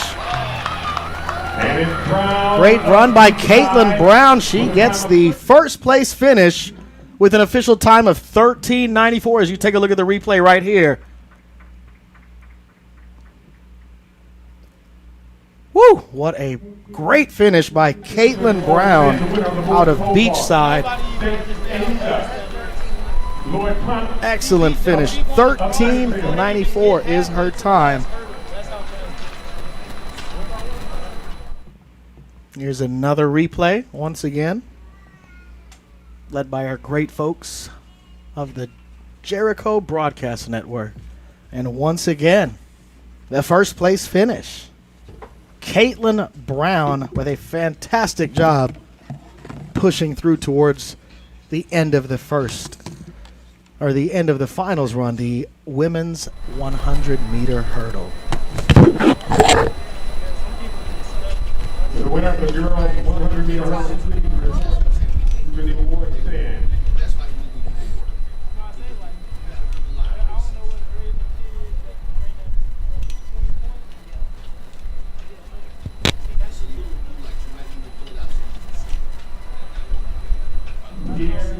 And of course, coming up next, the boys 110-meter hurdles. It's been a great afternoon thus far, alongside C. Vernon Martin. Hey man, the pleasure's been all mine. It's been a great day hanging out here at the 62nd annual Bob Hayes Invitational Track and Field Meet in Jacksonville. We got a chance to talk to some great Hall of Fame inductees, man. It's been a history lesson all afternoon.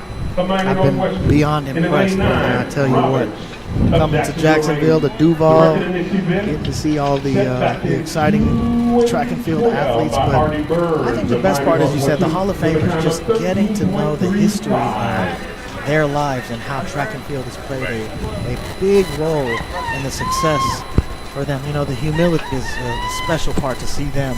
You can see a lot of themselves in these kids, and they just try to pour back and give back, and it's just a blessing. Full circle moment. It is, man. I think really a lot of the, not taking anything away from them, but I think a lot of the young people out here, and the athletes especially running the track and field today, don't fully appreciate what some of our Hall of Fame inductees had to go through to get to where they are in the Hall of Fame right now.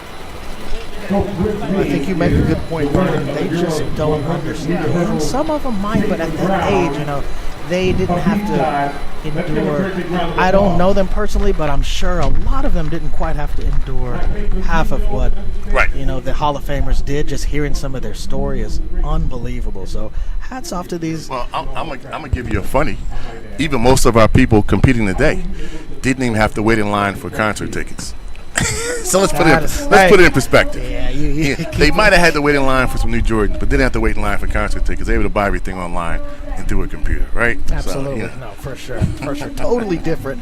As we get set, we'll go through the list of the runners in the boys 110-meter hurdles. In lane 1, we've got Calvin Pittman Jr.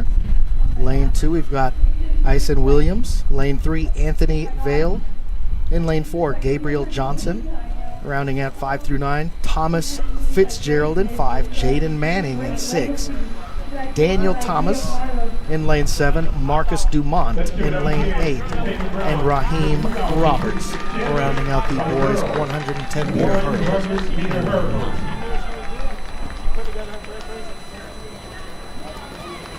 Going on right now, you're witnessing the presentation of awards in the middle of the field. For some of the Hall of Fame inductees and some of the awardees over the past weekend.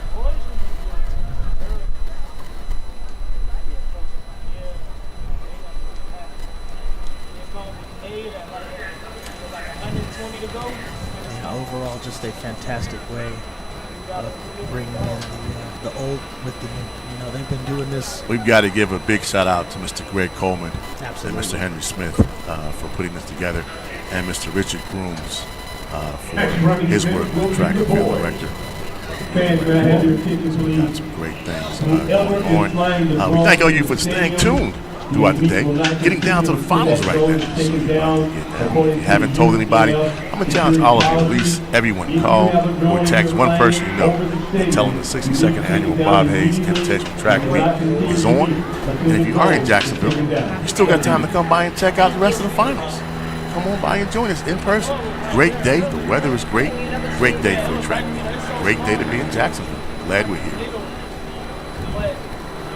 Beautiful campus of North Florida. You've got beach volleyball earlier in the foreground, and in the far area you've got baseball going on now. But right here, boys 110-meter hurdles, the final should be exciting. House, man, just giving you a quick. Bottom right corner of your screen, you're seeing the winners. 110 meter, the 100 meter.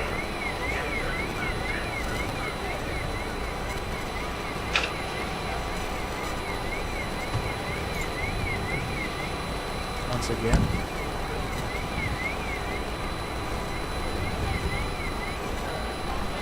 Caitlin Brown, winner. The time of 13:94. That was who was standing on the podium in the first place section. Followed by Janae Jones with a time of 14:23. Michaela Martin, she's third, just behind her. 14:28. You need to take it down immediately. We will hold up the track meet until the drone is taken down. It is violation of UNF security policy for a drone to be flown over this event today. Please take it down immediately.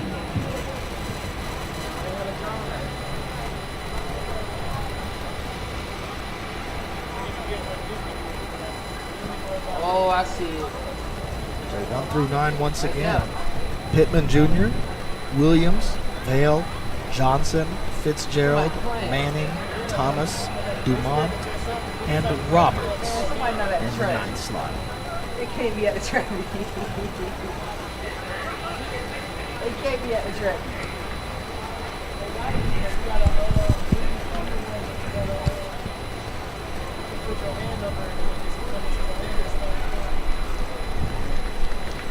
How's my waiting get started, man? Can you imagine having to man or manage all these fields?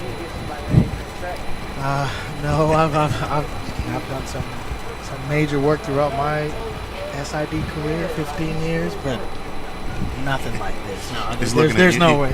Even what I can see right here, right? So we're sitting here looking, as you said, we're watching track and field. We watch beach volleyball, which are right. You got a soccer going on, and you got several different things happening at the same time. Right? To the right, is that covered with the blue tarp? I mean, it's incredible. They keep it tip-top. Lane 7, Thomas. Lane 8, Vermont. And lane 9, Roberts. Record 13.35, Artie Burns, 2012.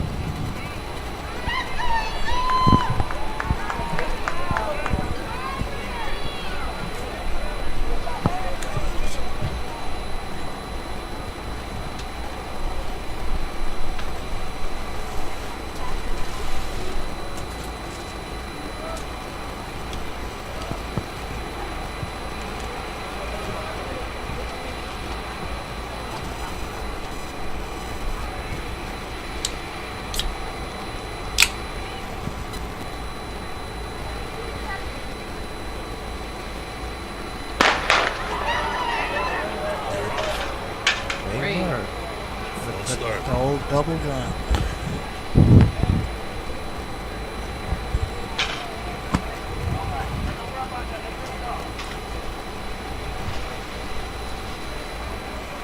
Hey man, here seeing the false start, talking with one of the Hall of Famers earlier.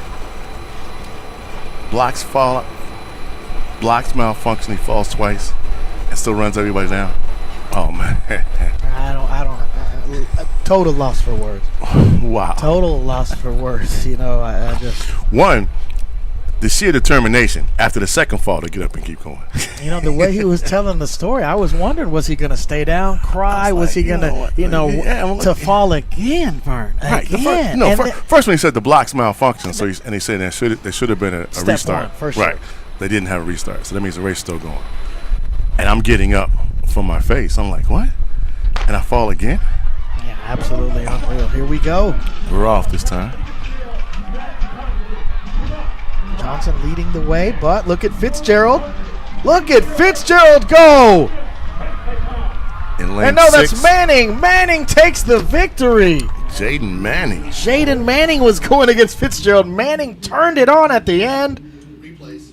And here's the replay. Hey, you can watch the replay. Look at him go. 13:83, the official time. Manning dusted the competition for the first place finish. And Vale officially gets the second place finish with a time of 14:19, followed by Daniel Thomas at 14:31 for the third place finish. But look at Williams, just 0.01 seconds behind for the fourth place finish. Unbelievable job. Third, fourth, and fifth separated by 0.05 seconds. Unbelievable. A plethora of great athletes out today. Congratulations to all of them. And once again, congratulations to the support team, family, and of course the volunteers and people working today's track meet, setting up the hurdles, converting the fields, timing, concessions, all these great things that go into making today's a great success. And of course, those that are allowing you to watch it, all the great people behind the cameras from the Jericho broadcasting team. Jane, you topped what was top field in the state of Florida today. What does that feel like? So what do we have next, Vern? The girls' 100-meter dash. The coveted 100 meter. So we'll go through the lanes for you as they take the hurdles off the field, or excuse me, off the track. We've got Malika Mice in lane 1, Dominique Rose in lane 2, Jasmine Silkert in lane 3, Jewel Domingue in lane 4, Lee Peters in lane 5, Nina Lovelace in lane 6, Soraya Hicks in lane 7, Amaya Bethea in lane 8, and rounding out the girls' 100-meter dash in lane 9, Tamia McMillan. Our next event coming to the track will be the girls'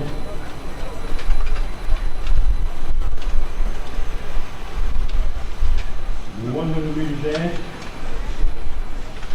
Here are your As you mentioned before, Vern, you got back in the day bragging rights and then, of course, scholarships. But now the kids have a lot more to look forward to.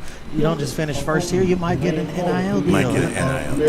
That's big. If you needed added motivation, the Hall of Famers that we interviewed today, they had some great questions, but they all have that inner determination to take it to that next level.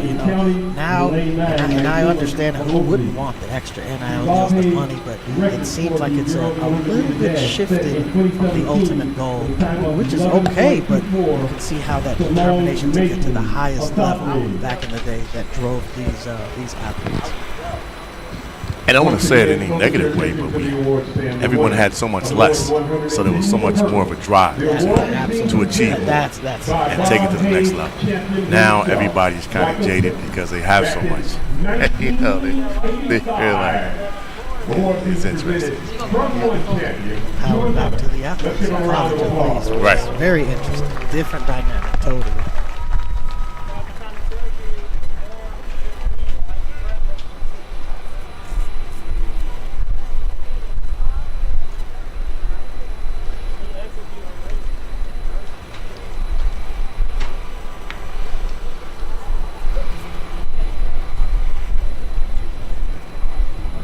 First call, girls and boys, 400 meters.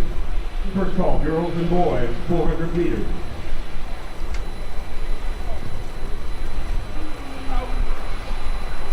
Second call, girls and boys, 400 meters. But once again, as we get set for the girls' 100-meter dash final. Correction. First, second call, girls and boys, 4x100-meter relay. First, second call, girls and boys, 4x100-meter relay. And first call, girls and boys, 400-meter dash.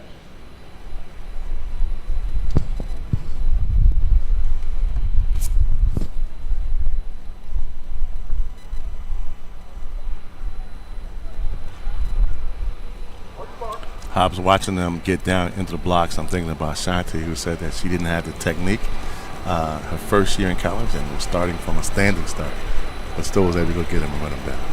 Yeah, that's just unbelievable speed. I mean, is a race.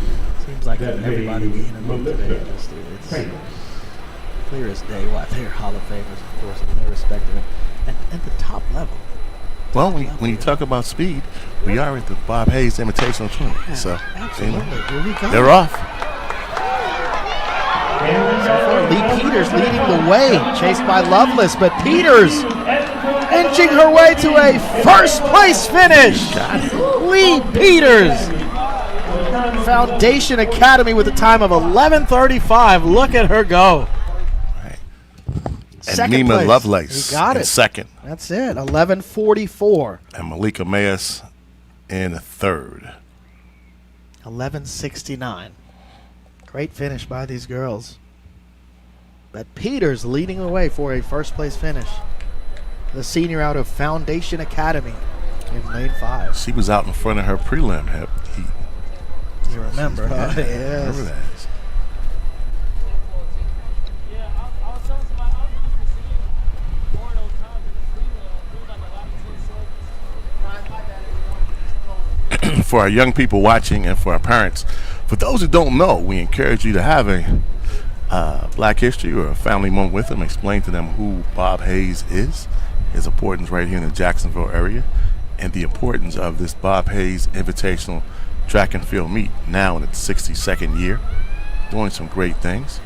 We also got to give a shout out to the family of Coach Nathaniel Washington, who I had the pleasure to meet and work with several times down the illustrious Florida Memorial University. Is from a Jacksonville native, but a Florida Memorial University graduate and a member of our conference championship and undefeated football team, who worked to bring back football to the Miami Gardens location.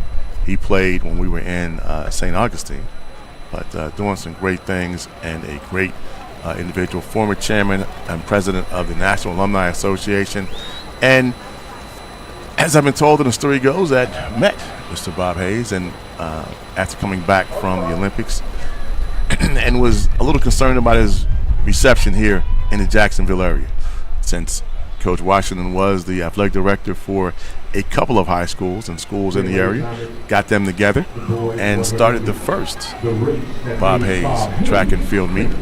And here we are, 62 years later, still going, as a testament to Mr. Hayes, to Coach Washington, to Mr. Smith, and now Mr. Greg Coleman, who is running the foundation, so doing some great things. So shout out to all those in teamwork for making all this happen. Here we go, the boys 100-meter dash. In lane 4, it is K. Owen K.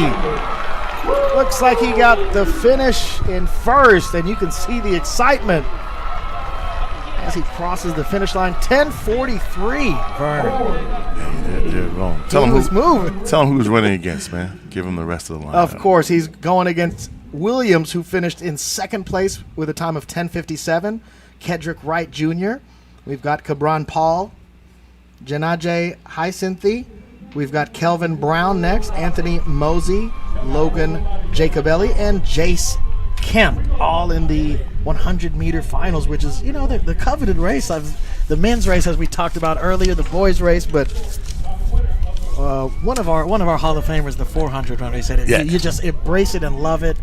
You know, he accepted that. But hats off to these runners. Excellent job there with the finish, the first place finish. Owen K. Like you said, he was moving. My Definitely goodness. was. They got some great times. Yeah, you could see him yell, an enthusiastic yell, as he crossed the finish line for the first place finish.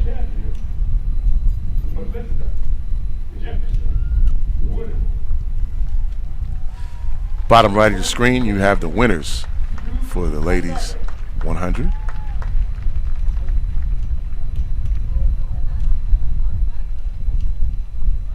Lee Peters finishing in first place, the senior out of Foundation Academy.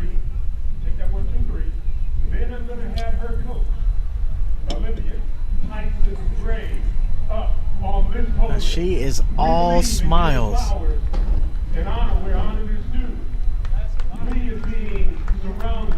That is her coach. What a moment there for Lee Peters, the speedster out of Foundation Academy, picking up the first place finish in the girls' 100-meter run.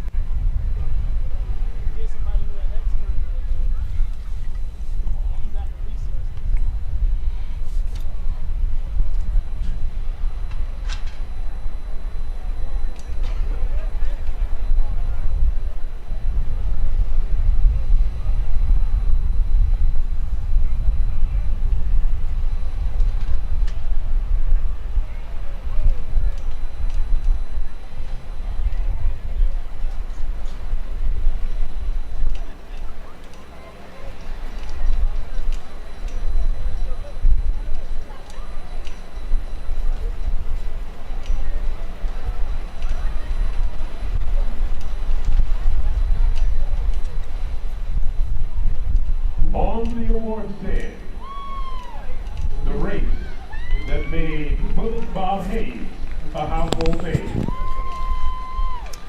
as we get set for the girls 1600 meter run. Bottom right of your screen, Owen Kay, the first place winner of the boys 100 meter run from Rains, the senior from Rains High School. Bottom right of your screen with a time of 10:43. Here's Melissa Jefferson Wooden. Melissa Jefferson Wooden. Let's give him a nice big round of applause. First place finish once again in the boys 100 meter dash. That's the fastest man of the meet, as they say, but imagine Bob Hayes, the fastest man in the world. It just puts things in perspective.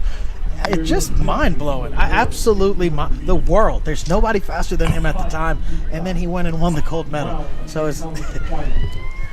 Bullet Bob. This is all for Bullet Bob. As you mentioned, when they said 64 is when they started, that's right when he finished. So the momentum was big. He comes back to America. You said it was big in Jacksonville, the reception he received. And how many years later? 62.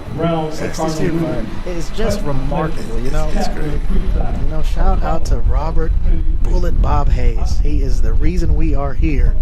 Truly thankful for his dedication and determination.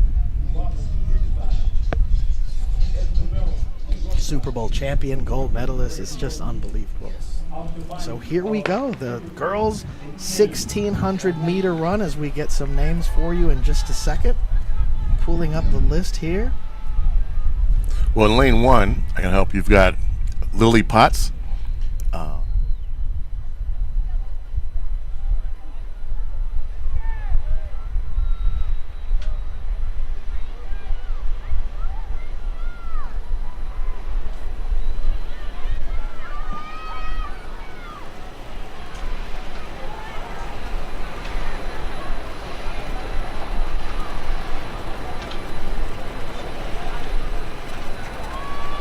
Last call, girls and boys, 4x100 meter relay. Last call, girls and boys, 4x100 meter relay.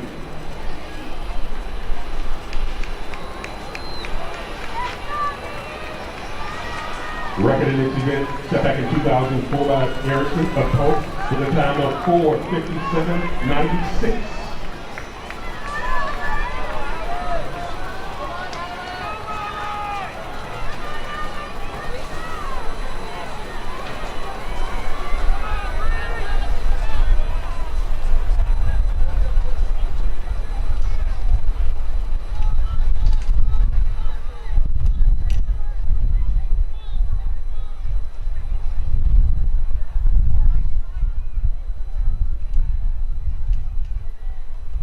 All participants in the girls and boys 4x100 meter relay should now be checked in with the clerk of the course.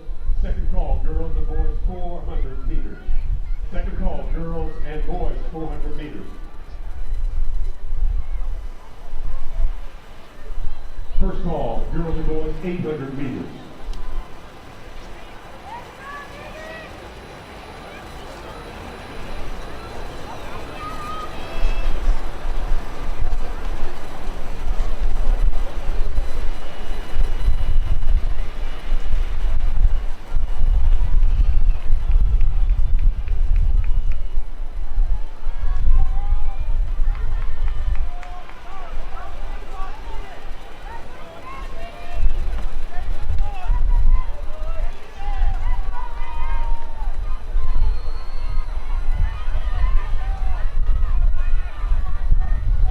To go, and the finals of the girls 1600 meters.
Still left. For the middle 1,600 meter run.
Let's bring it in.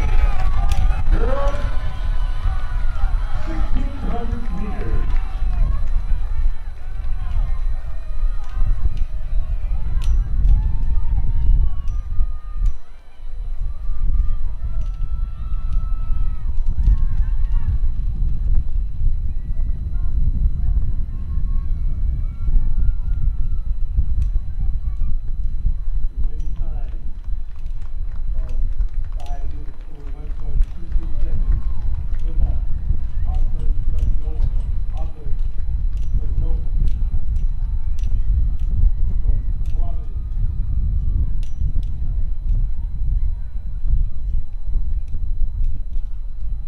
Next running event on the track is the boys 1,600 meters.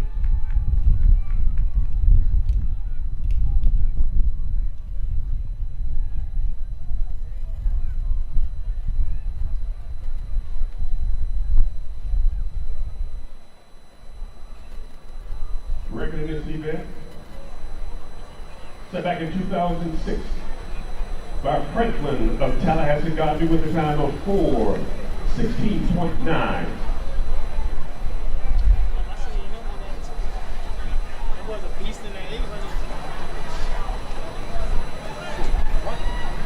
Yeah, I mean, he was at my state. That's how I seen him. He broke the state record.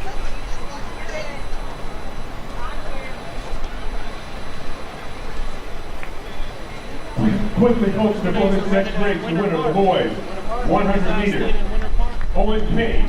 of Range High School with a time of 10.4. That's over to Sam, boy. Give him a great big round of applause. All right, come on out, real quick.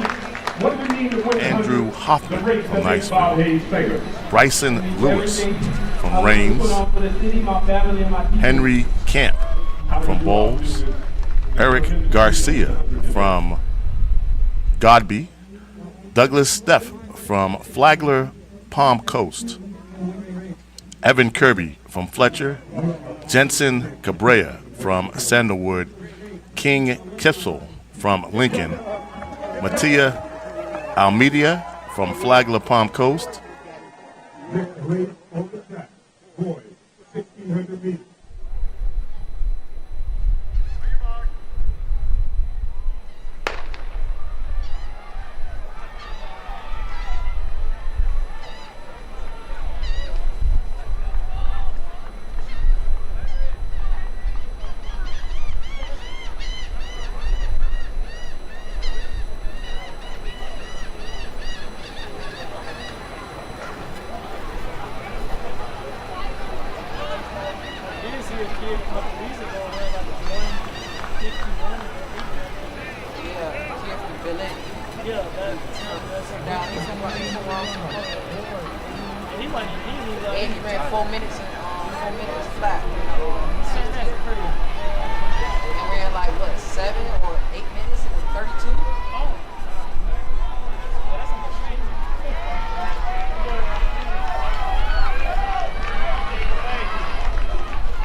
give a great big round of applause.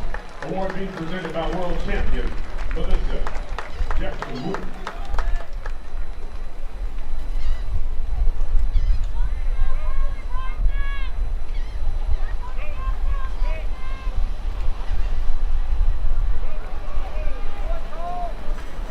Our leaders spacing out a little bit further, pulling away a little bit further from the pack.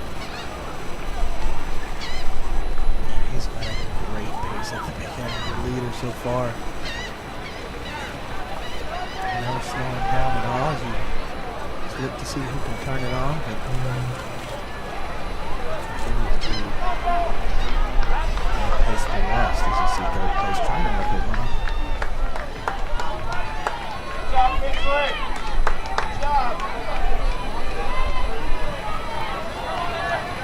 He's not slowing down whatsoever.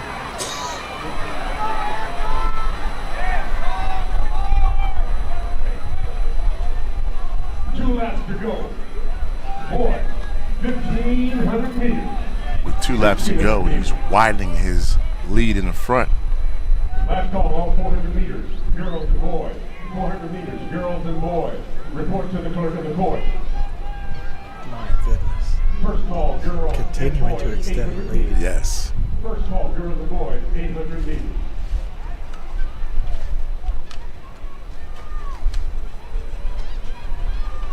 I mean, he's picking up speed throughout the race. It's You got him or and the then others are you got him. tiring. You know, it's one of the same thing. You got him and then the next 6, and then a large pack together. So we'll see how that goes.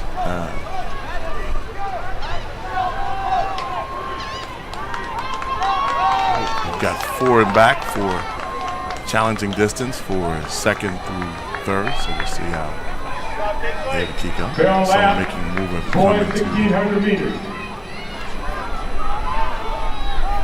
1 lap to go. 4:16.9. Back in 2006 by Franken of Tallahassee got me. I'm looking, I'm thinking he probably be closer to like 4. Young man has a chance. He is running one heck of a race. All he needs is a little bit of encouragement from the faithful here at Hodges Stadium.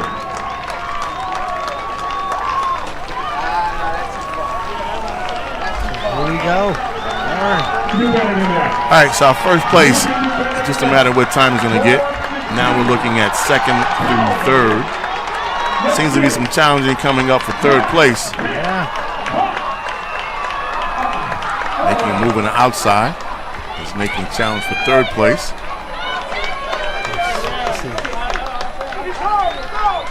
he came in, I remember he came in at like 206 in the second one. I was like, he gonna have to Cole Swessy out of St. Augustine finishes first.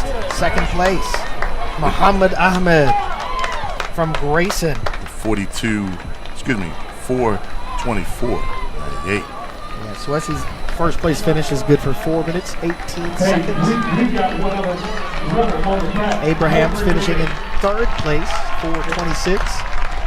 And Spurrier finishes in fourth place from Wildwood with a time of 4:28. Folks, please focus your attention to the awards and the winner of the girls 1,600 meter run with a time of 5:13.73. Emma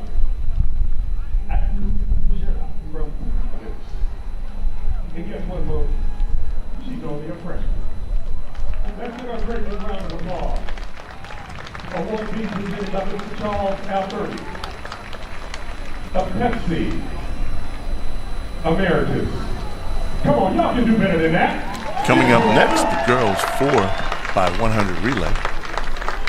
As you're taking a look at the bottom right of your screen, first place finisher, freshman Emma Akunjanov. Shout out for the freshmen doing great jobs today. The young kids are leading them today. Look at her, super happy. Time of 5 minutes and 13 seconds. Akunjanov, great job. Once again, freshman from Providence, winning the girls' 1,600 run. Lane 7, Thomas County Central. Lane 8, Lincoln, and lane 9, Ocoee. The record time for this event set by Miami Northwestern in 2017 of 46.19 seconds. Swessy, possibly, maybe Sweesy if it is. Nonetheless, he's our first place finisher for today as we get set for the next run. Girls 4x100 relay. Yes, indeed. I understand Let's the go. record is held by Miami Northwestern ladies. In lane 1, Andrew Jackson. In lane 2, Richards. In 3, Westport. In 5, Oakleaf. In 6, Wakivia. In 7, Thomas Country. In 8, Lincoln. In 9, Ocoee. And Creekside. In lane 3.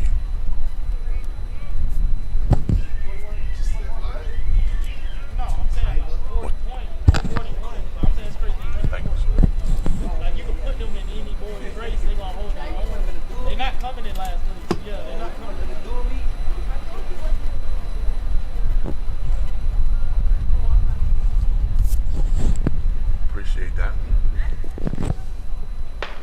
And we've got a good start. The girls 4, 5, They're off. 100 relay as they go into the tournament for the first exchange. Here we go. Even across the board as they make this change down the back stretch. It looks to be Oakley making a move as they head into the second exchange and the third turn. Here we go. At the exchange is Oakley, followed by Wakiba. Here we go. Now the middle lane's picking up. Oakley in the final turn, final exchange. Here we go. Coming into the Vern. exchange. You got a race down the end. And definitely a race for third.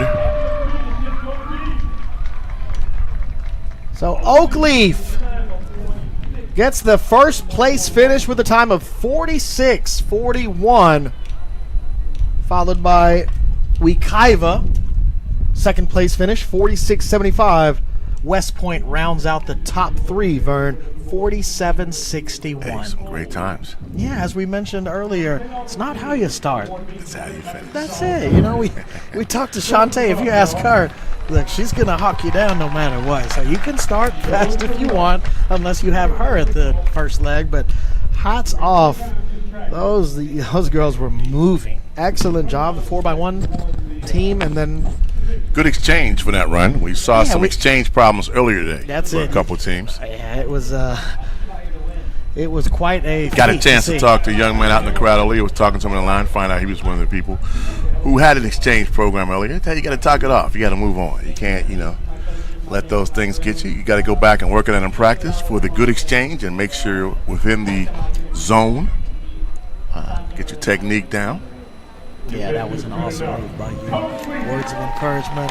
Didn't even know who the kid was, but once you talk to him, you see that it was just unbelievable. You got to shake it off and keep moving.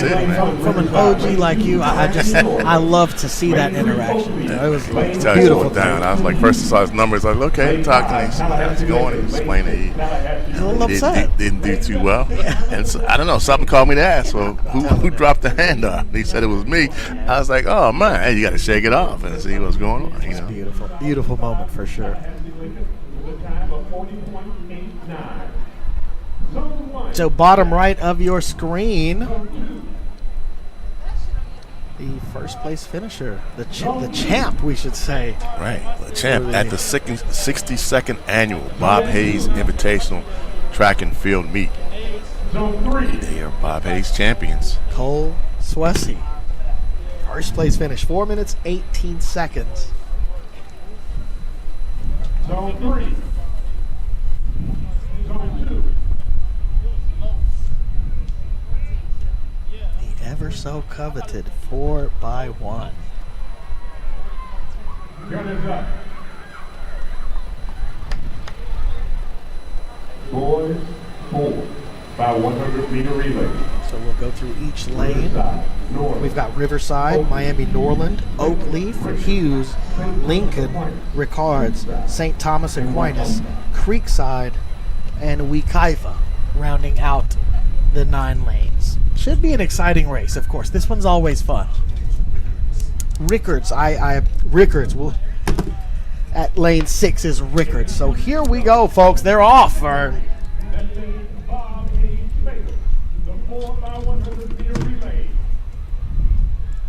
First exchange.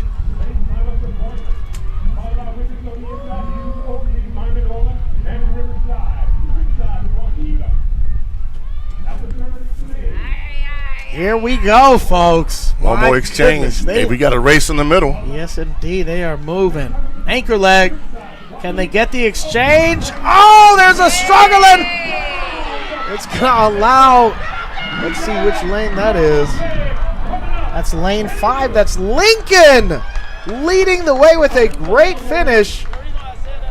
The official time, 41:34, Vern. Looked like a little hiccup on that last exchange a couple lanes. That gave them plenty of time to take advantage. I think lane 6 or 7 had a big hiccup.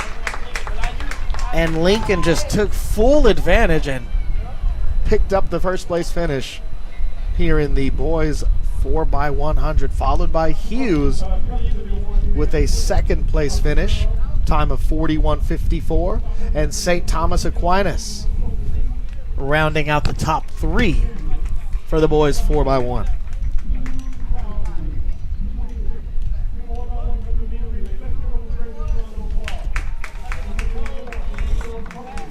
Oakleaf on the podium right now with that first place finish, 46-41 on the girls 4x1 relay. First place finish from Oakleaf with a time of 46:41.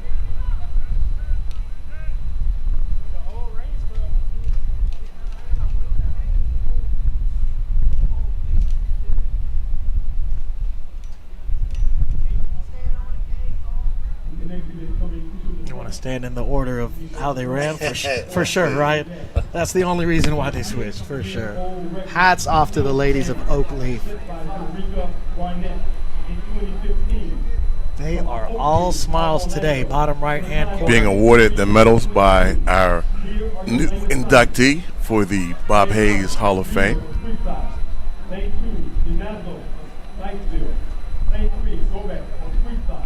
Lane 4, Hagen of Andrew Jackson. Lane 5, Thomas of Fletcher. Lane 6, Hayes of Creekside. In lane 7, Jackson of Lakeland Hughes. Lane 8, Perez of Sandalwood. In lane 9, Taylor, Mighty Northwestern. 53.32 is the 10-year bond. Once again, congratulations. Oakleaf, first place finish in the girls 4x100 with a time of 46:41.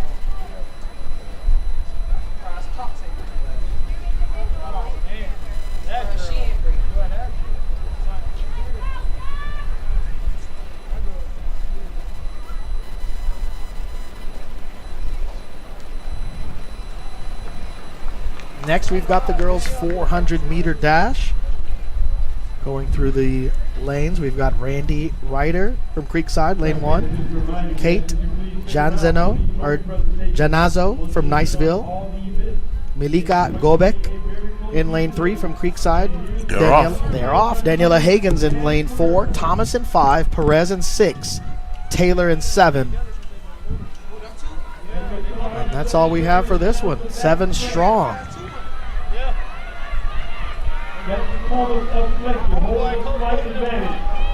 Coming into the first turn. Taylor in the yellow on the far side from Miami Northwestern. Coming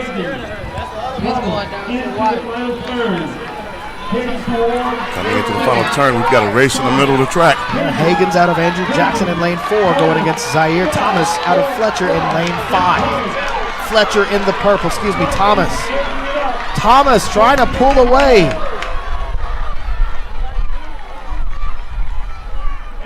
And Thomas from Fletcher, the senior, finishes first. Zaire Thomas with a time of 53:92. Took advantage of that one, followed by Danielle Hagen out of Andrew Jack with a time of 54.90. And rounding out the top three, an amazing race is Peyton Perez with a time of 56.84. Perez out of Sandalwood picking up the third place finish. And on the podium now with a first place finish out of Lincoln. The boys 4x100 meter relay team. 41.34 is their time. Hats off to the young men from Lincoln. They are all smiles. Hey, you know, I love that name, even though it's Lincoln High School. Shout out to all those Lincoln University graduates and HBCU graduates out there listening today and in the field. The Lincoln Lions. Lane 7, Joseph of Miami Northwestern. Lane 8, Raham of Stanford. And Lane 9, Higgins of Jacksonville Rays. The record has been set back in 2017 by the time To the boys 400 meter final. Rounding out the lanes, we've got Jordan Middleton from Rains in lane 1, Maurice Mewborn from Sebastian River in lane 2, Anthony Howard from Hughes in lane 3, Jaden Haywood from Fletcher in lane 4, Kedrick Wright Jr. from Palatka in lane 5, Jordan Heyman from Flagler Palm Coast in lane 6, Markenzie Joseph in lane 7 out of Miami Northwestern, shout out to the Bulls, and Ariz Rahman from Stanton in lane 8, rounding out the boys 400 meter dash.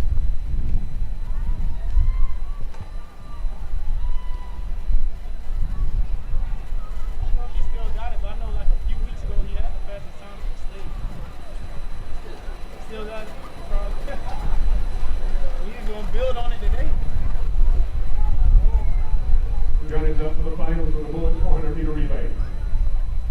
Milton, Melbourne, Howard, Haywood, Wright, Heyman, Joseph, Ruff, and Higgins.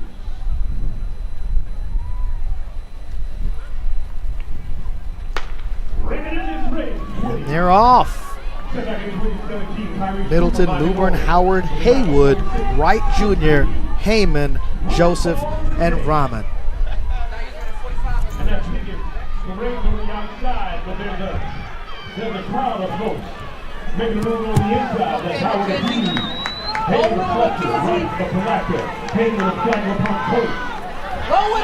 You got a bunch in the middle as they approach the final turn. Here we go, Vern. Coming down the stretch, it's like it's going to be a race.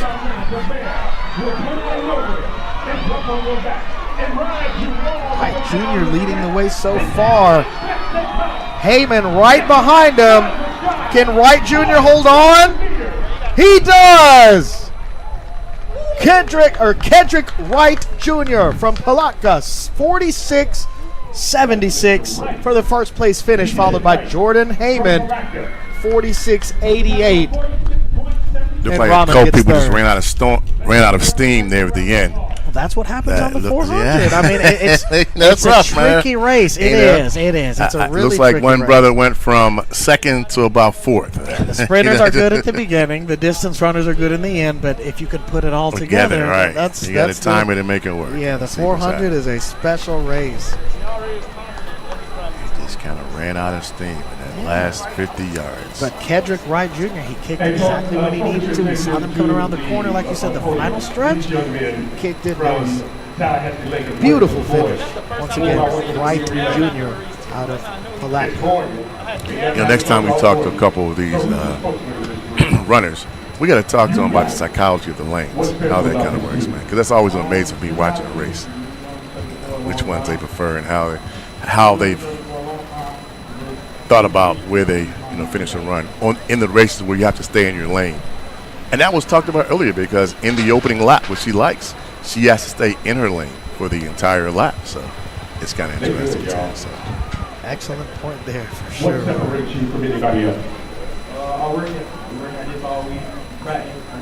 Because not as a track runner, but looking at it, it's psychologically daunting to me that I'm starting in the back. I feel like I'm in the back halfway around the track the whole time, and as we get to the last one, I began to make up some ground. But it's definitely a visual illusion. I mean, it's unreal, absolutely. So I have to ask the track runners about that.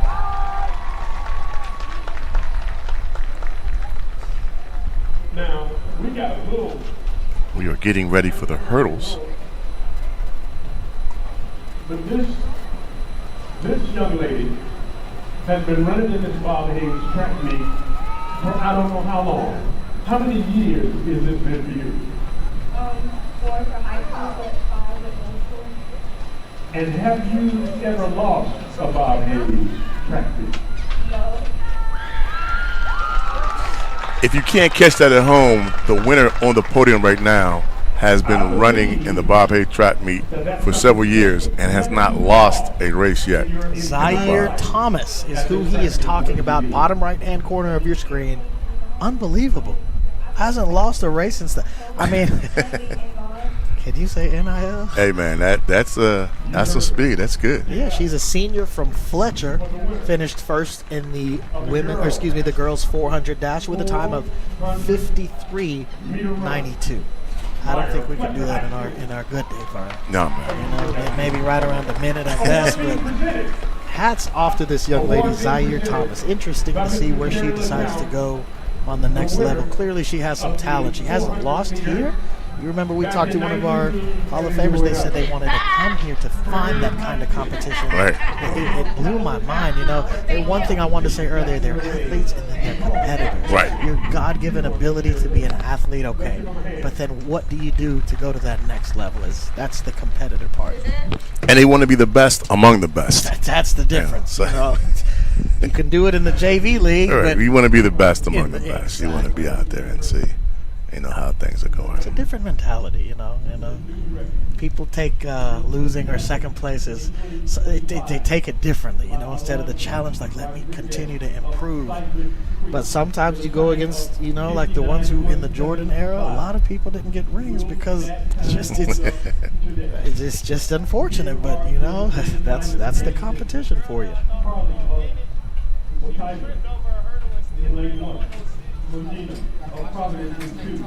Yeah, I seen her earlier. Late I was like, that's the only competition for Over from she didn't even make it to the 1904, finals. Rodriguez of Cypress Creek, the standing champion in lane 5. So we'll go through the list of our next event. This is going to be the girls 400-meter hurdles, Vern. And lane 1, we've got Tiariel Harley out of Wekiva. Lane 2, Olivia Rogina out of Providence. Lamaya Howard from Miami Northwestern in lane 3. Sailor Tolbert out of Niceville in lane 4. Alondra Rodriguez out of Cypress Creek in lane 5. Kiera Belfort out of St. Thomas Aquinas in lane 6. Naya Milliner in lane 7 out of Hughes. Aaliyah Olson out of American Heritage in lane 8. And rounding out the girls' 400-meter hurdles in lane 9 is Mackenzie Martin out of Hughes.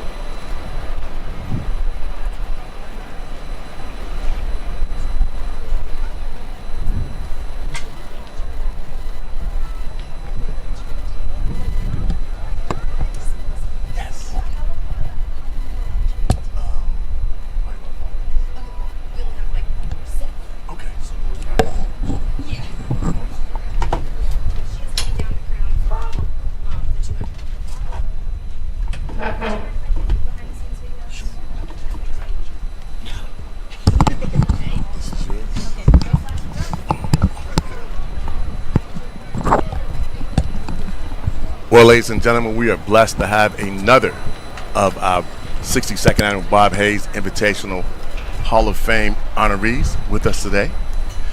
Welcome. Hi, How are you today? Doing good, doing good. And we've had a chance to see you on campus awarding the medals. I know we've got to get you back out to get back down there. But with your speed, I know we'll make it happen.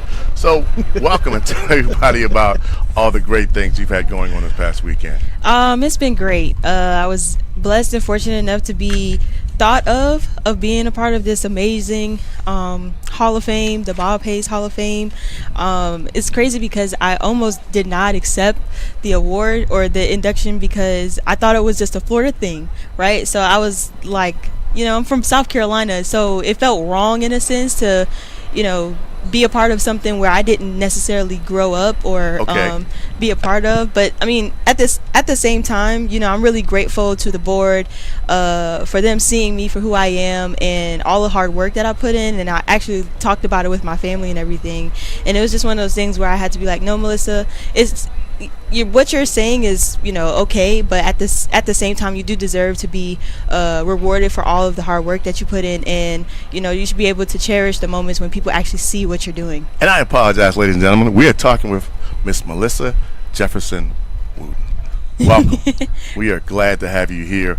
And we're glad you accepted. Yes. So how's your experience been so far this weekend? Oh, it's been great. I would have been so sad if I missed out on all of this. And I see you've been actively participating, doing so good. Yesterday I know you talked to the young people. Can you share one of the gems you gave them yesterday? Yes. So I had a chance to talk with the middle school athletes. And, middle school is kind of an interesting age because they're just getting out of elementary school, learning how to become teenagers. So they don't really know exactly. Like, they may think they know what they want to do right now, but they're still kind of all up in the air, right? Because you have so much time to, figure out what you want to do with your life. So one of the biggest things that I told them yesterday was surrounding yourself with good people will take you and get you to where you want to be in life. But it starts now. The other biggest thing that I told them is that before you act on something, think on something. So if there's something out there that your other friends are doing and if you was with your family or your mom or your dad and you had to think about not doing it, then maybe you shouldn't be doing it. We are glad you accepted, and we got to let you in a little secret. You were dropping some definite bombs and gems yesterday because not only were the young people listening, your fellow Hall of Fame inductees were listening because everyone we talked to today has mentioned the great gems that you had yesterday. So yes, you were doing a great job. Yes. So even your fellow classmates in the Hall of Fame were taking heed to your advice yesterday. That means you were doing a great job. Oh, thanks. You've had some great things. You were talking about this being a Florida thing, but what would you say have been your greatest highlights and memories in your track and field career? Absolutely. I mean, Bob Hayes was the guy, right? You don't know a lot of people. In fact, he's the only person to have ever won an Olympic gold and a Super Bowl ring.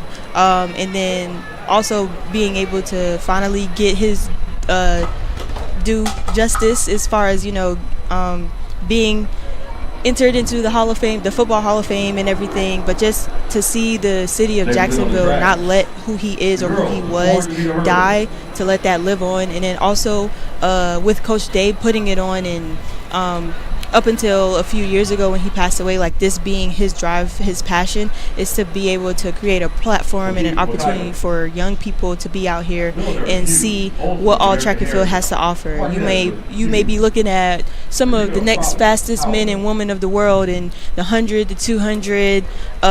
They might be a long jump record holder. Like you never know what may come out here from being out here this weekend and the type of impact that this meet will have on them for their life. Hey, you talking about speed? You're still running because last year you were still running. Winning is through not only running but winning a few races last year. So. Yes. Last year was definitely one for the books for me. A lot of people always talk about how I was undefeated in the 100 and I only lost one race in the 200, but I didn't realize half of that was going on until more than halfway through the season. But it was just a testament to me coming to practice every single day, putting in the work, and going out there on race day whenever I got to the line and just focusing on my execution, focusing on Melissa and wanting to be the best version of myself every time I step out there. Okay. Folks, we're joined by five-time world champion Melissa Jefferson Wooten. It's such an honor to have you here.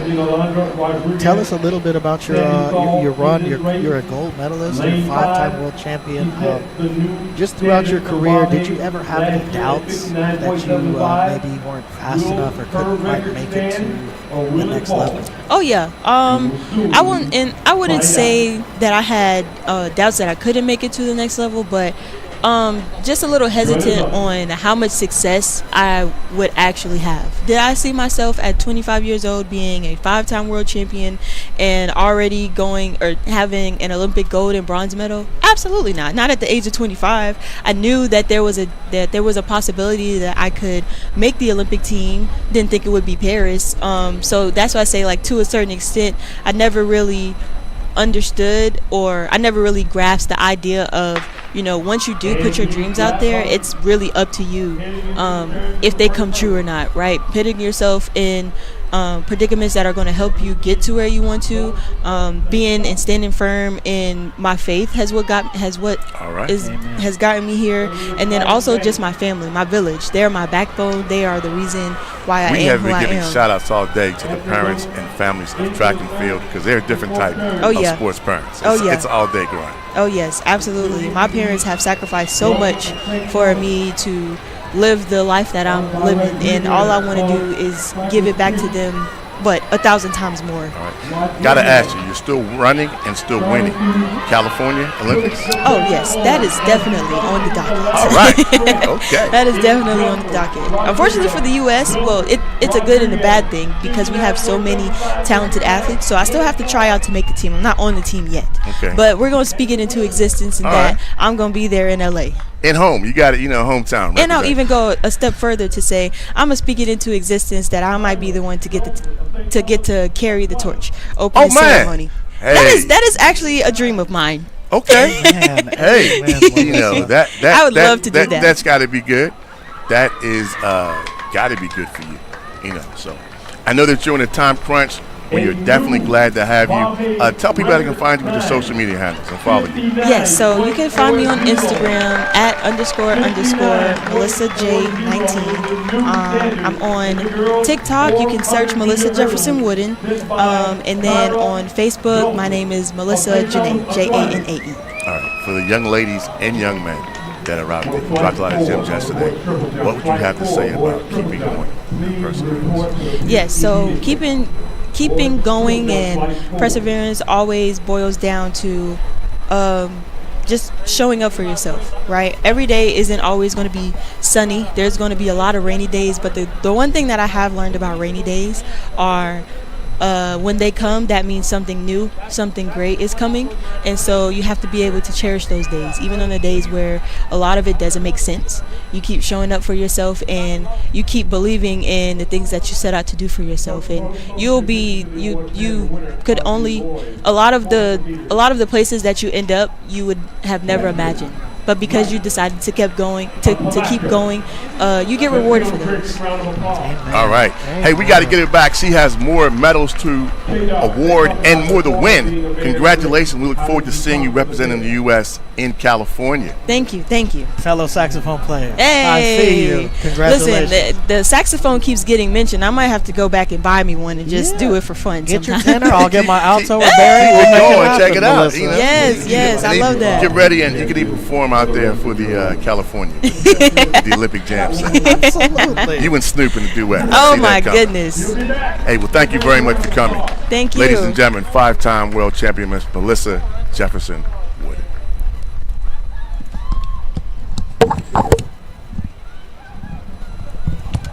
Thank you. Congratulations. We hope to see you. You as well. I know you're going to run. Come on, Later time for the boys 400 meter hurdles. In lane 1, Arnold of Baldwin. Lane 2, Chambers of Lane 3, of Grayson. Lane 4, Williams of Jacksonville Range. Lane 5, Cole of Grayson. Lane 6, Fitzgerald of Hughes. Lane 7, Thomas of Grayson. Lane 8, Dermott of Miami Northwestern. And in lane 9, Williams of Dwyer. Record set back in 2019 by Thomas Bird, not Artie. Thomas Bird of Miami Northwestern. We'll talk about that on Wednesday. 4 to 5. Okay. We might have you back another time to play the national anthem. Melissa Janae.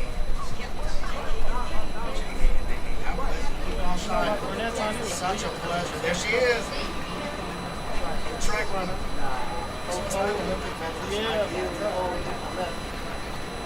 We had this thing when we was younger where we got Florida fans and we got Miami, And there they go. Arnold of Baldwin, Jenkins of Lincoln, Buck of Grayson, Williams of Grain, Cole of Grayson, Fitzgerald of Hughes, Thomas of Grayson, Vermont of Miami Northwestern, and Williams of Dwyer. That's Buck of Grayson on the inside. Called by Vermont of Northwestern.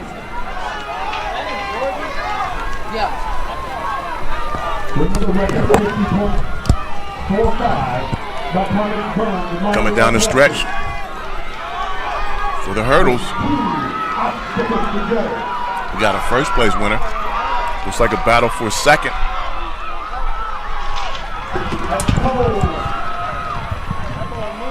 Jamari Cole from Grayson taking care of business. First place finish 53.85. Hey man, the hurdles are a special thing. Especially the 400 It's hurdles. one thing being fast. Second to have to jump something.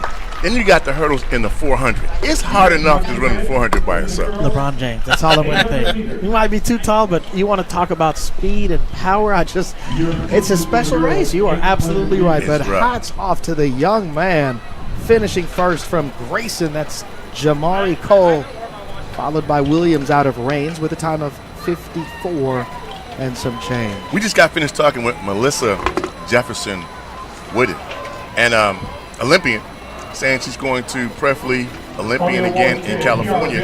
And Hobbs, I can only think that we're looking at the future Olympians right here today at the 62nd annual Bob Hayes Invitation Track and Field. We keep bringing that up, and it's just unbelievable, absolutely unbelievable. So you're taking a look right now at Kiara Belfort, with the T, Belfort, the winner of the girls 400 hurdles with a time of 59.40. She's a junior from St. Thomas Aquinas. Once again, Kiara Belfort. Congratulations to her, followed by Alondra Rodriguez with a second place finish, and Naya Milliner with a third place. Had a chance to speak to Shante's daughter, who is running track. And yes, she is talking about shooting for the Olympics someday. California may be a bit soon, but hey, we're going to see that name out there as another future Olympian and medal winner.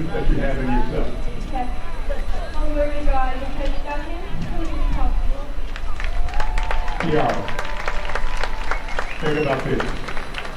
You are a Bob Hayes champion for the rest of your life. What does that mean? I mean so much. I mean, something I'll carry for the rest of my life for sure, and I can't wait to come next year and do it again.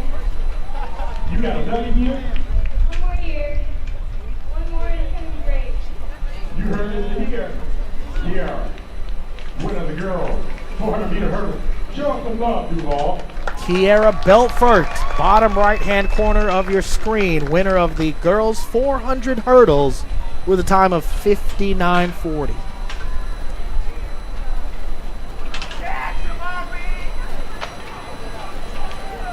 What a special individual. Melissa Jefferson Wood was humbled by her. Oh, man. And to think that she may have turned it down because she thought she wasn't worthy to it with all the accolades she has, man.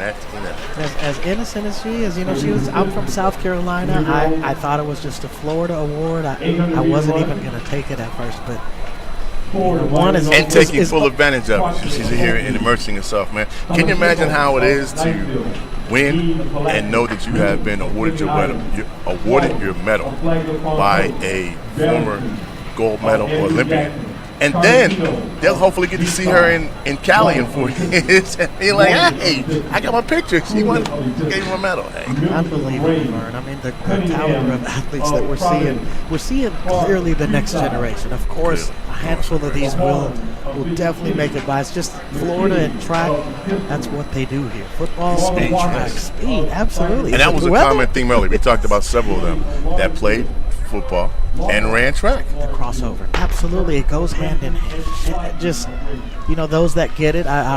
Michael Timson talked about it one time. He was the head football coach and the head track coach at one time, and he also said that he picked Penn State because he made it clear that he wanted to run track and play football. And if that was not an option, he couldn't do the it. U didn't have track at the had track, time, so so they they lost out. missed out. But the next year, he said, it's just that's the impact. They That's evolved the and learned Timson from the impact. mistake. That's Absolutely. right. You talk about changing things. They lost out on someone because he did not have track. The same as the NIL. LeBron James, they got it cleared in California, but the rest of the country had to catch up because everybody was going to go to Cali schools to make money. Right. So the rest of 49 other states had to change legislation to be able to compete. So it's just unbelievable. Unbelievable.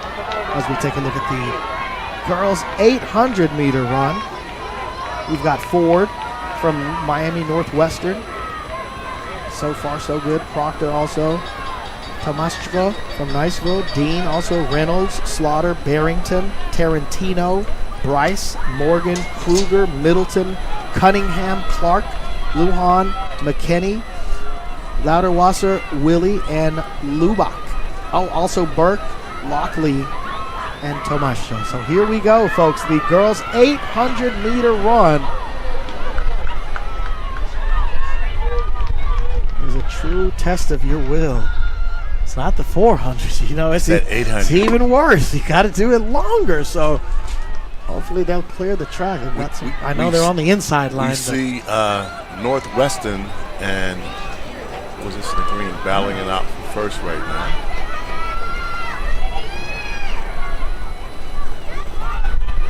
Could be Tarantino possibly from Beachside. Okay, yes. Northwestern, maybe in the blue or yellow. Nonetheless, it's going to be, that's Atilia Dean also fighting through. I believe Ford is in the yellow. Let's see the official finish. Slows down just before the finish, and it is Ford. It is Ford from Miami Northwestern. If we can get the official time, Ford finishes in first place with a time of 2 minutes, 17 seconds, followed by Tarantino with a second place finish, 2 minutes, 18 seconds from Beachside. Hats off to Ford from Northwestern, our girls 800-meter winner. At least one win going back home to South Florida. That's it. That is it. Miami ladies, Penn State, New England Patriots, Chicago Bears, and the Philadelphia Eagles. Jamari Cole, bottom right-hand side of your screen right now, first place finisher in the boys 400 hurdles. Jamari Cole with a time of 53.85 out of Grayson. And he's standing next to Michael Timson. Had an amazing interview with myself and Vernon Martin earlier. Timpson, what an athlete. Just talking about him. Mr. 100, the 100th pick in the NFL draft, won a national championship with Penn State on the right-hand side. And against all people, University of Miami. And he's from Miami. Absolutely. Just like Mendoza did last year. Or this year, sorry. That's interesting. Jamari Cole once again on the podium right now. I'll run it. There you have it. Hobbs, to put that in perspective, he looked at the U, didn't go to the University of Miami because he didn't have a track team. Obviously playing football. It's the second year when they beat them for the national championship. And that's the same year. I got to look and see whether they started the track team before or after they beat the national championship. You know what? Yeah, because it's like, hey, we could have had him. We looked at it. That but caliber. It's a sequence of things as far as what's going on. It's very interesting to see. It is. The dynamics and the timing. Very interesting. Very interesting. Ham, Peterson, Chester, Haywood, Grace. To look back and reminisce, and then you look at the stories happening in real time. We don't know exactly everything, but it's just remarkable, the world of sports that we're in. As we take a look at the boys' 800-meter run, we'll go through the lines. We've got Matthews, Licata, we've got Stevenson, Holland, Gillard, Webb, Gesh, Ham, Peterson, Chester, Haywood, Grace, Rios, Lewis, Thomas, Cropper, Moore, Joa Griffith, Pope, Ahmed, Sikalumbi, and Stackpole, rounding out the boys' 800 meter. As they finish the first lap, they're beginning to thin out a bit. with a pack for second and third. But the leader is pulling away a little bit. As the lead tightens up at the 330-yard marker. It's a two-man Making a move on the outside now. Down the back stretch they come. But it ain't over until it's over. Looks like we're going to have a challenge for 1 and 2. Yeah, make it third place too. He's making a run as well. Here we go, Vern. They are making the final turn. 1, 2, and 3. It's going to be close. Look at him push, though. Oh, My he's goodness. making it. Hey, Vern, he kicked gone. at the right time. And the crowd is on their feet. They are loving this. Uh-oh, he got lapped for second. Oh, boy.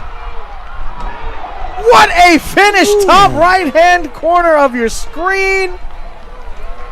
Brandon Webb gets the official first place finish. 1 minute 53 seconds. Unbelievable job from Andrew Jack. Do we have a replay of that finish? Where did Brandon Webb come from? As soon as you were saying first and second, he timed, heard you. He timed it. Hey, he made a. His kick was perfect. Kicked it right down. It was great. And the crowd was loving every minute of it. Brandon Webb out of Here you Andrew go. Jackson. Looking at a replay. Oh, okay, hold on 1 second. Well, this is it, but it's the finish line. I'll get you the last 20 seconds of it. All right. They're pulling up, ladies and gentlemen, the last 20 seconds of that race for you to see how it unfolded for the finish. This is the finish.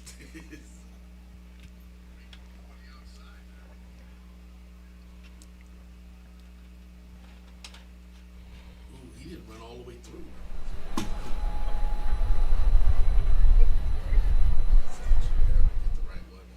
Here we go. Look at that, Hobbs. Right around that final turn, he made his move. Man, that's brilliant. And the final stretch, just brilliant. Tevin Matthews was just leading most of the race, but couldn't quite hold on. And then Joa Griffith coming out of nowhere. Oh, that's Matthews. Let me see. Yeah, that's Matthews right on him. 23 flat is the standard set in 2017. 0.06 difference from first and second. That was a great kick at the end. Almost caught him, but you got to give props to Brandon Webb. Like you said, perfect replay right around the final corner. He turned it on, and there was nothing they could do. Now, when you think about it, these kind of things remind me of Sports Illustrated, Thrill of Victory, and Aggie Defeat. You just went from leading to a first place win, the third. That's it. It's not over till it's over, but you are absolutely right. In a matter of seconds, you went from first to third.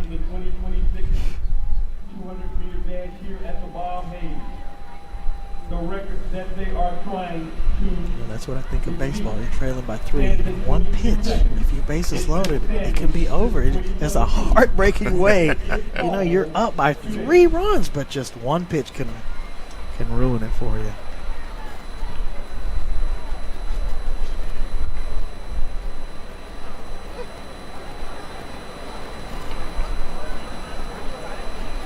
Folks, give me your attention to the award stand. The winner of the boys 800-meter run, Brandon Webb of Andrew Jackson. All right, Brandon.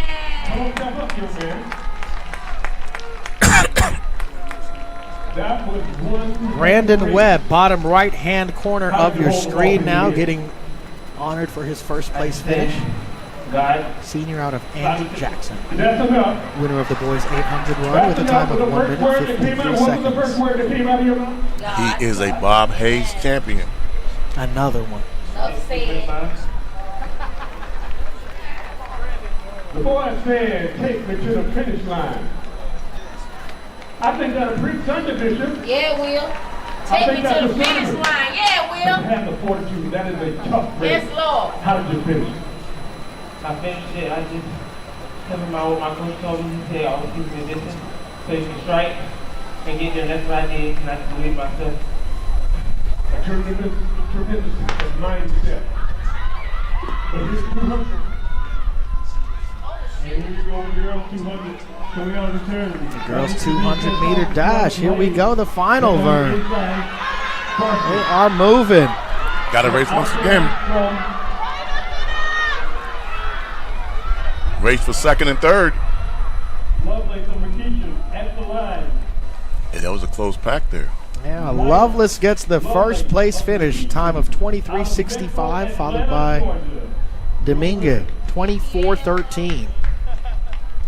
And Mice gets the third place finish with a time of 24:21. So Loveless, your winner of the girls 200-meter dash with a time of 23:65.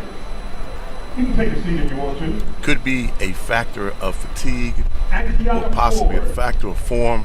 But I've seen a couple people almost just flutter at the finish line and not run all the way through.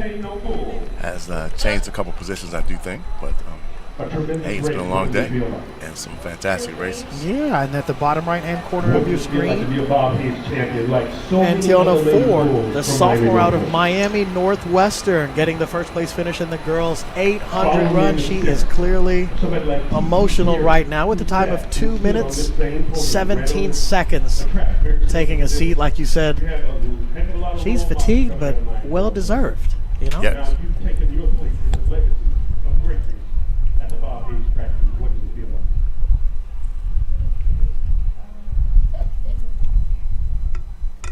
There you go, folks. Give it up for.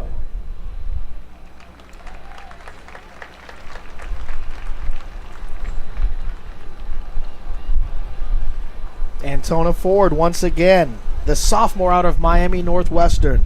First place finish in the girls' 800 run with a time of 2 minutes, 17 seconds. And here we go. The boys' 200-meter dash. Look at the speed on them, Vern. Here they come.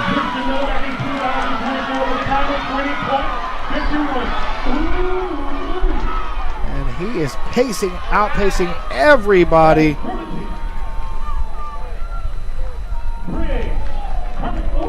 And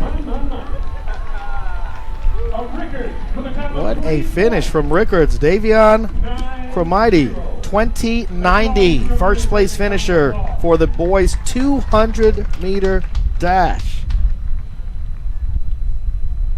The junior from Rickards, Cromartie, 2090 is his time, followed by Owen Kay out of Rains.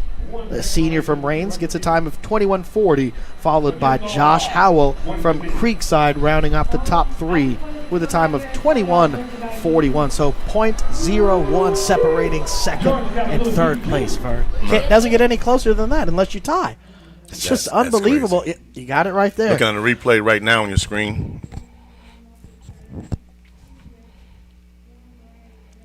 Yeah, Cromartie was not playing around at all, as you see him right here, Vern. Mm-hmm.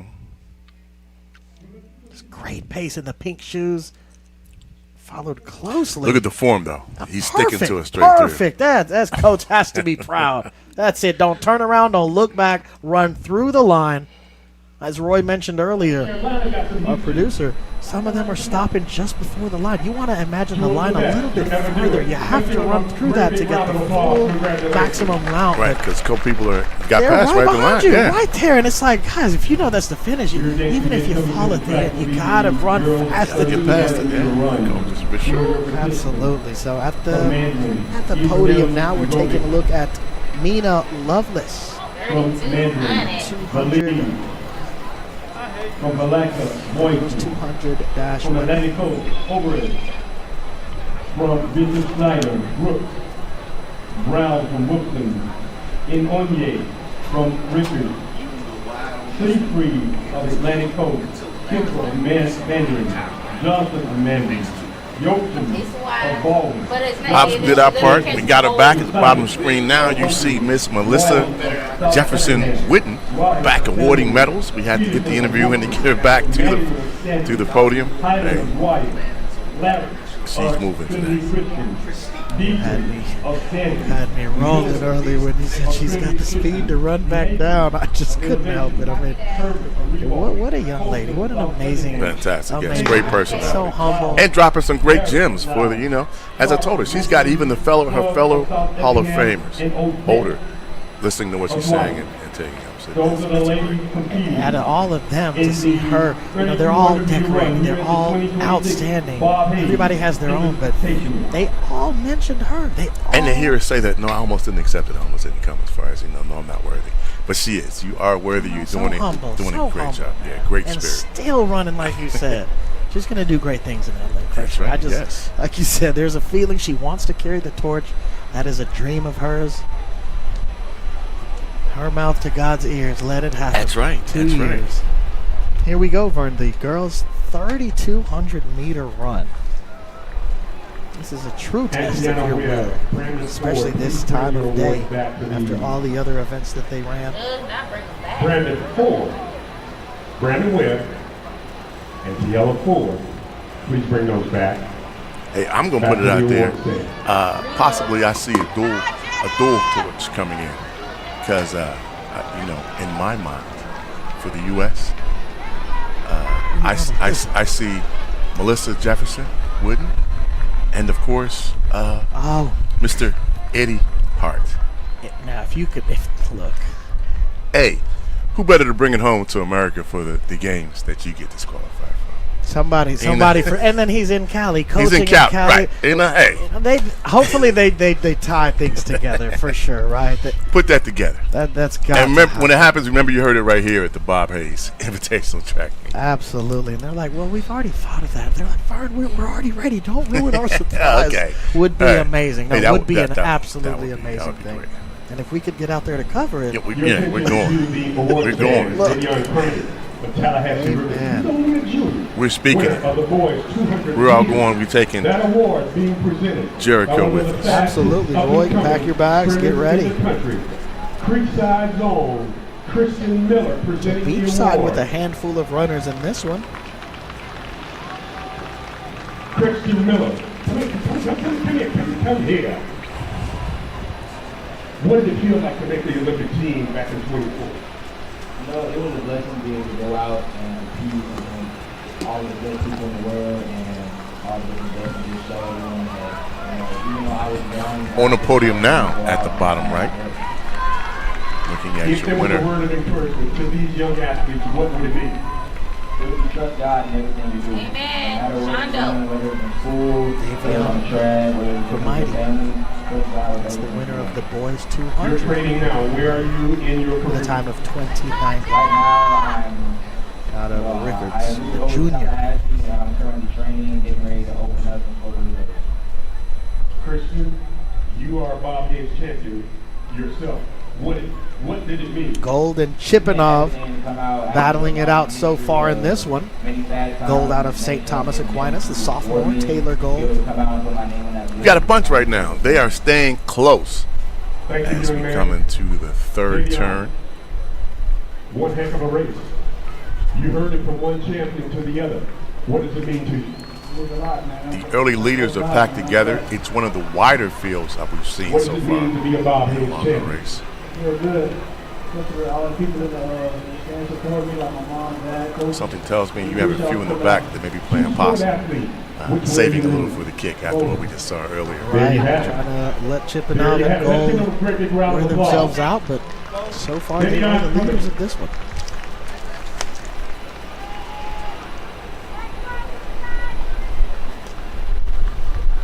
A true test of endurance.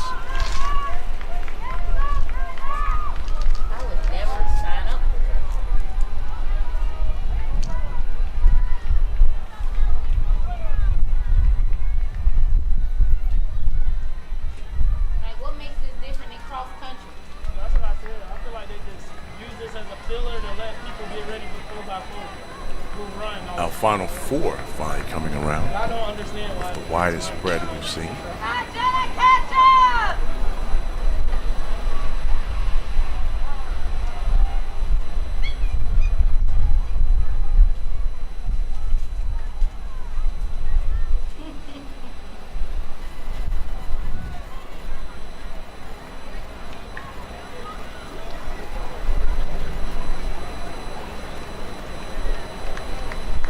continue the girls' 3,200-meter run.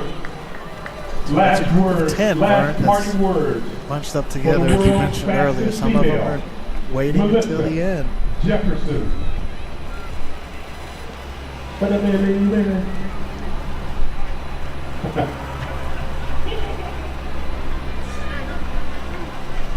Come here, Jay.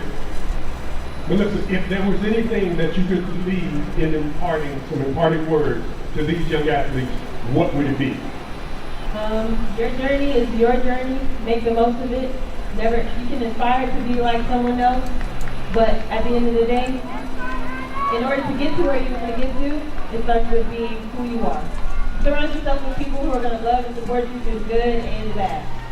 Bottom right-hand corner, you have Miss Melissa Jefferson Whitney and Mr. Greg Coleman talking in the Bob Hayes Invitational. Second part of that last hyphenated name. This is Mr. Roman Anna Grigoric Melissa Jefferson from Flagler nice. Coast was leading former collegiate for just about a lap. Reminds me of John Randall. Now you've got Taylor Gold. Not only a married Melissa, but you're also her trainer. What is that dynamic like? What makes her special in your eyesight? Chipping off. She does things that people struggle with. It's easy when you love it, but men are so articulate. Things get hard. Come up and have but she's never waiting.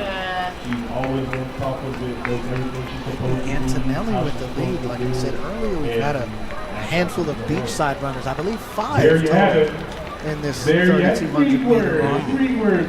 Cha-ching-ching.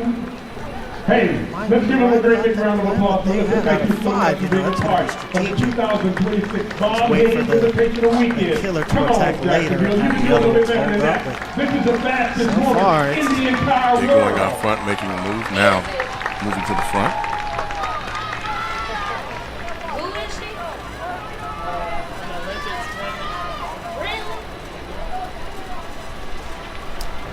Pace, as you mentioned, Melissa Jefferson Wood. You have to imagine and know that they've run and trained together, so they're used to being right there together with that pace.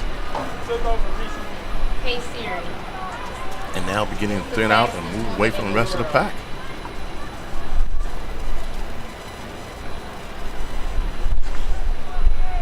Yeah, we have a possible lap situation coming up. Looks like it. I was noticing that too.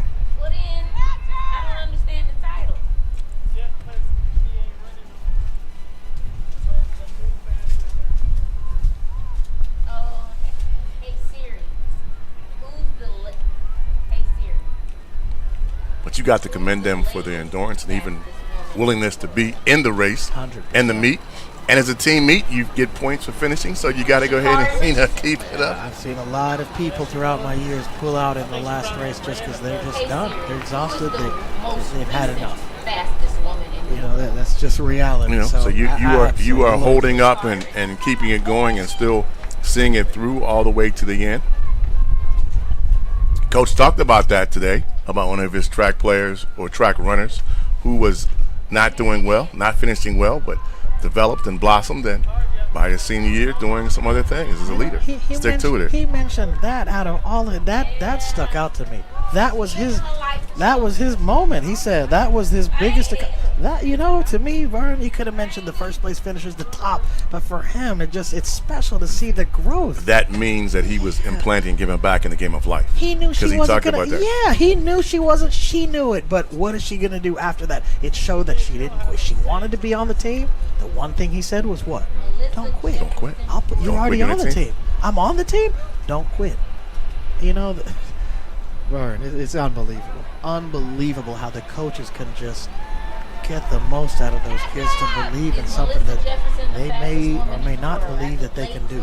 And it talks about the true testament of coaching with life skills beyond the athletic event. That's it. That's, you know, most of these athletes, are they going to make it to the Olympics? Probably not, but it's all about life, the adversity. As with that, we are in Jacksonville, not too far from Georgia and Fort Valley. We got to give a shout out, to just talked to last week in the last game, home game for Florida Memorial. We awarded the scholarships for the Alfred Parker crossover classic from Fort Valley. Coach Alfred Parker, a longtime men's basketball coach and athletic director at Florida Moore University, who Mr. Brown and others of the Love the Kids Foundation have started the Alfred Parker Classic. Coach Parker, being the athletic director, or being the former men's basketball coach and then athletic director, has several former players that have gone into coaching, and they started a classic tournament. All the teams being coached by his former players. So they're doing some great stuff. Several of the performers in that tournament have made it to the NBA. Doing some great stuff. The teams coming as far away as Texas, so doing some good things. All the teams, not all of them, but the teams that played in the tournament were all coached by his former players. Yes. That's a testament. Once again, go ahead, Coach Alfred. That's amazing. 45.5 points. It's Wayne of Jacksonville. And in first place for the boys side with 56 points, this is Knightsville. They have thinned out, Hobbs. This is it.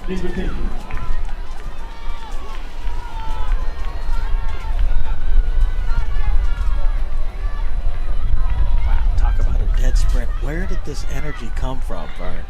Is that what they're waiting for? How do you pace yourself for 3/4 of the race? Look at her go in the orange shoes, looking to finish in first place. My goodness.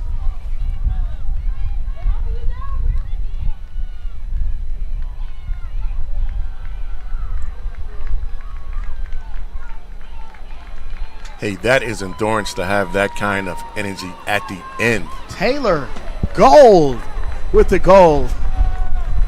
And there's Charlotte Lee right behind her. Second place finish. Alasia Chupanov with the third place finish. Chupanov, third place from Mandarin. But St. Thomas Aquinas, Taylor Gold, first place finish, followed by Charlotte Lee with a second place finish. So, as you mentioned, they practiced together. They knew when to kick it. They both finished first and second. It was just timing. Hats off to all these runners, though, for sure. The 3,200 meters at this time of the day, Vern, our pace would have been much slower. Hey, sure. I give them credit for endurance and just finishing. We have 3 more coming around. You hear the parents and actually still going at a pretty good clip, man. Oh. For sure. No, she's got a pretty good gait going.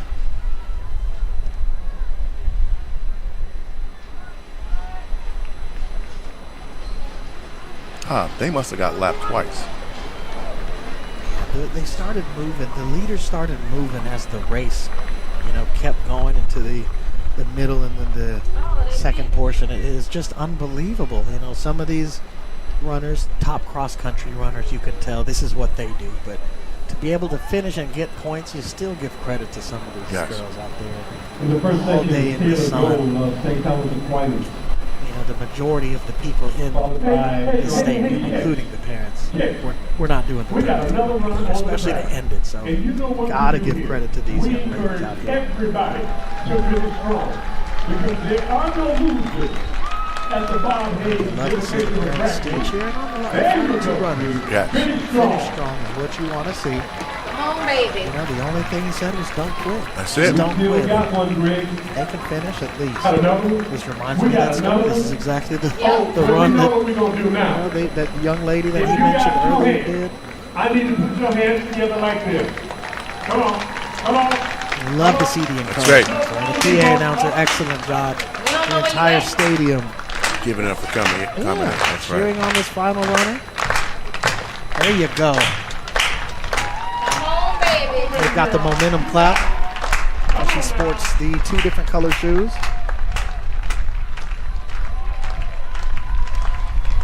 There you go. Come on, all the way to the finish line. We talked about it earlier, the adversity. That's life. That's life, Vern. She made it. Absolutely. Absolutely. Thank you, track fans. We appreciate your support. These are our future athletes in track and field, and they need our support. Great job by Haley. Liza Haley from Episcopal. The second section of the girls. You want to talk about adversity. 3200 meters. The participants Odette Dwyer, Scrub of South Effingham, Sharp of Wilson, Barrett of Loud, Chambers of Loud, Colson of South Effingham, Herbert of Revolt, DeJesus of Innovation, Miller of Trinity Christian, Beeson of Stanton, Larris of Trinity Christian, Hyland of Dwyer, Manuel of Stanton, Peterson of Wilson, Roberts of Sandalwood, Long of South Effingham, Dusanic of Oakley, Johnson of Stanton, Yochum of Baldwin, Johnson of Mandarin, Kipper of Mandarin, St. Reed of Atlantic Coast, Oye of Ricketts, Brown of Wilson, Brooks of Bishop Snyder, O'Barron of the Atlantic Coast, Boynton of Alaska, Viales of Mandarin, and Ibrahim B. Govic of Mandarin. Those are the participants, section 2 of the girls, 3,200 meter run.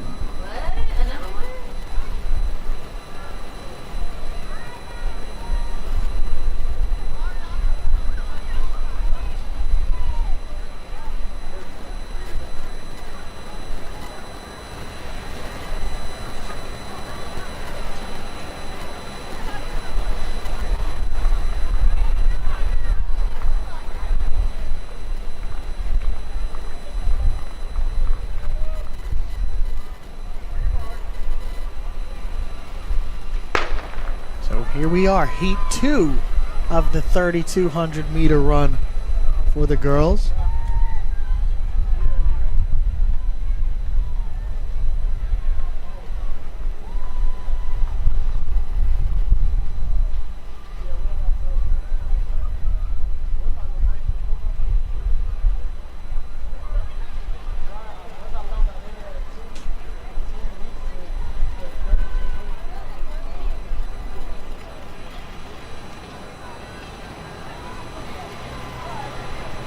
Big group bunched up together here on lap 1. We thank everybody for tuning in to the 62nd annual Bob Hayes Invitational here in Jacksonville.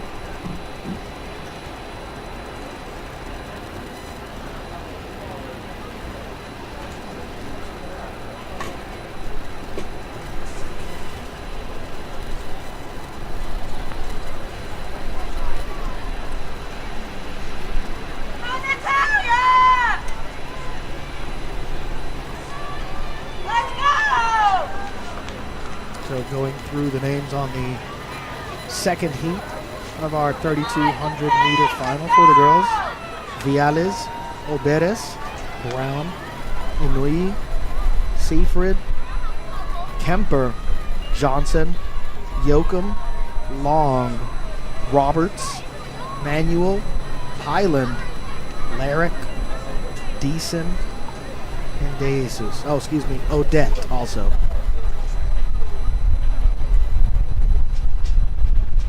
First lap is complete.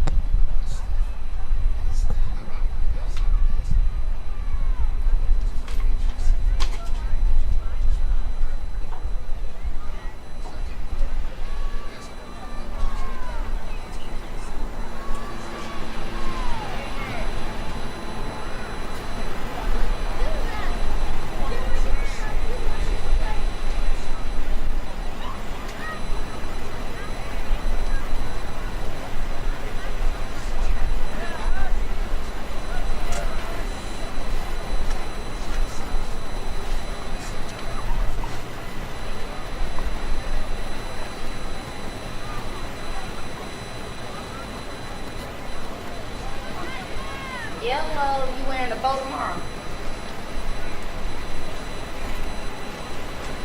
Okay, I was going to say, do you have gold? Or you wearing gold?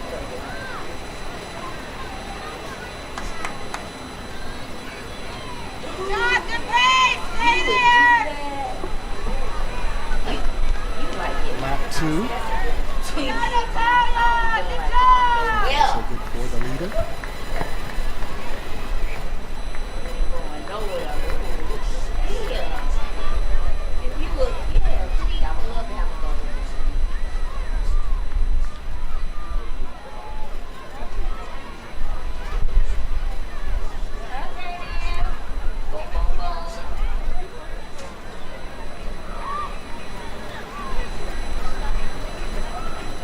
Okay, is she being added on or she taking somebody's place?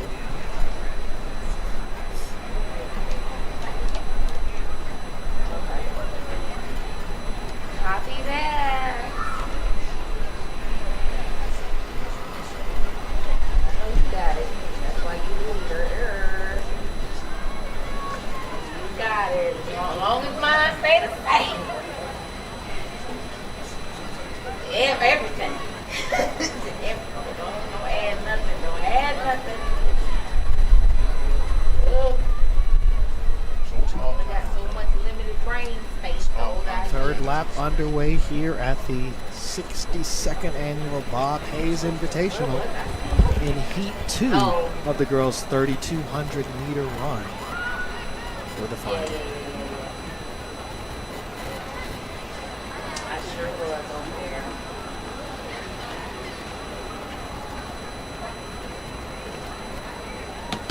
That's crazy.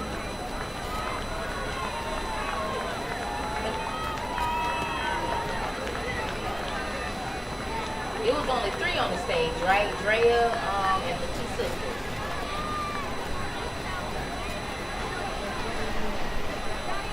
Okay. Lap 3 underway here. Has anybody responded that they weren't going to Leader so far. Say it. Say it. Going against Taylor Gold's first place finish in Heat 1 with a time of 11:49.02. So now at least she knows what she needs to do I think I still have the white to beat Gold's time. The advantage of the second leg, or excuse me, the second heat of the 3,200 meter run. And there were a lot of girls who dropped out. A lot of did not starts. As we mentioned earlier, one of the last races of the afternoon. They've probably participated in a handful of races, and whether it's due to injuries, due to time, there have been a handful of dropouts. But here, we've got the second leg, or the second heat rather.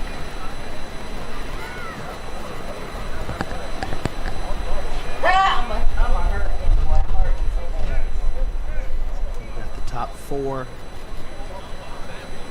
punched close together, just pacing themselves. 5th place not too far behind.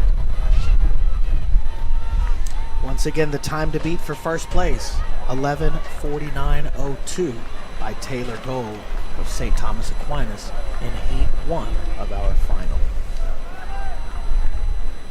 Keep your eye on that.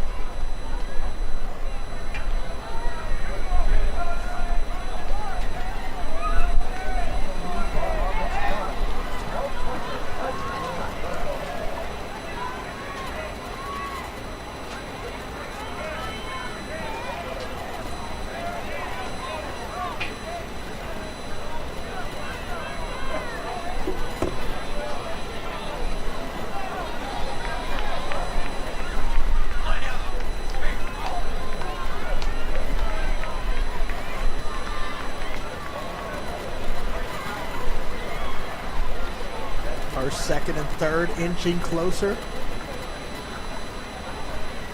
4th and 5th, the next group, followed by 6th and 7th, and then the rest of the runners staggered out. The top 3 runners back to back to back.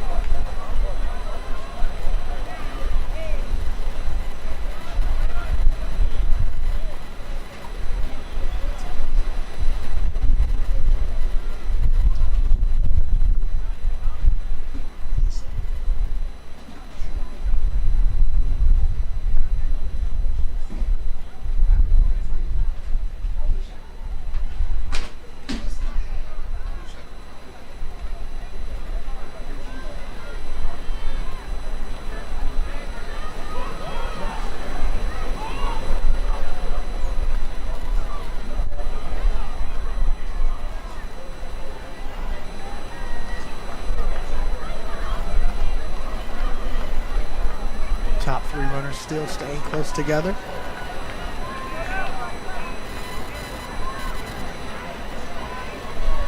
As we near the end of Heat 2 of the girls' 3,200 meter run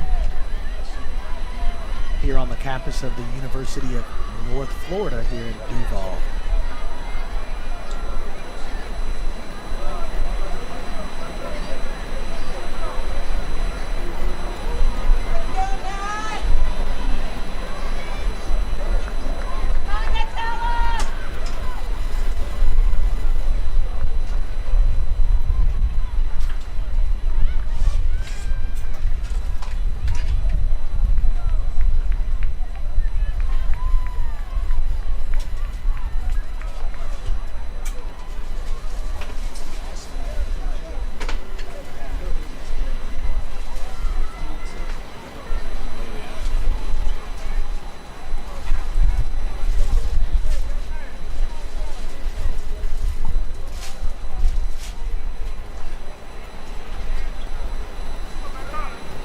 Top two runners neck and neck.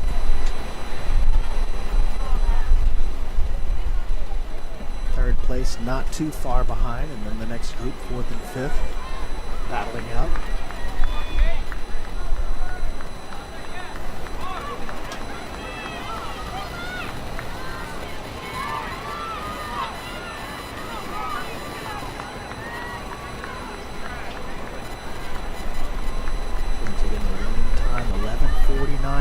From Heat 1. That was from Taylor Gold out of St. Thomas Aquinas.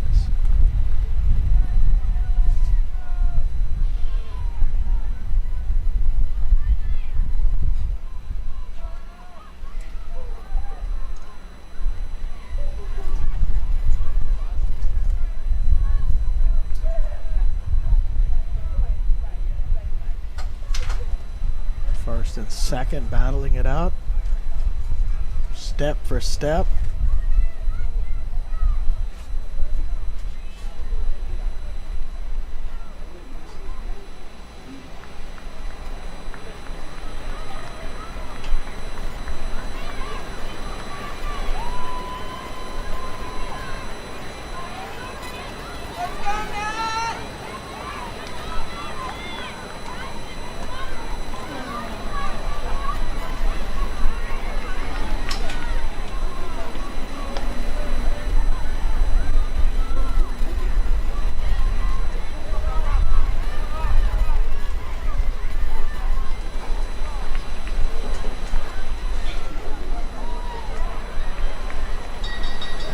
It's the bell lap. Final lap, folks, for the two leaders battling it out.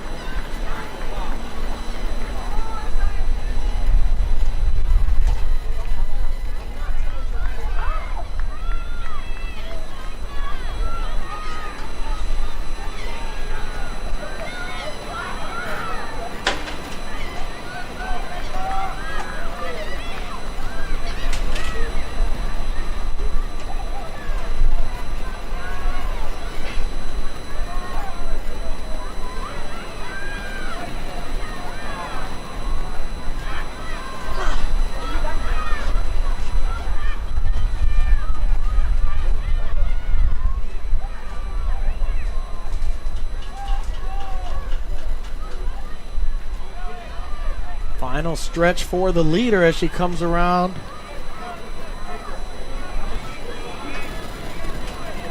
So they will not catch Taylor Gold's time of 11:49, followed by Charlotte Lee, both of St. Thomas Aquinas.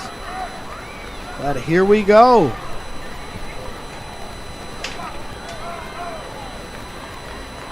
For the first place finish in heat number 2 of the girls' 3,200 meter run, Rebecca Long with a time of 12 minutes, 44 seconds, finishing in first place in heat 2. Second place, Mayoko Inoue with a time of 12:49 from Rickards. In third place, Lily Kemper out of Mandarin with a time of 13:08. Once again, this is just for Heat 2, as we had a earlier heat with better times. Nonetheless, Rebecca Long kept a great pace throughout the run for this girls' 3,200-meter run for Heat 2. She picks up the first place finish in this heat with a time of 12:44.65, followed by Inoue, followed by Kemper. We've got Johnson in 4th place, Oberes in 5th place, Brown in 6th place, Seafried in 7th place with a time of 13:47.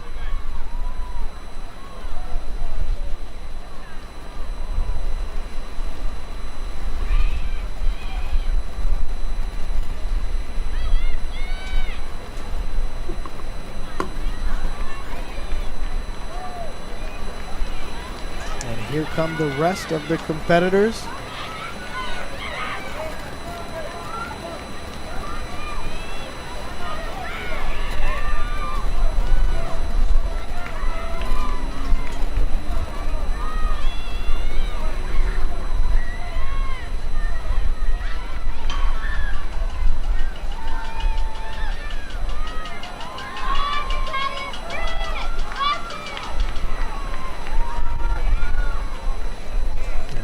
Few runners making the round. Let's go! Get your PR!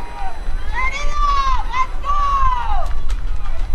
Good job, Natalia! Let's go! Come on! Picking up the pace here at the end. Nice push.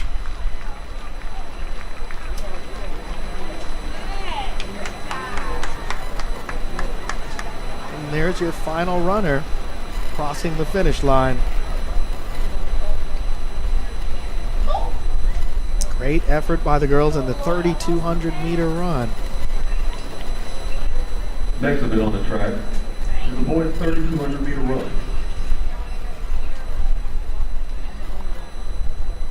On the track right now is Heat 1. Oh, Bill Olsen of Niceville. Murphy from Jacksonville, Mandarin. Oh, Martin Lord. from Tallahassee, Lincoln.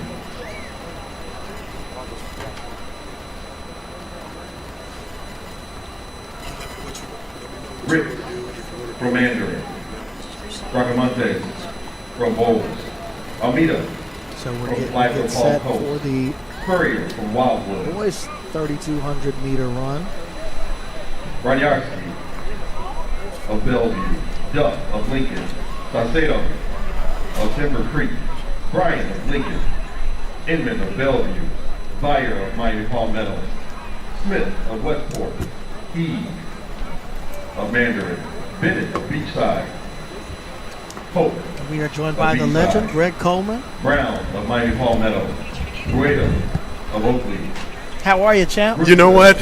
What a day. We're in the we're on the back side, as they say. We're on the back nine, and it's still a very, very close race coming down to the championship.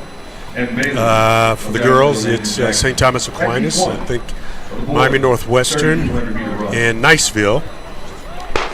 So these last few races will determine who will be the 2026 champion of the Bob Hayes Invitational Track Meet for the girls division. And in the boys, if I remember correctly, it is Tallahassee Lincoln, who's had a very fine day. The Vikings of Jacksonville Reigns, my old alma mater, 53.5 points. And then Niceville with 73 points. A very nice team that have come up. They've been participating in the Bob Hayes Track Meet for a number of years, but now they are locked and loaded. Those kids have gotten some experience over the last couple of years, a good mixture of young talent along with some senior strength, and they're right in the mix. So I believe that it's going to come down to how they score points in the 3,200 as well as a 4x400 meter relay. Two other field events are continuing to go. I think that's a triple jump and the girls discus, I believe. Yes. So we're not quite there yet. there's still a lot of track and field to be had and championships to be won, and a number of Bob Hayes champions for life for these individual athletes. It's just been a phenomenal day. Well, we want to commend you on the great job you're doing for orchestrating everything. You, your team, with the great job everyone's doing with your team and Mr. Richard Grooms and, of course, Mr. Henry Smith with the marketing. Doing a great job. From our standpoint, everything has been seamless. A great job with getting everybody out and having it grow. I know your teams are out and your participation is up. And I understand that the goal is to have this be Florida's edition of the Penn Relays. Absolutely. I mean, many years ago, this track meet was deemed and had the heritage title of being the largest one-day high school track meet in the nation. And sometimes bigger is not always better, but back in the day, this in its heyday when Bob was still around, he would come back and would host and co-host this meet with these former founders, and it grew to the point that at one point in time, at its heyday, we were running 3,500 kids in a one-day meet. I mean, we're close to 2,000 today, and it's great to be big, but I said sometimes big is not always better. But if you can be big and elite, right, that's where we're trying to get to. Okay. And when you start naming the Bob Hayes in the same breath as Penn Relays and Florida Relays and the other great track meets around the country, I mean, that's as Mama used to say, boy, you stepping in tall cotton. That's right. So if we can be named in the same breath as some of those track meets, now we've got some longevity. I mean, Penn Relays, 100+ years. You know, I had the opportunity to run in Penn Relays many years ago. I had the opportunity to run in the Bob Hayes track meet in many track meets around the country. It was always special. I had this kindred spirit with Bob, being from Jacksonville, developing that friendship, the loyalty that he had to Florida A&M. In track coach Bobby Lang and Pete Griffin, I followed in those footsteps and ran for Bobby Lang and Coach Pete Griffin. So kindred spirits. And my experience at Florida A&M was just as phenomenal as Bob. Followed in his footsteps. Had the distinction of being the fastest punter in the NFL, and Bob had the distinction of being the fastest receiver in the NFL. Something else that we both cherish and share. Also, Bob was a member of the National Football Hall of Fame as well as the Black College Football Hall of Fame. I followed his footsteps in the Black College Football Hall of Fame, and it means so much that we have so much in common. And just to be here to do my due and continue this legacy that was started 62 years ago. Oh, man, that's awesome. And I think, in my humble opinion, you have a couple things that a couple of those other meets don't have. You have former Olympians and former record holders that are here, pinning and medaling, awarding medals to the next generation of track and field athletes. So that's a great thing. Those who have come through here, they love the experience so much, and they've enjoyed it. They have embraced the legacy. They have embraced the legend. And they understand that if you can win at the Bob Hayes, and we tell them all the time, if you can win at the Bob Hayes, you can win anywhere. And this meet is a prelude to the state track meet that's held at the same complex. Okay. So a lot of teams get the opportunity to come and test the field of athletes, test the competition. And again, what a magnificent stadium and a facility that we have here at Hodges Stadium. Here in Jacksonville, Florida. Oh, man, it's awesome. It's awesome. And I've got to give a shout out to Coach Nathaniel Washington for having the vision to put this together. It's special for me, having worked at Florida Memorial for over 35 years. I had a chance to meet Coach Washington. He was a member of that undefeated football team before they moved out of St. Augustine and was single-handedly helped to pressure the administration in bringing football back to South Florida and Miami Gardens. When we talk about Nat Washington, you talk about royalty. Yes. You talk about the ultimate in dedication and sacrifice and giving kids a glimpse of what's possible. Coach Washington would always have those words, baby, you can do a little bit better. Baby, you can do a little bit better. Well, Coach, I'm here. No, but baby, you got a little bit more. Give me just a little bit more. And that's how he taught Bob Hayes. That's how he encouraged all of those young men that went to Gilbert and participated on to Douglas Anderson and then Northwestern High School and then Raines for many, many years. And now here, we tell these young people some of the same words that a Nat Washington told us, that a James Coach Day told us. Babe, you too good to be second or third. You good enough to be the best. And that's what we took away. Man, that's awesome. We talked about how special coaches are and for the caliber of athletes who are in the Hall of Fame or leading the Bob Hayes Classic, just to see them pour back into these athletes. We mentioned it before, we're watching the next generation. That's it, yes. Do they understand that, if these guys have the opportunity that these young men and women Oh, have, man. that just blows your mind. But for them to pour back in them, it's a beautiful thing. It is. Talk about opportunities. We can ask one of the things we've been asking about all day. If NIL was around or available when you were there, who would you want to represent or be associated with? That's a great double-edged sword, because sometimes I said bigger is not always better, and sometimes every dollar is not a good dollar. Right. But you can't. I don't fault these young athletes because they have an opportunity to change history for their families, change their economic status, change a lifestyle for them. But also, if they keep in mind that whether it's from track and field or in NFL or collegiate, it's going to end sooner or later. Right. So it's the preparation that you've done before that. I mean, I was drafted in the 14th round, didn't make it, but I had an education from high school, from Florida A&M, and knowing that once you get what's in your head and in your heart, that's success. Yes. It doesn't matter how many zeros in front of behind that paycheck. But yeah, we all understand that substance, money is a byproduct of services rendered. So whether it's NFL money or NIL money, if you make the best of it, and that's what coaches told us, make the best of that opportunity.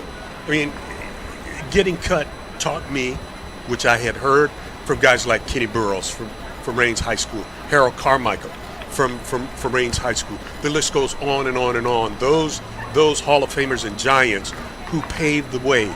They would come back to Jacksonville over at Raines and we would work out. It was like an NFL training camp. Wow. Ken Riley did his off seasons here, working on his master degree in education. I had Ken Riley 2 years, my junior year and senior year, during his off season. So I would pick his brain. We would pick his brain. Kenny, what was his like? He says it's not all about, big cars and pretty girls on every arm and a pocket full of money. It's a business, and if that's how you approach it, you do what's wise. We don't do the right thing. You do what's wise, then you'll be a success. Because you can talk yourself in or out of whatever the right thing might be in your mind for that particular moment. Okay. Well, the other part is, and you mentioned, we were talking about NIL, you mentioned education. It is now, and you talk about changing family perspective or dynamics. Before it was leaving college to go to the league, whatever that may be. Now you've got people staying in school a year longer because they're making more NILs than the starting minimum. So at least they're staying and finishing. So listen, I called FAMU and asked if I had any eligibility left. I mean, with all that NIL money, I mean, you got to remember, I was a punter back in the day. So we weren't making a whole heck of a lot of money. So I probably would have been making a heck of a lot more in college than I did during my years in the pros. Okay, so I got to put it back on you, man. Put you under the gun. You got it. Year eligibility left. You get back. Who are you representing? I'm representing FAMU. Come on, man. All right. Okay. You know I'm going back to HBCU strong. You know I'm going back to the highest hill in Tallahassee. Hey, we got to give y'all a shout out too for showing up everywhere. If you didn't see it and haven't heard, Florida Agricultural Mechanical University represented at the Oscars with your drum major in the tribute to Sinners. Doing a great job for the first female drum major there. She is amazing. Young Delta, part of Delta Yes. Sigma Theta sorority. I got to give them a shout out because I married one, for 48 Okay. years. So I get, I get the square all the time. All right. Okay. You know, All right. but no, what an opportunity. What an amazing representation of what opportunity is all about. For years, that position was dominated by male drum majors. Right. But Florida A&M and Dr. Chipley, having the fortitude to step out. And not only has she broken barriers, she's done it in a phenomenal way. And that happening during March for Women's History Month. Absolutely. And I got to say that we take pride because she's not only representing Florida A&M, but I would say all HBCUs win together with that. Absolutely. So that's a great thing. And when you talk about the drum majors, we got to give a shout out to Bobby's Kids, a movie going on talking about your former director of bands at A&M from Detroit and other things. That's Dr. coming Forrest. out. Yes, Yeah. Dr. Forrest. So you want to make sure you check that out. That's going to be a great thing coming out. Miss Brandy is doing a great job with that. It really is. And believe it or not, when I was in school, the band practiced harder than the football team. We had 3-a-days at FAMU. The band had 6 times a day. They would get up before we hit the field, before breakfast. Then they would go out on the field about 10 o'clock. They took a break. They go back for lunch. They come out at 1 o'clock. They come back at 3. They take a little break, and they come back after afternoon practice. And then they would practice from 9 until midnight. I mean, who does that? But you talk about perfection. Right. That's what they were all So about. I got to ask you, man, as an athlete, you're there as a student seeing it, but you're on the field. We're looking at it and hearing them from the stands. But what does that feel like, man? And does it help inspire you when at the games where the band's there and the game's not there? It gets down in your soul. I mean, it's a part of your DNA. And even when I hear what's played now, what's looked upon now, what happens now, whenever I get a chance to go back to FAMU, it's just like I relive history. I can see walking on the set. I can see practicing in the pit. I can see, walking on a field and knowing that the band is going to play this cadence. When they do the rattler, coming on and off the field at halftime, getting you juiced and getting you jacked. Those are memories that will always stay etched in my DNA. Hey, man, that's awesome. Speaking of bands, and we talked about one of your sons of Florida A&M, Dr. Beckford, who came to Florida Memorial University from Miami Carroll City and was director of bands at Florida Memorial, recently just passed. But before passing, in their, I guess, 3rd year, won the Battle of Bands for the best band in the land for the small college. Absolutely. So doing some great stuff. Absolutely. Man. So the tree is, people talk about coaches' trees. It extends low, high, and wide in so many directions. And you see so many imitations of the Florida A&M band, right? Because they set the standard. Now, this is not a shot at any other bands and institutions. You got the Sonic Boom, and you got Southern, and you got all of the, the great traditions. But there's nothing like Florida A&M. And I got to give it correctly. It's the ESPN Band of the Year. But yeah, that's great. And you got all different flavors, all different shades, and all different textures. But it's a great thing. And that's what makes HBCU football or sporting events so special. Because in any other event at halftime, everybody's racing to the concession stands in the bathroom. But at an HBCU game, everybody's rushing to get to their seats or getting back in to see halftime with the bands, man. That's the most even important though part. I dropped the microphone with the Vikings broadcast many years ago, about 4 or 5 years ago, I picked it up again and doing a couple of games, HBCU games for HBCU Go. Because I said if I was going to support anything, it was going to be HBCUs. So to get back in the booth and to go to these colleges and see some of my contemporaries, now head coaches, and the programs that they're trying to build, not only build winning football programs, but trying to build young men. That's what it's all about. So supporting HBCUs, it's in my DNA. And you've got other people catching on because you've got game day now taking, going to other HBCUs and checking out the games, which might have been unheard of before. Well, I mean, in the focus being on HBCUs, several years ago there was no NFL players drafted from an HBCU school. I had conversations with Roger Goodell and Troy Vincent of the NFL. And that was the creation from Doug Williams and Shaq Harris of the Legacy Bowl that happens the second week in February, the second week after the Super Bowl, to give these young men from HBCUs a platform of their own. It's first-class, all-star, scouts down, giving them an opportunity to earn a living, earn the opportunity for living playing in the International Football League. So this is our 5th year of a great opportunity for young HBCU players.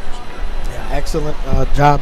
You mentioned the 2 Grambling alums, of course, Doug Williams, Shaq Harris, just legends, but you bridging the gap and helping that happen is just unbelievable. I've worked at HBCUs 15 years and I've seen the challenges that we faced, but it is a beautiful thing to see everybody come together. Well, we say that if we don't tell our stories, they won't get told properly. Right. We get misrepresented. So we'll do everything in our power to continue to tell the story of these young people who have participated in the Bob Hayes Invitational Track Meet, because they will chart their own path, their own courses. And I'd like to feel that this organization called the Bob Hayes Invitational Track Meet, played a small role in their development of confidence, bridging the gap with education, the scholarships that we provide for these folks. Yeah, the weekend is about to come to a close, but if you still have it in your heart, go to our website, bhitm22.org, and make a donation, because we had about 15 of these student athletes that we presented scholarships to today. And with cutbacks in education and different programs, that $2,500 means a whole lot to a family. So, yes, competition on the track is great, but man, when we hand over those scholarships, it means a lot. And this weekend may be coming to a close, but it's not over, because May 4th, you have the golf tournament, right? Absolutely.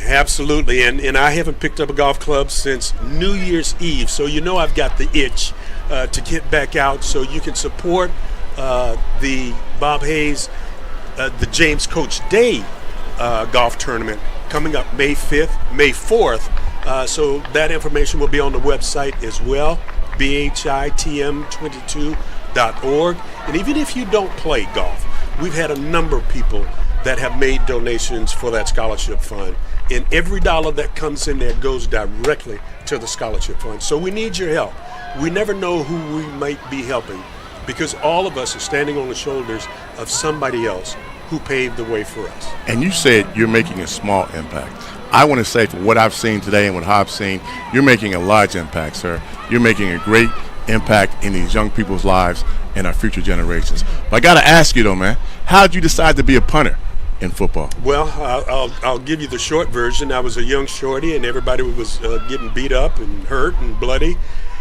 I chose not to do that.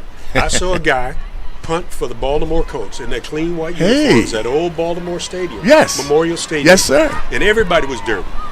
He went out, kicked the ball, came back to the sideline in a clean white uniform, and as a young shorty, maybe 8, 9 years old, I said, that's what I want to do, and that's what I wanted to be.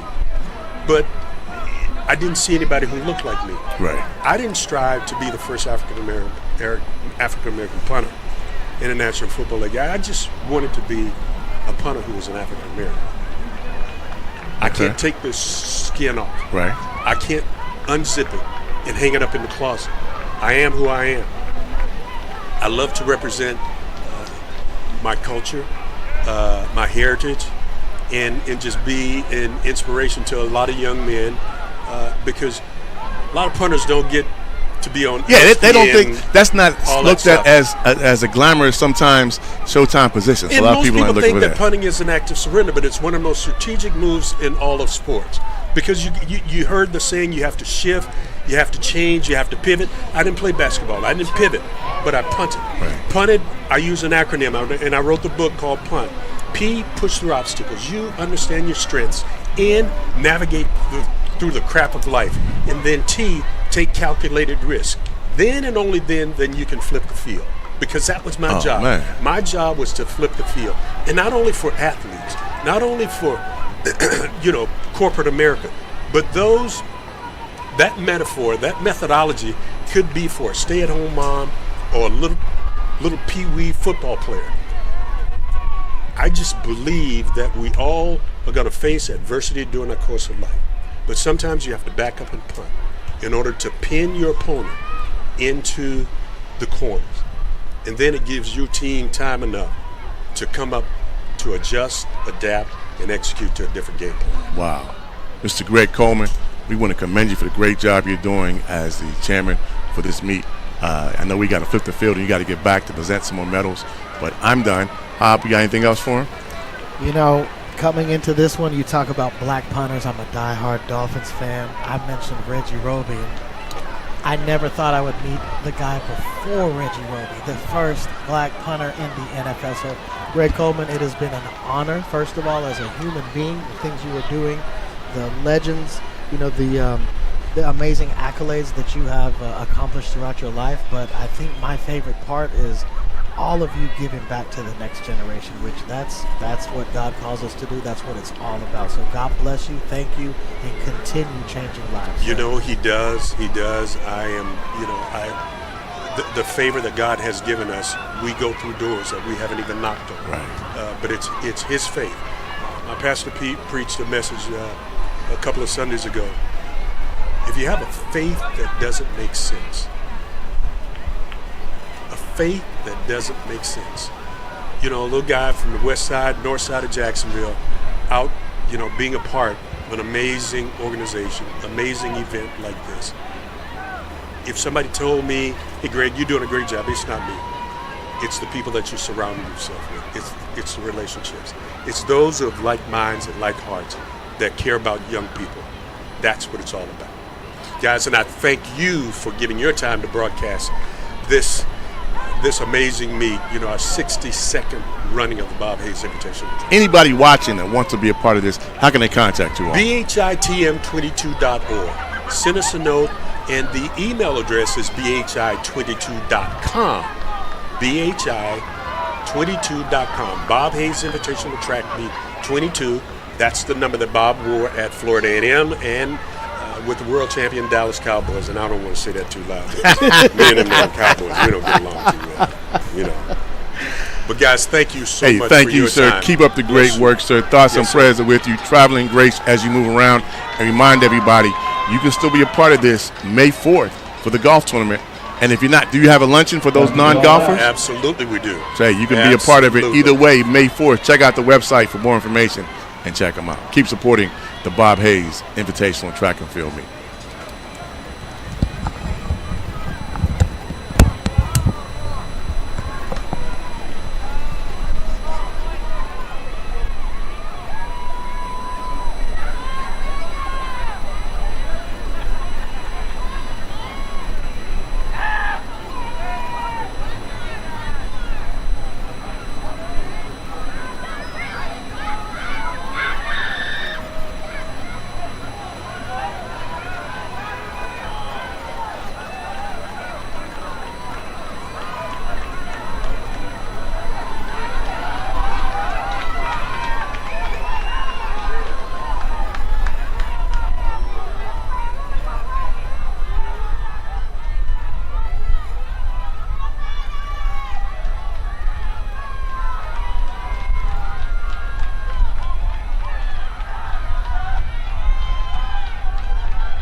finishing up. They're coming into the end. Still got a nice clip.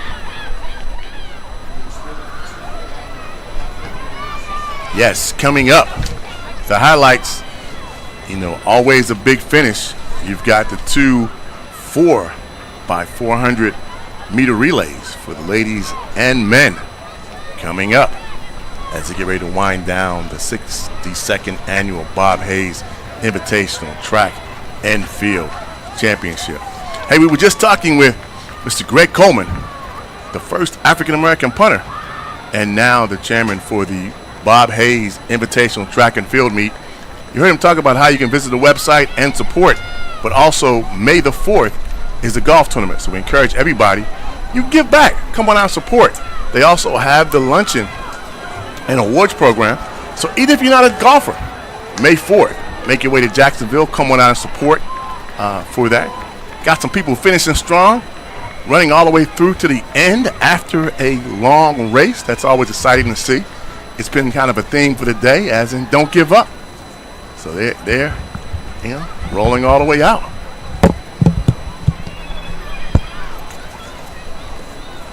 Don't go anywhere. We still got the 2 4 by 400 meter relays for the ladies and the men.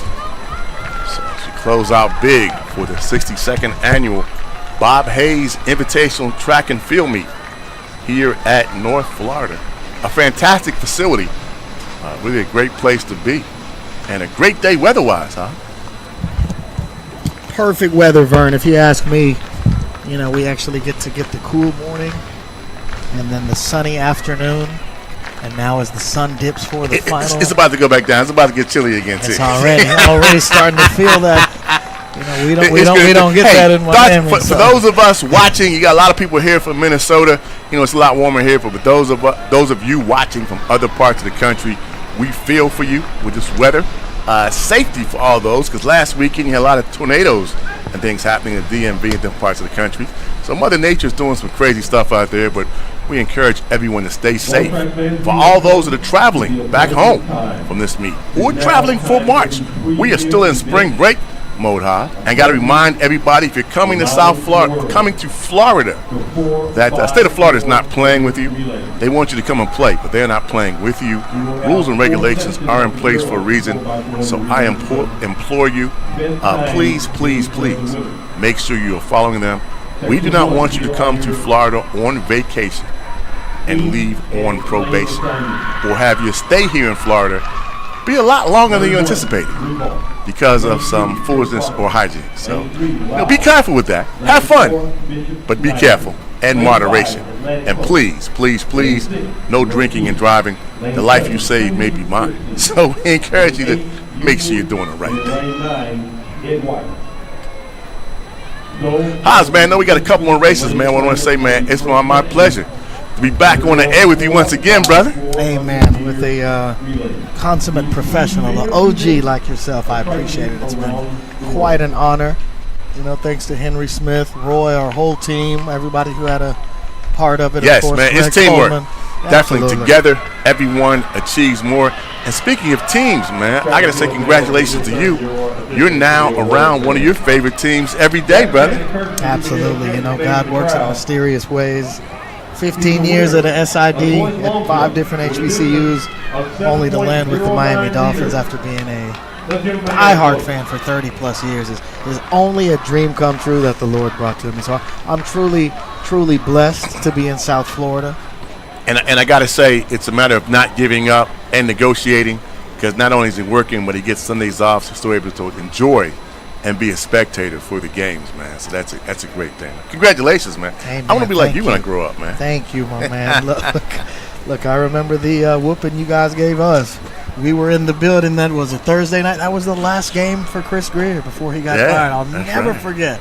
We had the bags over our heads. I saw all the Ravens fans taking over.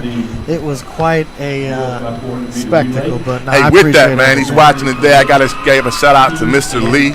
And I'm going to ask all of our fans and everyone else, if you believe in the power of prayer, to send one up. A diehard Ravens fan. Our goal was to get him well so he could come to South Florida for the Halloween game of the Dolphins against the Ravens. He made it back for New Year's and Christmas and New Year's. It's been some time, but unfortunately cancer has returned, so we have to go under surgery again Monday. So thoughts out and prayers for Mr. Lee. Lee's going to win, but for all those survivors and those still fighting cancer and that deadly disease, our thoughts and prayers are with you all, and I'm going to selfishly ask that you include Mr. Lee in your prayers for the next couple of days or weeks as we pray him through this next episode of what's going on. We're getting underway for the ladies 4x400. It's that race they talked about, Hobbs. Oh, it is the one of the most exciting races, if not the most exciting race. Sometimes, I've seen some absolutely unreal 4x4s in my I'm wondering, how did this tradition start that we kind of close out track meets with this one right here? I don't know. It's so wide open, People wait around for it. It's been a long day, but you got people sitting around waiting. It's a great thing. You want to see what's happening, and then you get a chance to talk to those like Shante and others that really excel in this relay. No, absolutely. She loved the 4x4. She talked about it earlier. My experience at the NAIA Track and Field Nationals. Okay. From Marion to Orange Beach.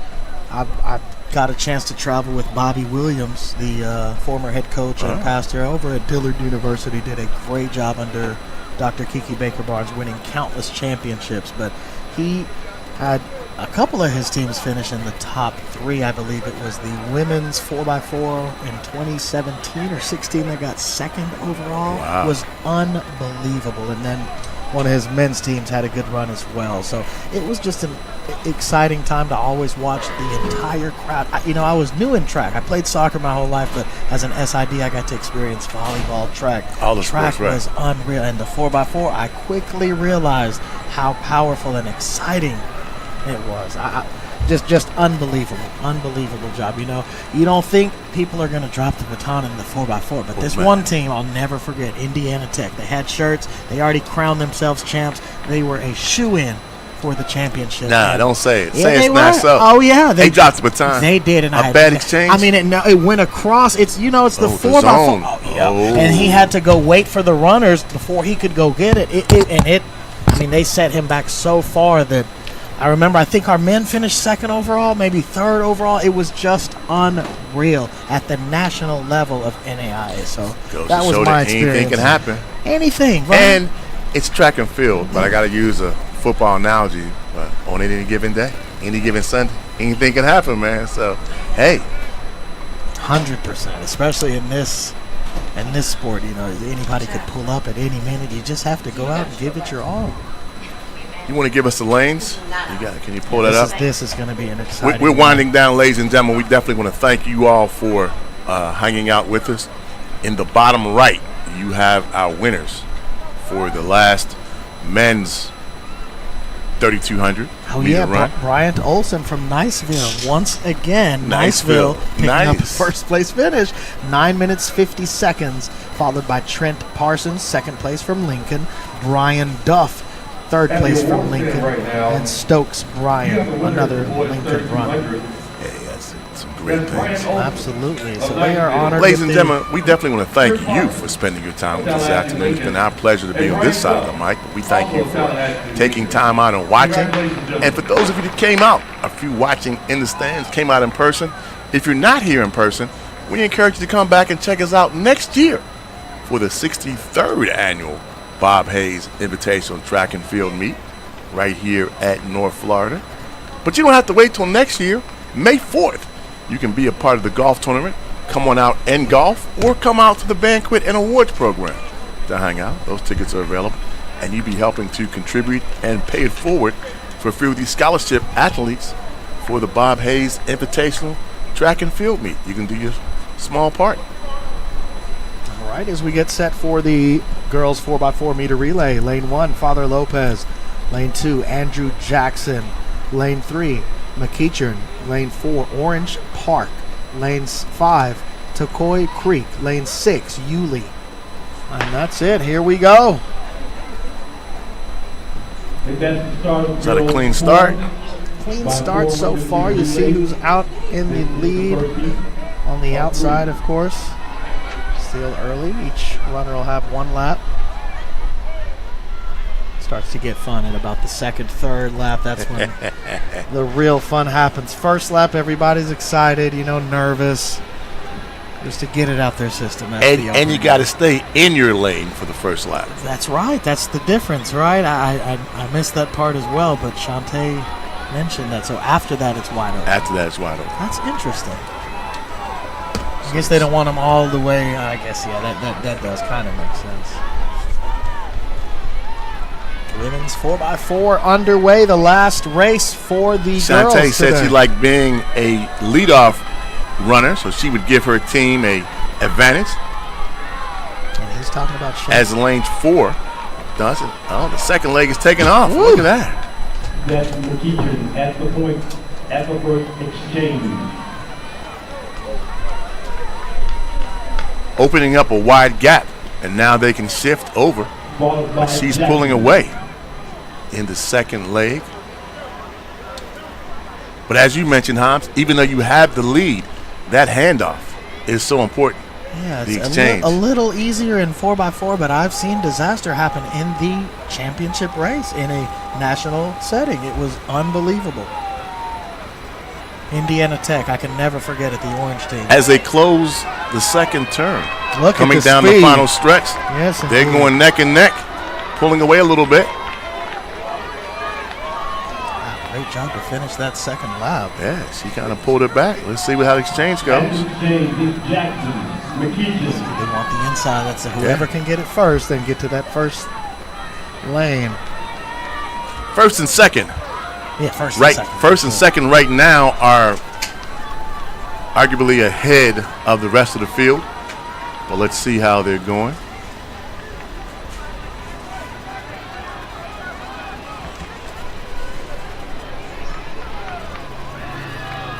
Opening up even larger gap between first and second right now as the leader rounds for her last. Imagine if you're leading and you have the baton, you drop the baton.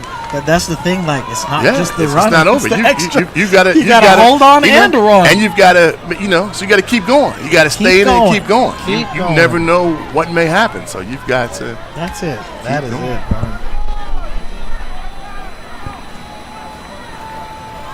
That exchange is still Jackson. A good exchange. Two good exchanges. They're pulling out. Followed by Lopez. The 4 teams still waiting for their We runner. are now in the third leg.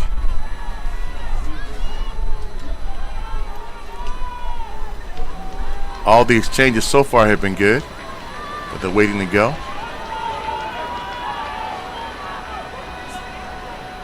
All exchanges done.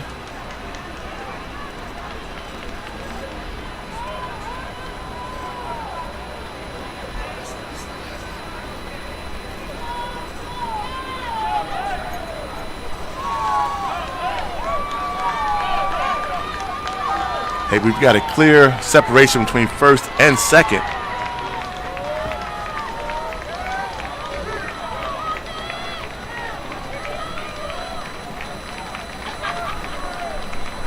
Bringing it home. The ladies of Jackson. Third coming around.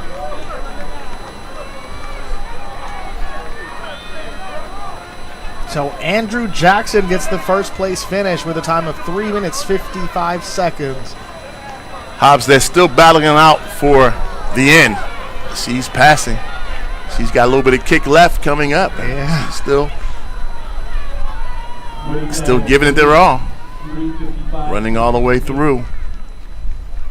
Hey, I give him a hand just for completing. Everyone is done. Absolutely. Andrew Jackson, first place finish. Followed by McEachern in third place. E2 of girls 4x4. So Andrew Jackson first, McEachern second, and Lane 1, Albany, Lane 2, Wyatt, Lane 3, Rickard, Lane 4, Miami Northern, Lane 5, Okoye, Lane 6, Fletcher, Lane 7, and no, we've got Heat 2. Heat 2 for the ladies, yes. Heat 2 for the ladies. It goes to show the testament of the amount of athletes they had today. Mr. Baum said we're looking over possibly 2,000 participating today.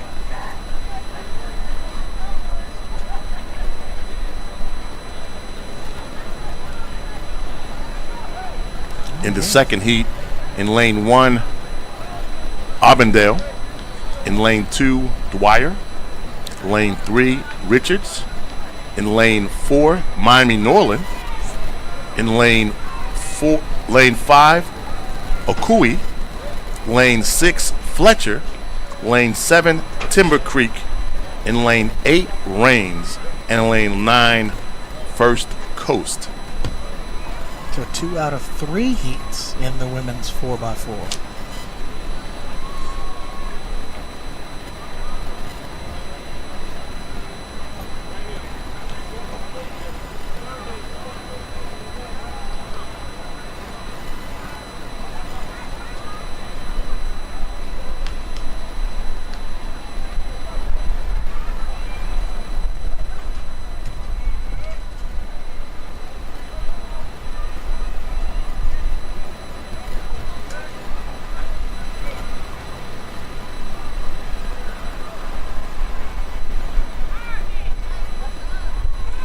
Everything else is finished. These point totals could determine some shifts in the team scores. Possibly. So we want to wish everyone well.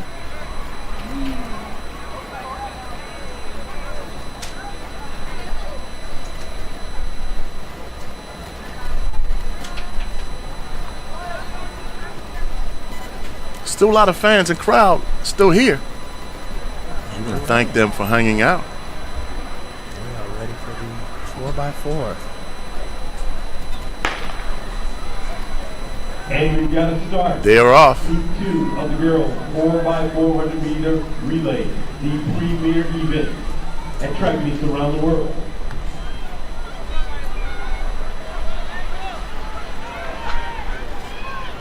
Second of 3 heats for the girls 4x400 meter relay finals. We've got a race right now for first and second as they round the final turn for the last home stretch of the first leg. Yeah, great battle. Just keep pace. That's all you need to do. Keep pace. You need to kill yourself. But you see, first place pulling away. Yes. Got to keep pace and have a great exchange. Maybe even more important. Maybe even more important, Vern. That'll set you back. Here we go, slow and steady. Looks like a good exchange on 1. Good exchange on 2. Everyone's off with a great exchange. Let's see what we got. I see one lady moving up from the back.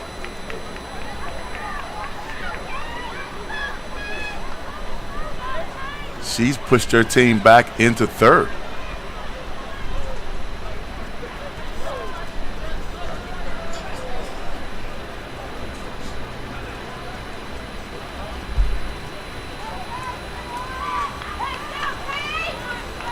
They're closing on the leader, Hub. You see first place. She was comfortable. Now around the stretch, you see second and third place battling it out. Just like hey, this one is coming up. Is that the same one that moved them up from last? I'm not sure, but she's making a run. We will see how this works. Exchange important here. First place with a good exchange. Second with good. She's got some room to catch up.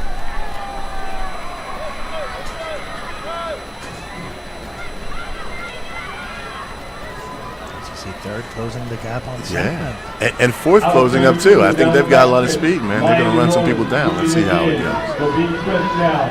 Yeah, the pace is getting slower for the first place team. Yes, they're closing the gap. Look at that. Called it. Second and third making a run here, Vern. It's going to be a great it's finish. going to come down to the final. Yeah. This exchange, this last handoff is definitely going to be important to see what they've got. As they turn for the home stretch, Look at this one. She's making a run. My goodness. She has put her team back in the lead. Just like that. Oh, my goodness.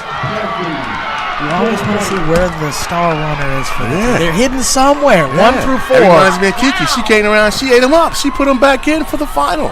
Oh, a good exchange. A good exchange, and they're off. Look at that. Oh, man.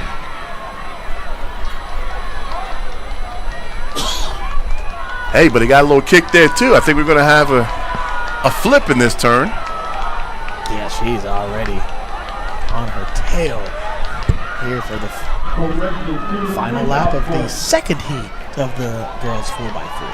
And Hive, she's Just past like her. that. You called it. Here we go. Can she keep pace? Can she hold off? That's right. So they held their special runner for the end. Right. It's always strategy. You mentioned it earlier, Vernon. She's pulling away. This is what a finish right here. Yeah, they say this is their horse for the end. Oh, Look man. at her. She's go. stretching it out. Look at that.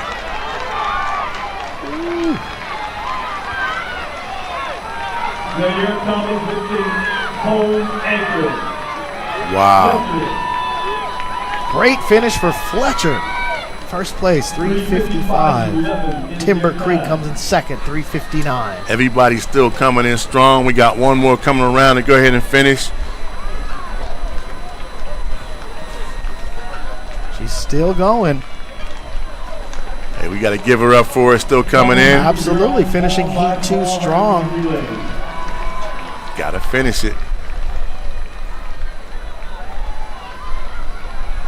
So Dwyer gets third place, but Fletcher finishing first in their heat. We'll see the final results, of course, with all 3 heats as we get set for the third and final heat of the girls 4x4. That was a strong case of a couple changes based on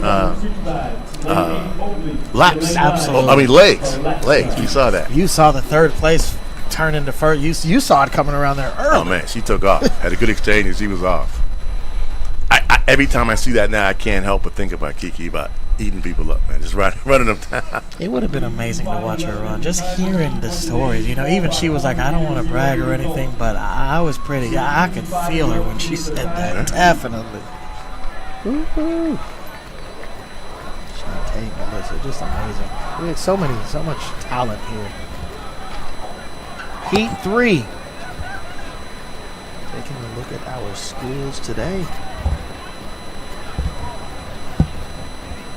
Here's Heat 3. We've got Beachside, Wekiva, St. Thomas Aquinas, Hughes, Miami Northwestern, Niceville, Creekside, Oakleaf, and Palatka rounding out heat number 3. With a distance of 14.87 meters. Congratulations, Jake. Jake Galindo of Niceville. Give him a hand.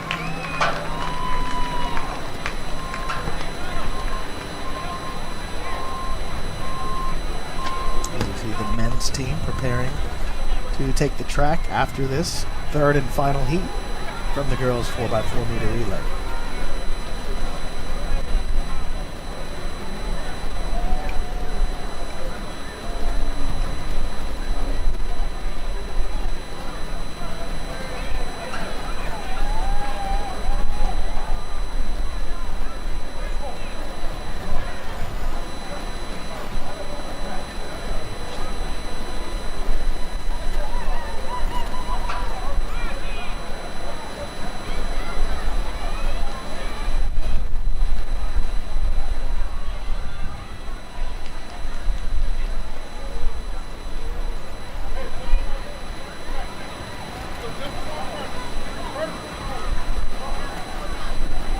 Top 3 teams for girls going into this event. The 46 points in third place, Miami Northwestern. The second place with 49 points, St. Thomas Aquinas. In the first place with 76.5 points, Niceville.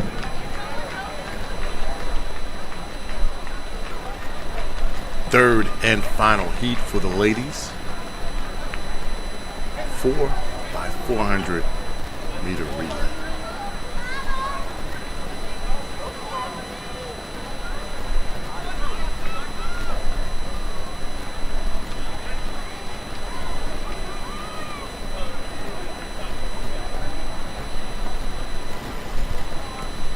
Advantage of running in that final heat, you know exactly what time you need to beat. That's one big thing that you generally don't see. Of course, this isn't the championships. This is a track meet and one of the biggest in the country. So And you're running against the clock at that one. So as we mentioned about earlier, you always have to be mindful of the fact that you're not running against your players, but you've got to give it the gas because you're running against the clock. that's it. Get placement in these larger meets.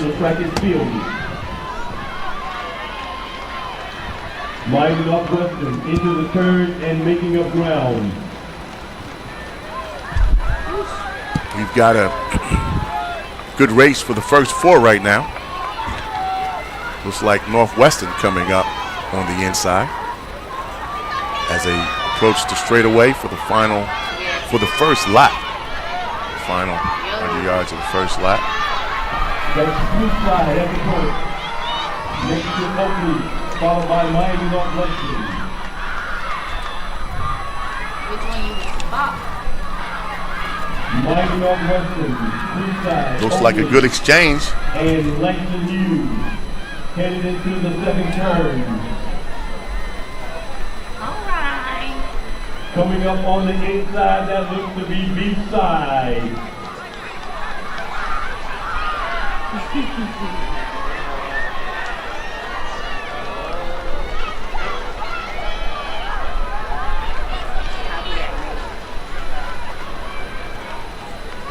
At the top of the turn, Northwestern, Creekside, Oakley, followed by Beachside.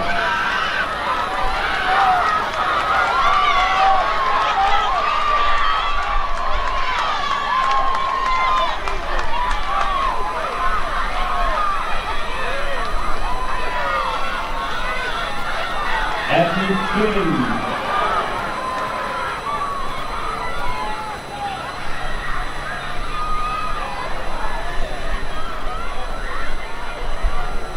Hughes with a slight advantage over Creekside, followed by Miami Northwestern and Beachside.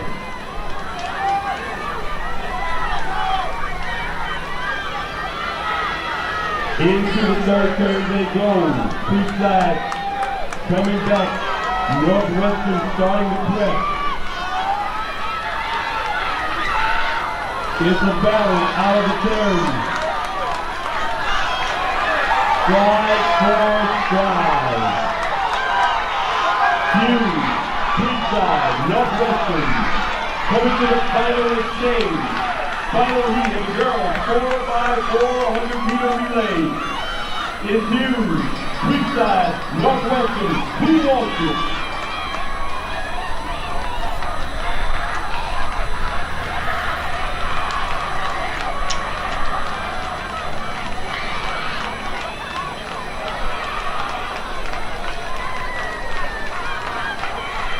The time to beat is 3:55.11. It's still Hughes, Creekside, Northwestern. Rounding the turn and coming into the home stretch. It's still Hughes, Creekside, Northwestern. Who will be the 2026 4x400 meter relay champions for the girls?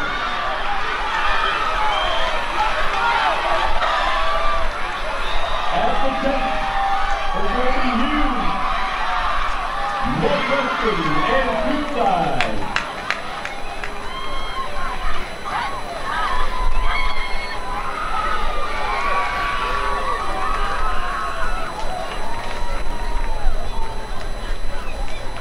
With a winning time of 3:46.54, the ladies Panthers of Hughes High. Here's your running score with 17 of 18 events sports. For the boys, in third place, Reigns with 53.5 points. In second, Tallahassee Lincoln with 77 points. And in first place for the boys team, Knightsville with 98 points. For the girls, with 16 of 18 events scored.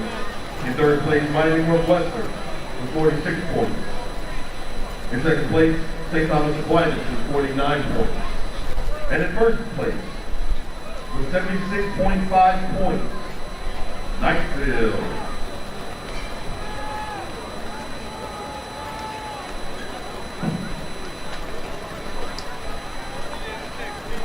On the track right now is boys 4x400 meter relay. In the first heat, in lane 1, Union. In lane 2, Jacksonville Revolve. In lane 3, Tallahassee Godby. In lane 4, Impact Christian. In lane 5, First Coast. In lane 6, Paxton. In lane 7, Sequoia Creek. In lane 8, Father Lopez. And in lane 9, Invitational. That's heat 1 of the boys 4x400 meter relay.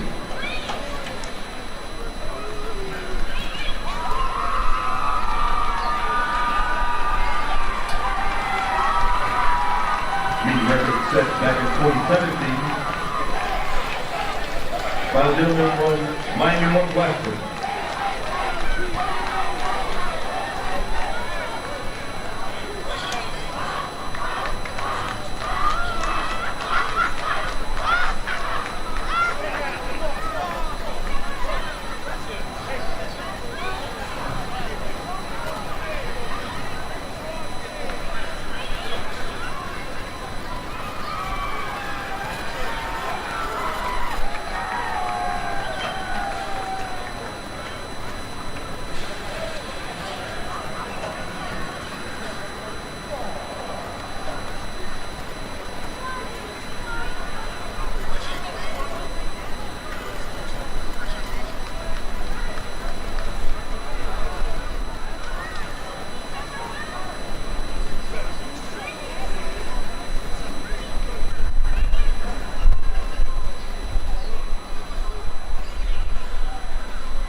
We're off, but looks like a false start. Yeah. Look at Hughes, bottom right-hand side of your screen, Vern. They are one happy group. The girls 4x4 meter champs. Yes. And on the way to the podium, they were dancing, hitting the jig. They loved it. This is exactly what it's about. They put in the work. They came, they performed, they executed, and they won. They came and conquered. Yeah, each of them get a trophy, 4x4 meter relay. Speed kills, as they say. Yeah, their anchor runner, very strong. Yes. They trusted the third runner. She was still good, but the other team. And we've been giving accolades to the Bob Hayes Invitational Track and Field. Yeah. These trophies are kind of nice, man. Huge, man. They got some nice size trophies, man. Beautiful. And I didn't realize scholarships were given out also. This is amazing. Amazing. And that's why it's important for our listeners and viewers to please support the Bob Hayes Invitational Track and Field Meet. You heard Mr. Coleman say that you can go to the website to contribute and donate or reach out to be a partner with them in other ways. We also want to thank our vendors, food trucks, and everyone that participated today, and especially all the workers and volunteers for this track meet. It takes a lot of people to put on an event of this magnitude, and we are thankful for all of you that worked, volunteered, participated, and especially you, our viewers, and those that came out in person. So we encourage you to please, if you didn't make it this year, mark your calendar and check it out for the same time around next year for the 63rd annual Bob Hayes Invitational Track and Field Meet here in Jacksonville. But of course, you don't have to wait till then. May 4th, the golf tournament. We're off this time. A good start. Impact Christian, First Coast, Paxton, Sequoia Creek, Father Lopez, Episcopal.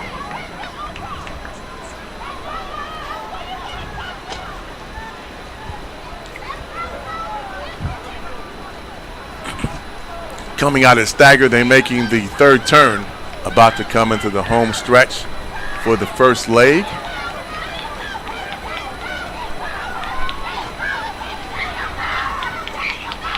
So there's Yulee, Ribault, Godby, Impact Christian, First Coast, Paxson, Sequoia Creek, Father Lopez, and Episcopal, all competing in the boys 4x4 meter relay.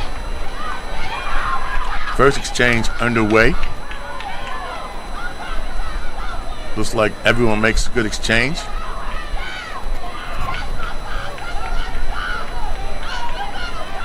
I see already some movement in the back.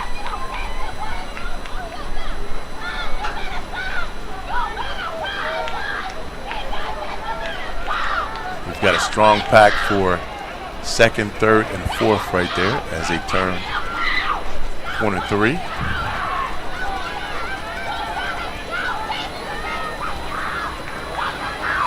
Running by first place so far. Yes, put some distance between them and the competition for the second leg. Let's see how the exchange is going to be. That's consistent.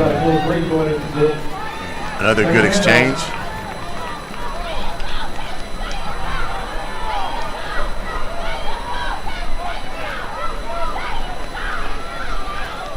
All the exchanges were good once again.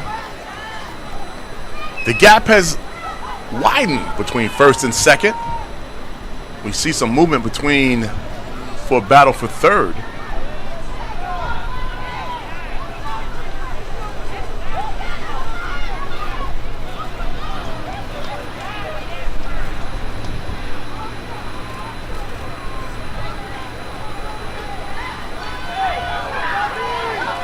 He's closing the gap slowly. He is. And even the last place team at the exchange has moved up a notch.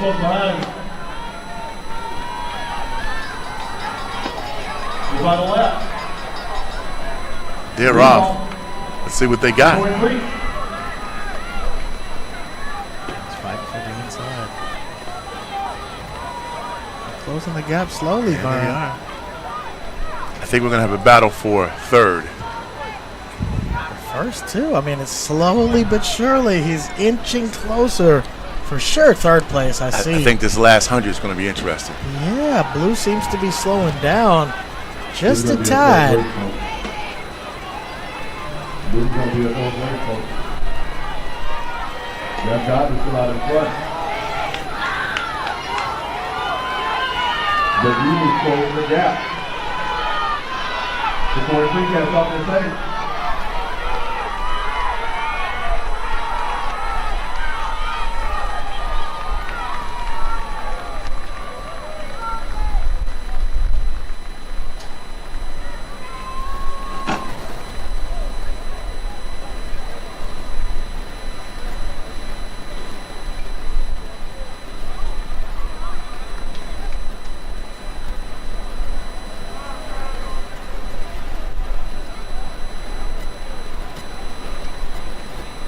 Hey, Michaela Schaefer, you're the winner of the Girls Triple Jump Bob Hayes 2026.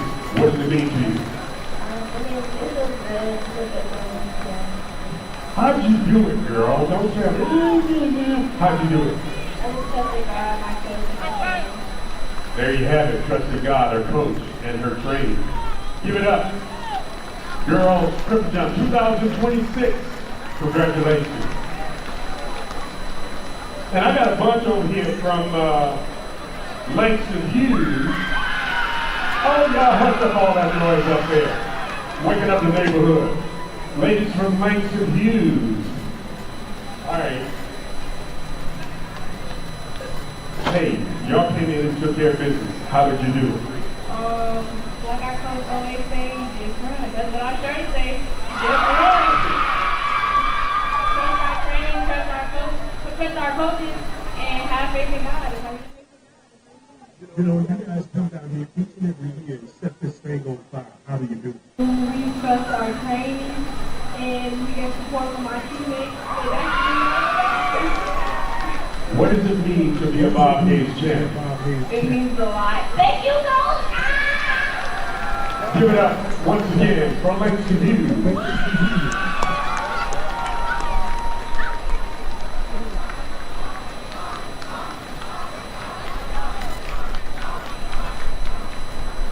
PLA assignments for heat number 2 of the boys, 4x400 meter relay. In lane 1, Monarch. Lane 2, Inland Coast. Lane 3, East Side. Lane 4, Timber Creek. Lane 5, Andrew Jackson Tigers. Lane 6, Fletcher. Lane 7, Beachside. Lane 8, Orange Park. And then lane 9, West Side. Second heat, boys 4 by 400 meter relay.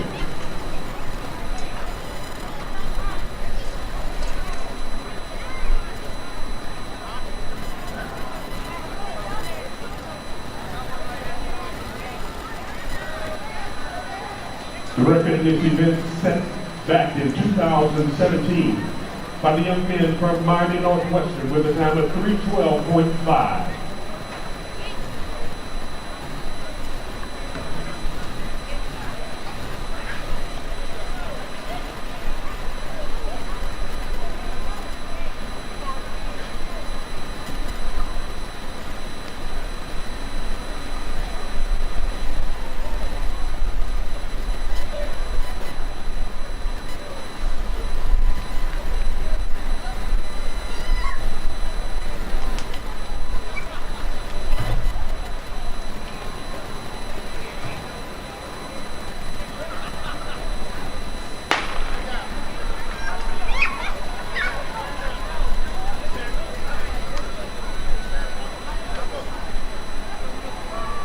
First leg of the boys 4x400 meter relay.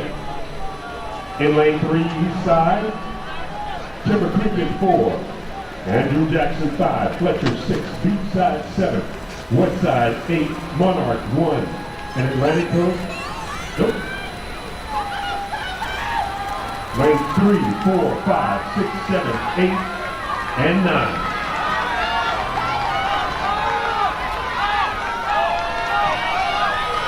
At the end of this first leg, 4x400 meter relay. Fletcher, East Side, West Side, Andrew Jackson. East Side, Timber Creek, Orange Park.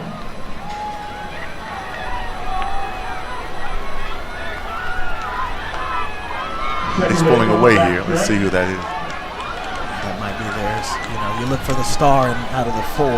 It's always interesting. He said it best. It is very strategic. Because you're right. As a coach, at some point, you want to give your team a lead. So if it's like, hey, we're gonna get in the second leg. We're faster. We're gonna put our fastest person in second, or whatever leg it may be, and we're gonna put it up, and then we're out in front. So now psychologically, we just gotta hold on. And I've seen some heartbreaking finishes. Yeah. Vern, you would not believe. FMU. Oh my goodness. You know, we had Samina, the world runner from Ghana, so they put him in the 4x4. They also put another receiver who was amazing, Greg Bain, receiver / track runner, and he wasn't a 4x4, he's been a 4x1, but at the end, Saminu ran the first leg, gave him so much opportunity, and Bain got caught at the end. It was a slow kill, and it was so sad at the end, Vern. So it's you have to know your competition. Right. Look at this lead. My goodness. That's just speed right there. Yeah, so, they've given him something. But once again, it comes down to the handoff and being able to finish. We don't know what the rest of the teams have. That's it. As far as speedsters. Exactly. Maybe they're special runners on 4, but look at the lead here. Nobody's going to catch it. I mean, this is too much. That's too much. They're special runners in the third leg, and it's clear as day. He gave them the lead. Anything can happen, but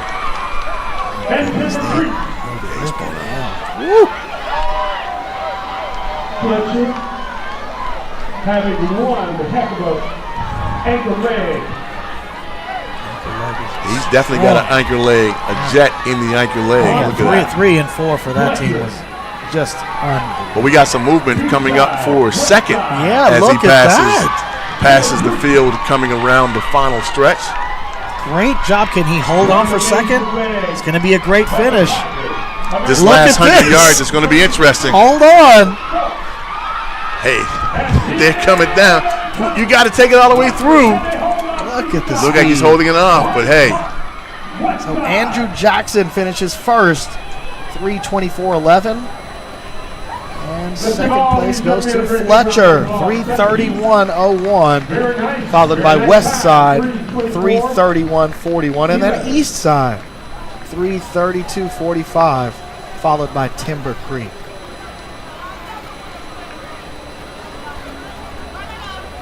East side, west side, beach side. What about the dirty zone? You know? Great finish. Great finish. My goodness. The ability to hold on as we get set for Heat 3. That's 3 out of 4.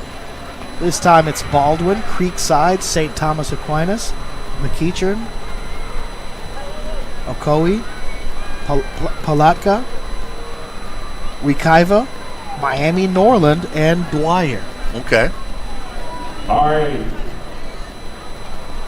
So here we go. Heat 3 out of 4. In lane 1, Baldwin. Final 2 races of the evening. Lane 3, St. Thomas Aquinas. Lane 4, McEachern. Lane 5, the trophies dwindling down in the middle. We had tons of them earlier, but down to the final ones. Your next seat of the boys, 4x400 meter relay.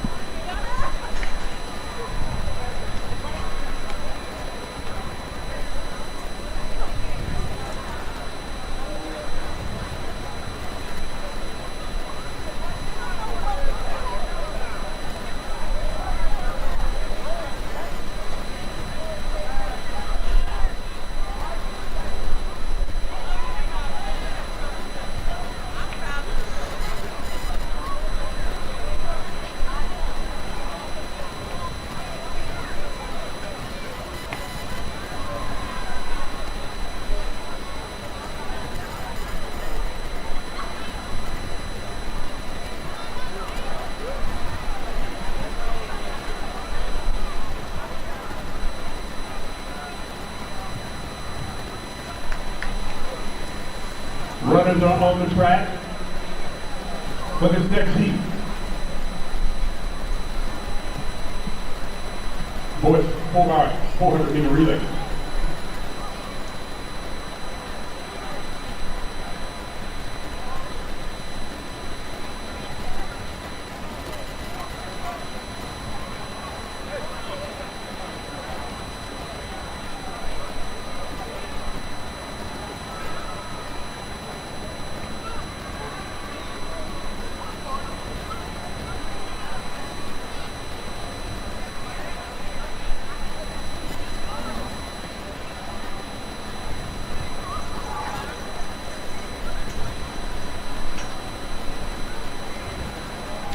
Set for the start of Heat 3. Boys 4x4 meter relay. And here we go. Lane 1, Creekside, lane 2, St. Thomas Aquinas 3, McEachern 4, Ocoee 5, Palatka 6, Wekiva 7, Miami Norland 8, and Dwyer in lane 9.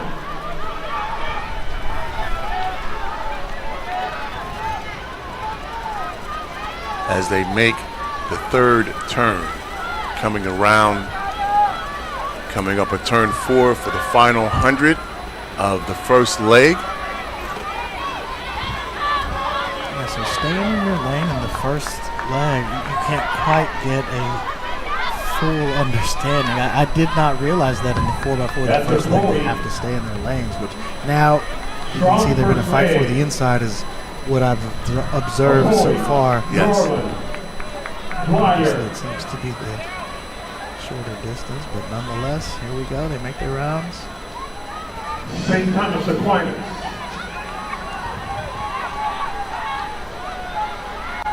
Wekiva, Baldwin. Gap for the leader out. A race developing for second or third. Oh, yeah.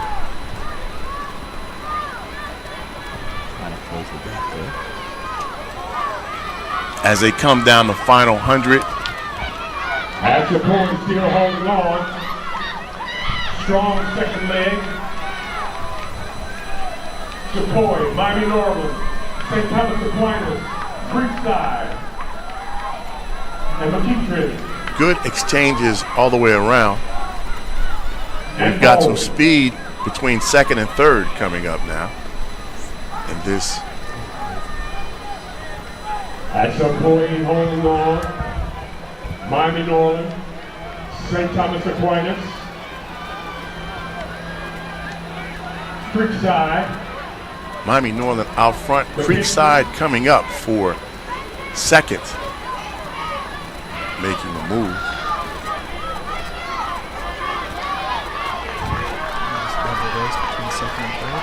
Northern out front right now with a good exchange. All right. Yeah, they're making a race for second and third. Let's see how this handoff's going to be. If they got any speed, they may be a race down the stretch. Let's see if they have their star. Where's the star? You know, that's what I always check. There's always one really, really fast one. As they go down the backstretch.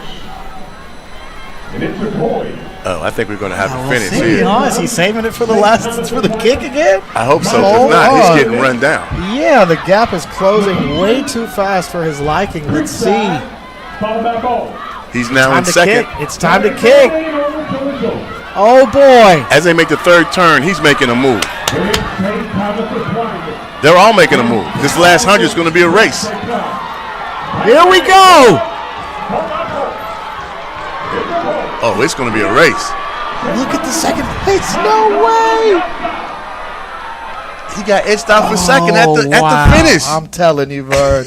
Unbelievable finish.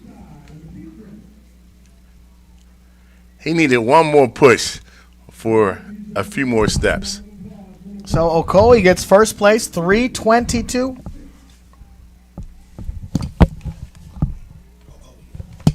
$3:22.66, followed by Miami Norland. Wow.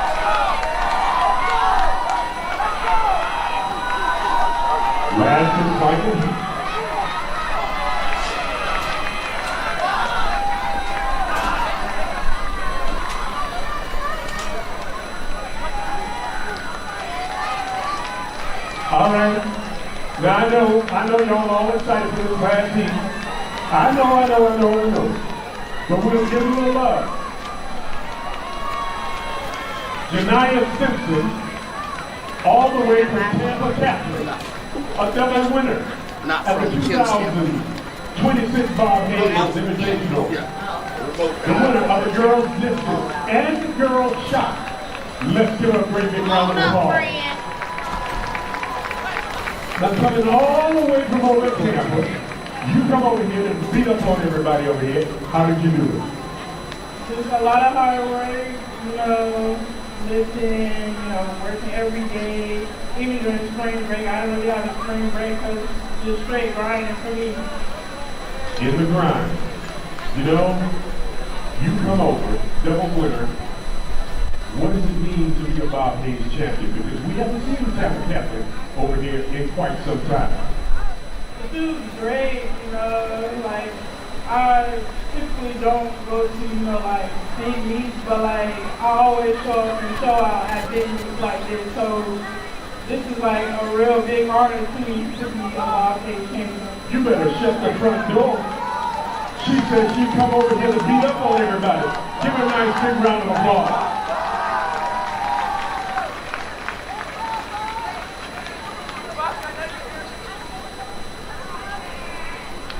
Show up and show up. All right. Are y'all ready for the granddaddy of them all? Are you ready for the granddaddy of them all? Final heat of the boys 4x100 meter relay in lane 1. Tallahassee Lane. Lane 2. Grayson. Lane 3. Flagler, Palm Coast. Lane 4, the Vikings out of Jacksonville. Lane 5, Langston Hughes. Lane 6, Miami Northwestern. And that ain't no more. Tallahassee Records, Lane 7, Niceville, Lane 8. And Oakley, Lane 9. There's a tight team score as we go into this final race. And 9 times out of 10, the winner of this race will determine the champion in the boys division 2026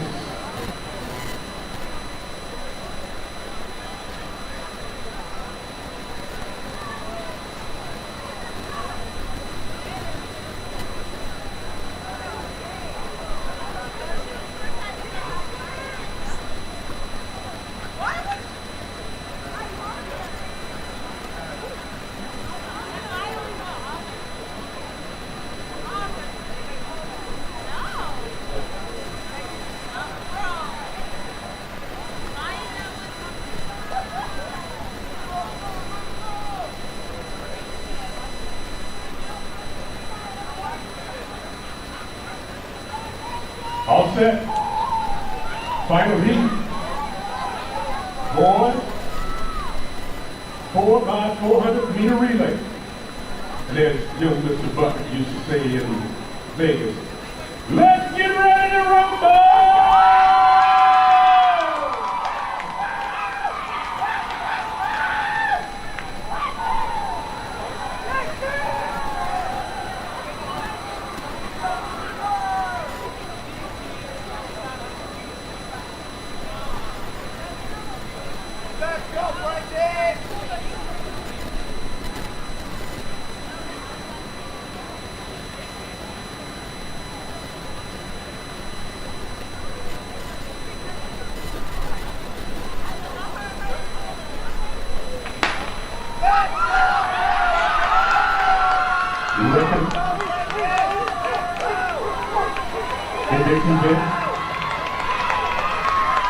Playing 12-5, set back in 2017 by Miami Northwestern. It's Lincoln, Grayson, Flagler, Palm Coast, Jacksonville Reigns, Hughes, Langston Hughes, out of Atlanta, Miami Northwestern, Rickers, Maxfield, and Oakley.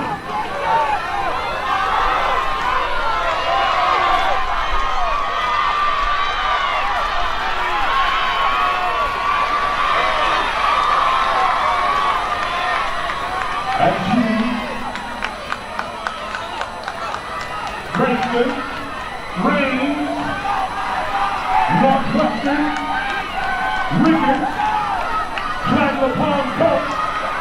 Oh boy.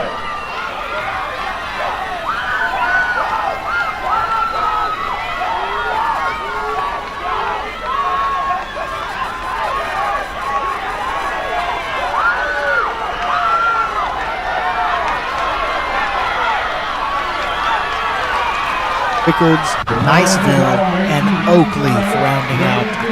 It's going to be a close exchange, Hobbs. Yeah, top 4 staying close. We're waiting to see where the horses are. And look at third place closing the gap. Here we go, the ever so important exchange. Can it be clean? First one's good, second one's great, and here we go, third and fourth. Violent runners, you love to see that. Look at the Bulls, as you said, holding the record. Meet record, if you will. Top 4 still close. Yeah. Can't wait for this final one. It could be anyone. We got to see how. Second, making a pull, closing the gap a little bit. So it's going to be important to see who has the most gas left in the tank at the end. That's all it comes down to, man. Look at this. 4x4 is extremely exciting. All right, final 100. Look at him, third place, pushing hard. First place has it. Yeah. Well, so far, the handoff is important. Let's see. Let's see what the ankle leg has for him. Will the throw slow him down? Nah, he's pulling away. He's got a great lead. But look at third place. I think they might have a battle for second.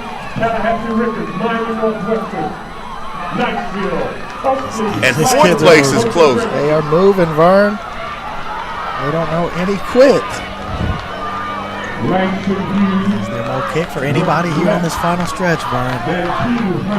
First place is comfortably moving. Third is coming up, man. Okay, yep, there he is. It's a battle for second. Makes his run. Will he catch the leader?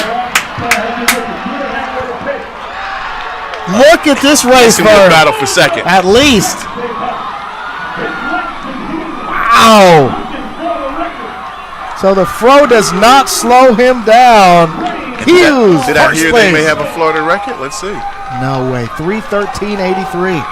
Reigns with the second place finish, followed by Rickards. Third place finish. So let's see. 3:13.83, Vern. I mean, Hughes, they were moving. Langston Hughes, they were moving. Followed by Reigns. Oh my.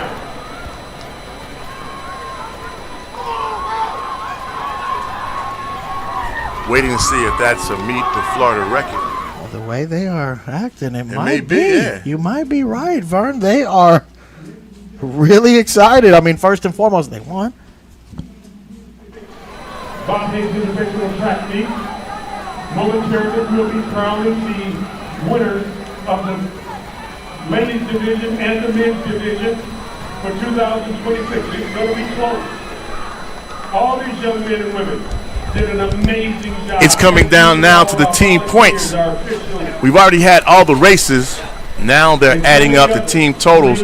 We definitely want to commend all of you all for staying with us today, whether you're here in person or viewing it, for the 62nd annual Bob Hayes Invitational Track and Field Meet here at North Florida. But we encourage you, even though this weekend is coming to a close, the Bob Hayes support is not over. May 4th, the golf tournament. We encourage you to check out the website. Come by, golf with us, or come to the Luncheon and Awards program. Either way, your support is very important for the financial support of the Bob Hayes Invitational Track Meet and Scholarship presentations. For those of you leaving, driving home that are here, or driving wherever you may go, listening or watching, please drive safely. Please support the vendors that came out to support you here, and we thank everyone for the vendor and media partners.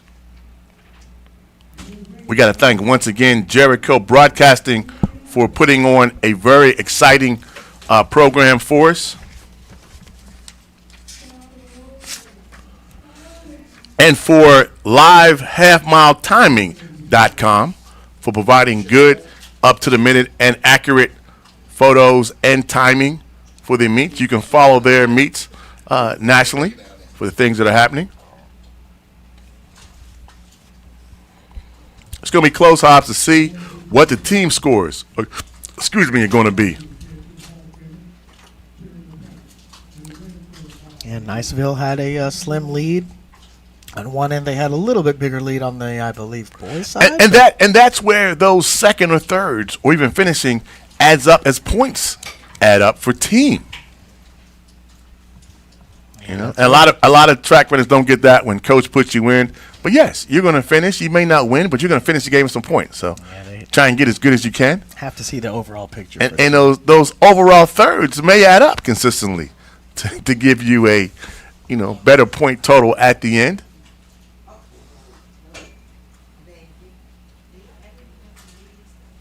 It's all about the game of life, Hobbs. It's about, accumulative work, consistency.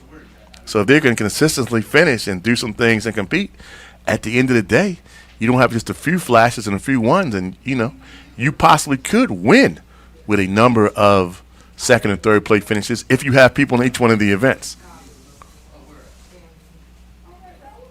Yes, sir. Not getting the limelight, we got to give a shout out to those that did the pole vault, the javelin, the distance, and the long jump.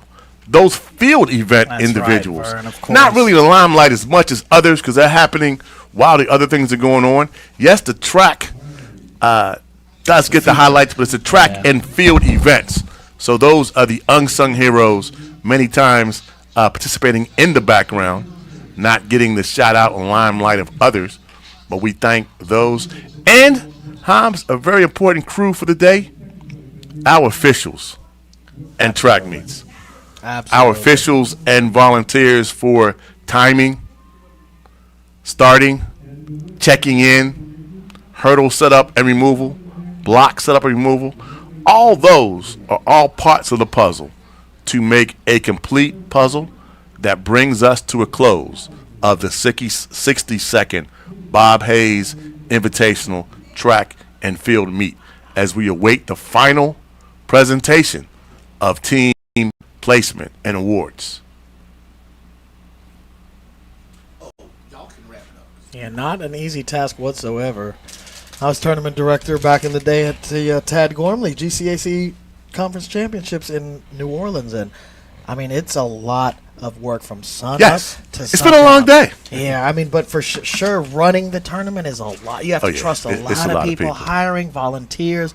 So kudos to this entire process. The Bob Hayes Invitational. I can't wait for the 63rd annual. I can't. And I got to say that everyone plays a small part in the bigger picture.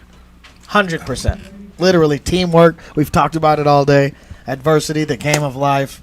Can't do it all on your own. You can't, even though it's an individual sport, you still need your team to win the team Yes, awards competition. as we await the. Shout out to all those coaches, trainers, and I guess medics. First responders. First responders. Absolutely. But the trainers, the tapers, the massage people, all those that help do everything to get the athletes ready before and after the race.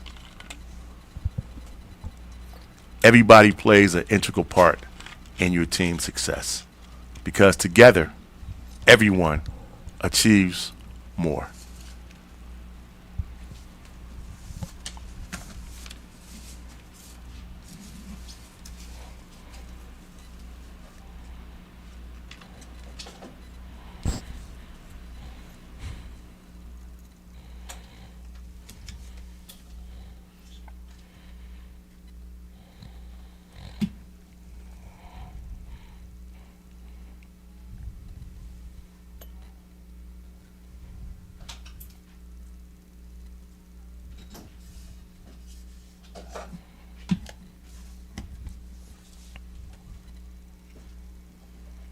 Awaiting the final calculations for team standings.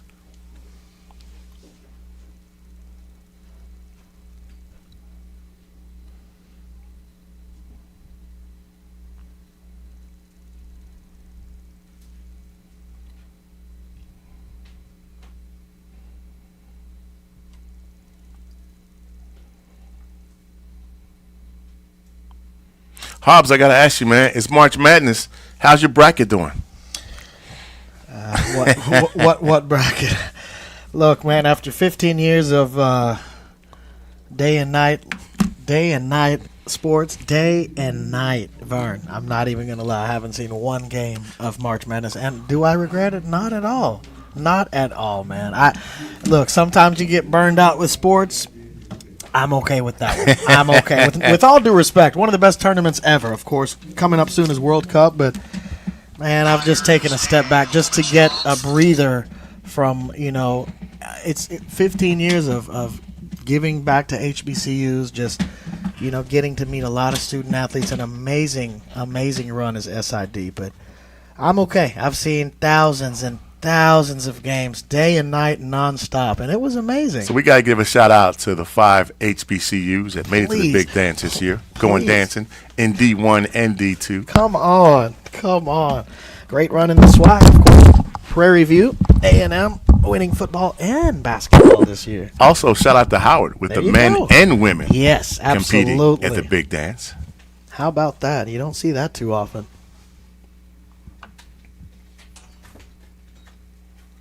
It's always interesting, though.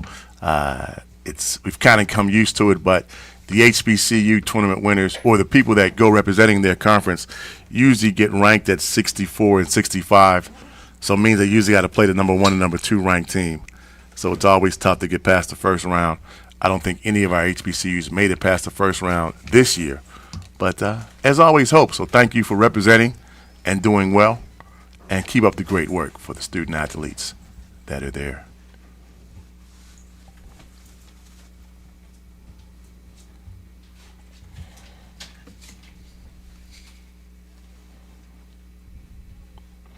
For those that have been with us all day and may have been basketball fanatics, Duke took down Siena 71-65.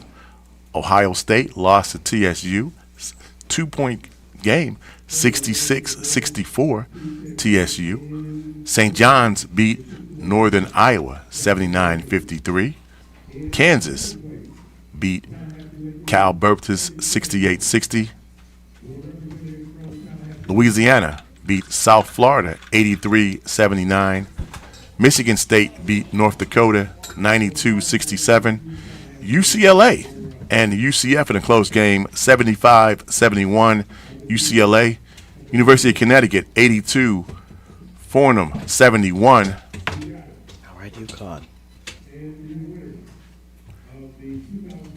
And Duke advances over TSU 81-58.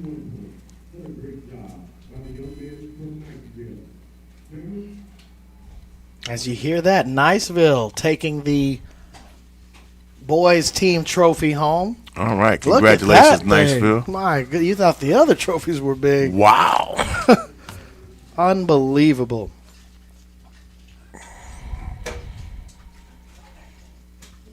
One of our Hall of Famers talked about it earlier. They have built an entire program, some excellent competition, and Yes. it shows. You're winning the Bob Hayes Invitational. You're a Winners for Bob life, Hayes as he champion said. for life, For man. life, that's it, man. Nobody can take that away from you. So hats off to Niceville, taking care of business on the boys' side, getting the points. And the victory, and the huge trophy to take home back to Niceville. And from looking, I didn't see anyone pull up or any injuries so far, it looked like today. So like we had a good meet from that aspect. Shout out to the trainers. Where everyone seemed to finish okay. But no one went down. Well, it's not, 90, 95 degree heat like South Florida. So Yeah, this so one's actually a little bit reasonable, so they're okay. But you go down south, my goodness, that heat is going to get you regardless. So fantastic job. Duval, you can't forget about it. Duval County.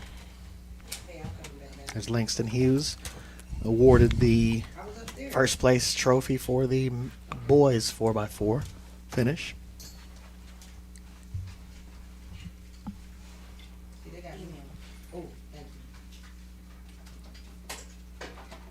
And did Niceville get both trophies?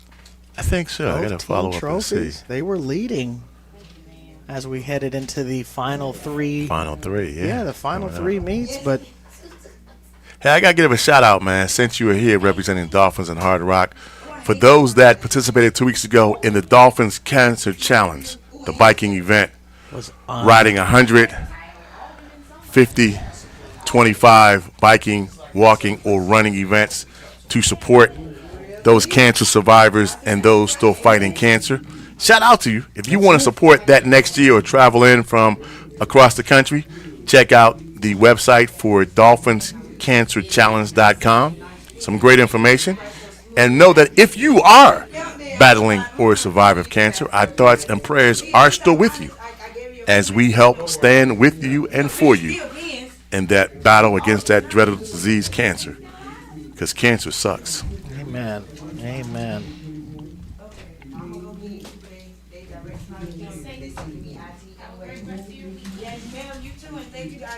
It was unreal. 13:54 and 99 miles.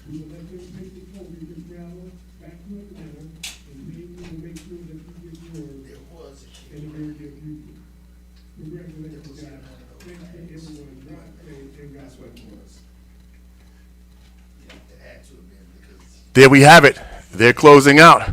Thank you very much for spending time with us today for the 62nd annual Bob Hayes Invitational Track and Field. And we got to give a big shout out to the people making it all possible, at least for us, Jericho. Hey, thank you very much, sir, and team, for the great work you all did.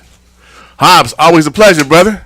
See Vernon next Martin. time. God is good all the time. Hey, remind everybody, check us out.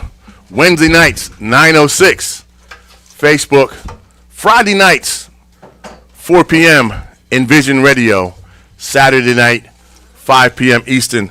The DAF Darren Freeman Network, 5 p.m. Talk to me at cvernontalktome@gmail.com. It's been my extreme pleasure today to spend some time with you. We're signing off. Thank you, and good night. Good night, everybody.